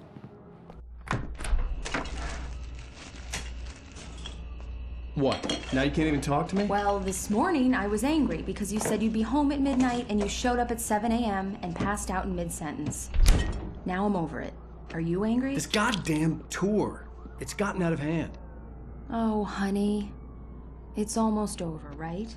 We can get back to normal. Then you can start writing again. I'm sorry, honey. Alan, you're not thinking straight. Just take a shower and go back to bed, huh? Yeah, you're right, honey. I'm sorry. Once this is over, let's go away together. A vacation. Just you and me. Some peace and quiet.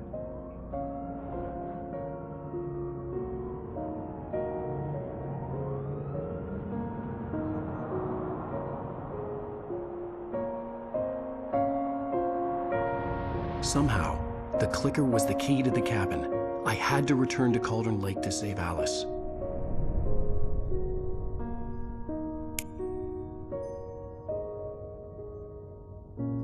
I'm going back to the lake to finish this. I'm going to write an ending to the story in the manuscript on my own terms, to make it all right. Why can't you just write it here? The last page is still in the typewriter. I need to read it first. Everything needs to be just right. Zane tried to cut some corners, and it didn't end well. Okay, ready when you are. I'm sorry, Sarah, but I need to do this alone. Barry, take her gun. Miss Weaver, close the door when I leave.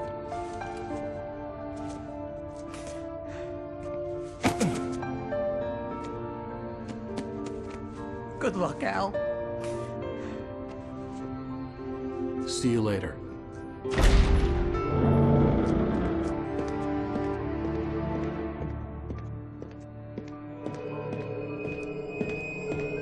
When I got out, it was warm and sunny. I'd flicked the switch of the clicker. Had it done this? I didn't stop to question it. I had to take advantage of the sunlight to get to the lake. On Zane's page, I'd stood on the rim of Cauldron Lake, about to use the clicker. That's where I was headed.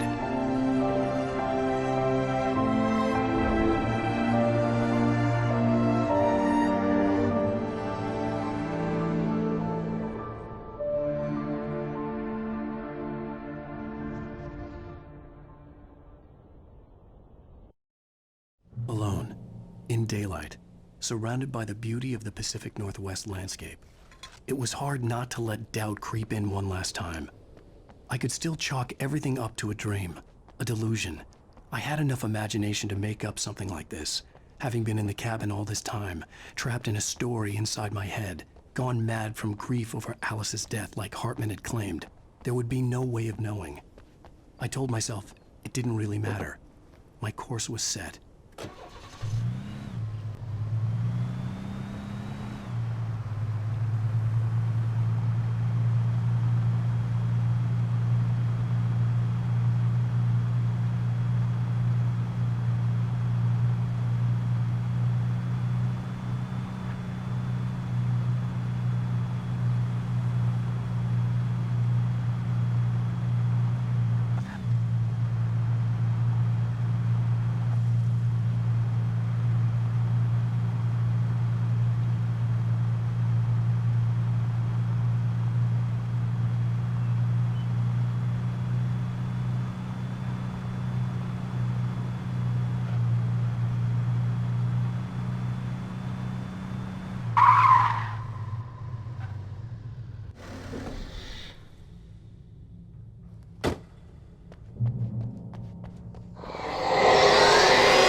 Me. There was a link between us, always would be. I could feel its presence again, getting closer.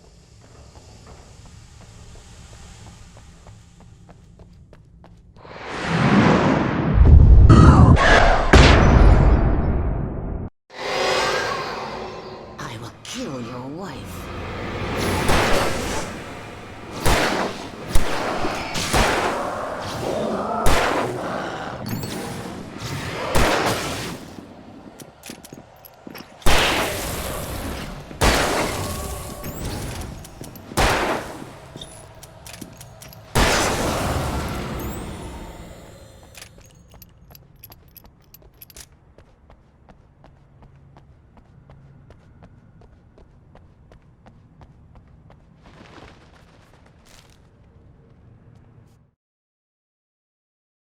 The Dark Presence was no longer trying to capture the writer so he could create the ending it wanted.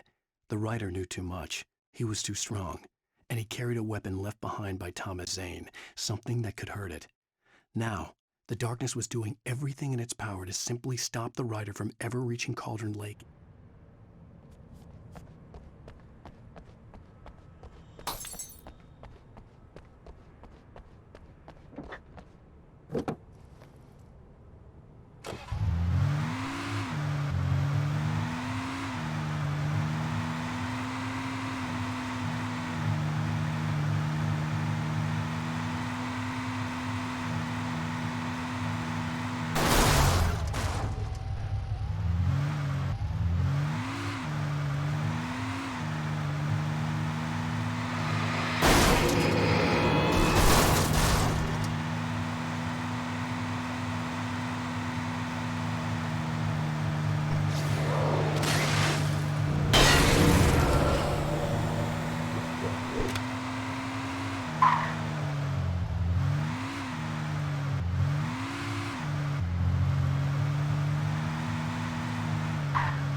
Based on the signature in the motel register, Agent Nightingale had stayed here, in room number 2.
I had to get the gate open.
I had to get the container out of my way. There had to be a way to power up the container lift.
When I told Barry my plan back in the well-lit room, I'd acted as if I knew what I was doing.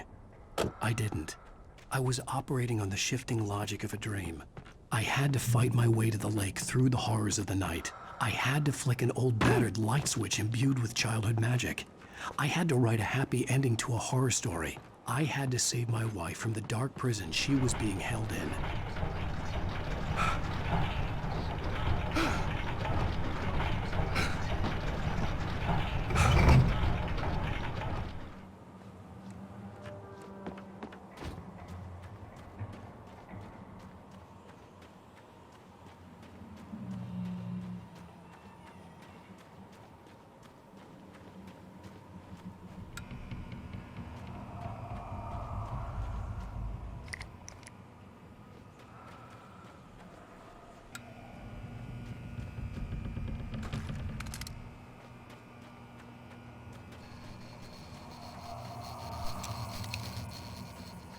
I will never give her to you.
I could see Mirror Peak in the distance.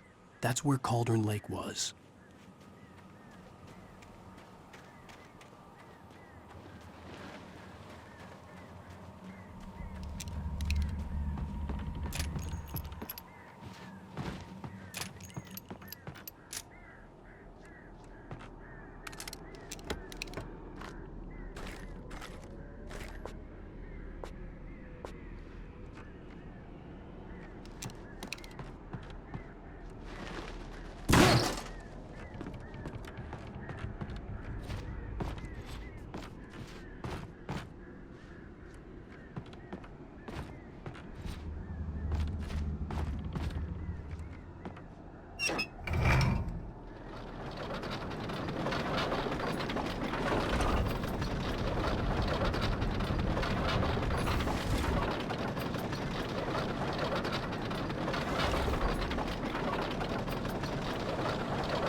Damn.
Zane cut its heart out, but it didn't die.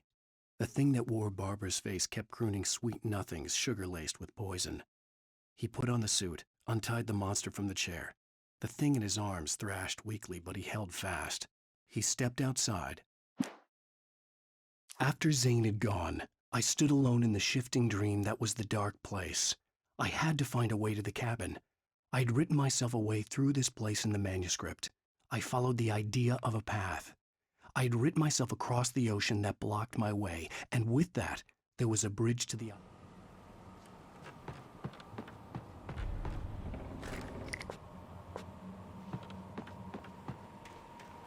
Turn back now.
Do as you're told.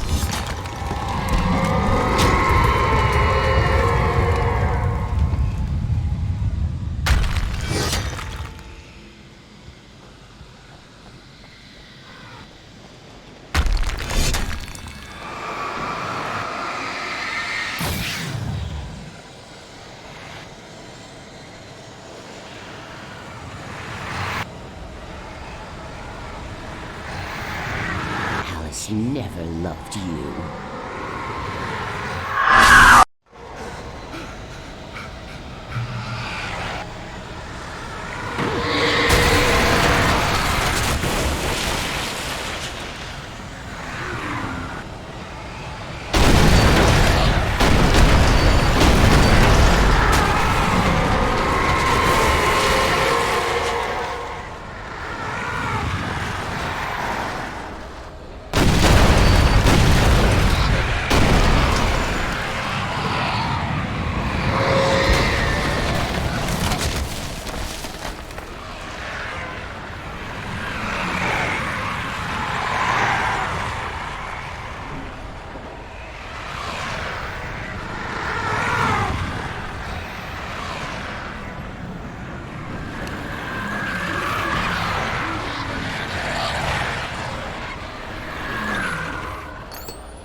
hell!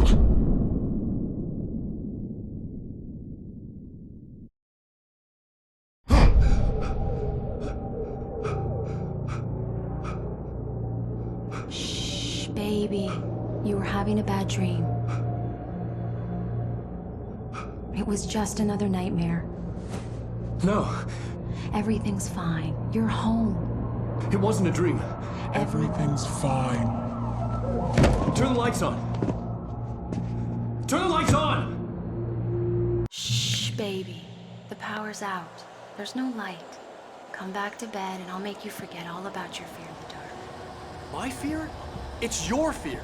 Why aren't you afraid? You're not Alice. Turn the lights on now. Where's the clicker? What did you do with it? Alan, honey, you're still 1 foot in a dream. You're not making any sense. Come back to bed.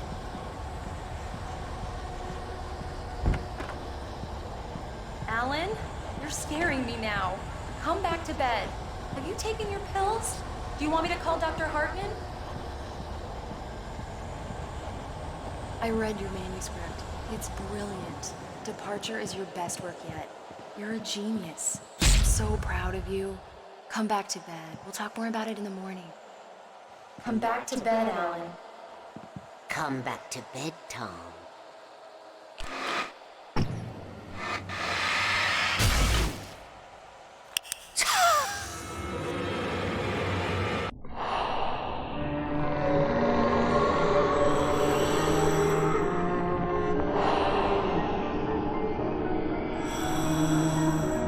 You must find your way to the cabin. It stands in your way. It won't let you pass.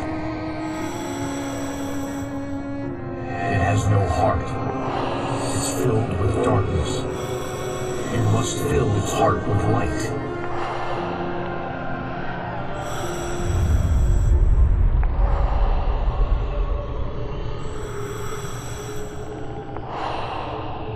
Don't mind him. He's Mr. Swift.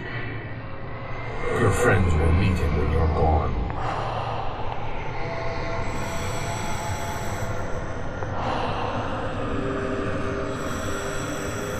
Use the clicker.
I'm leaving you.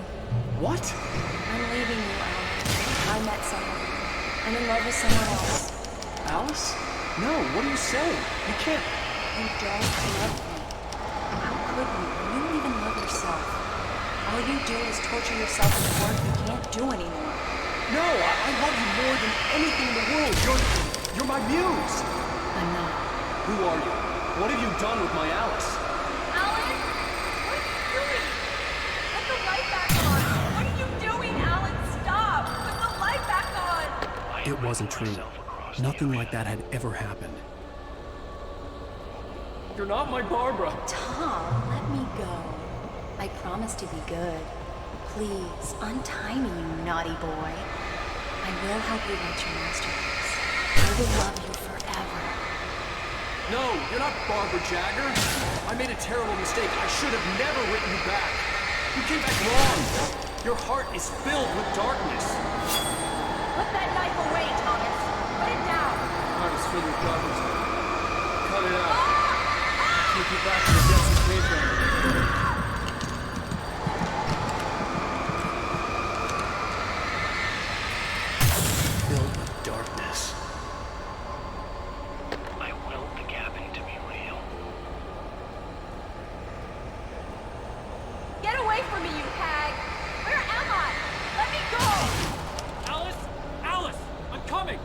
Your husband refused to do as he was told.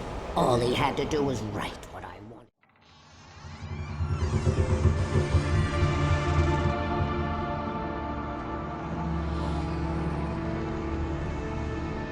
Now you will never get her back.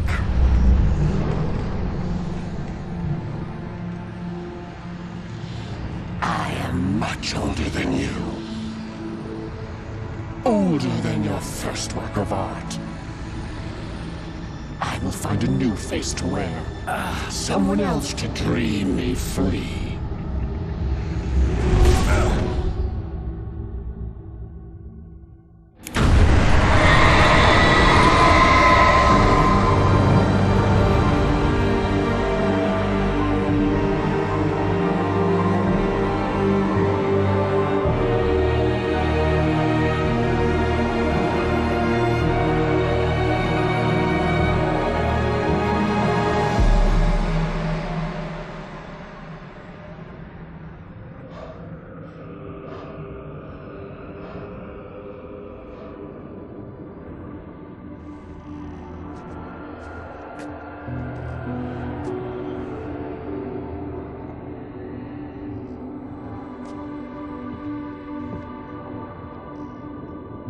I could feel Alice's presence close by. I understood what I had to do now. I knew how to write the ending to Departure. There's light and there's darkness. Cause and effect. There's guilt and there's atonement. But the scales always need to balance. Everything has a price. That's where Zane had gone wrong. There's a long journey through the night back into the light. Alice? Alice?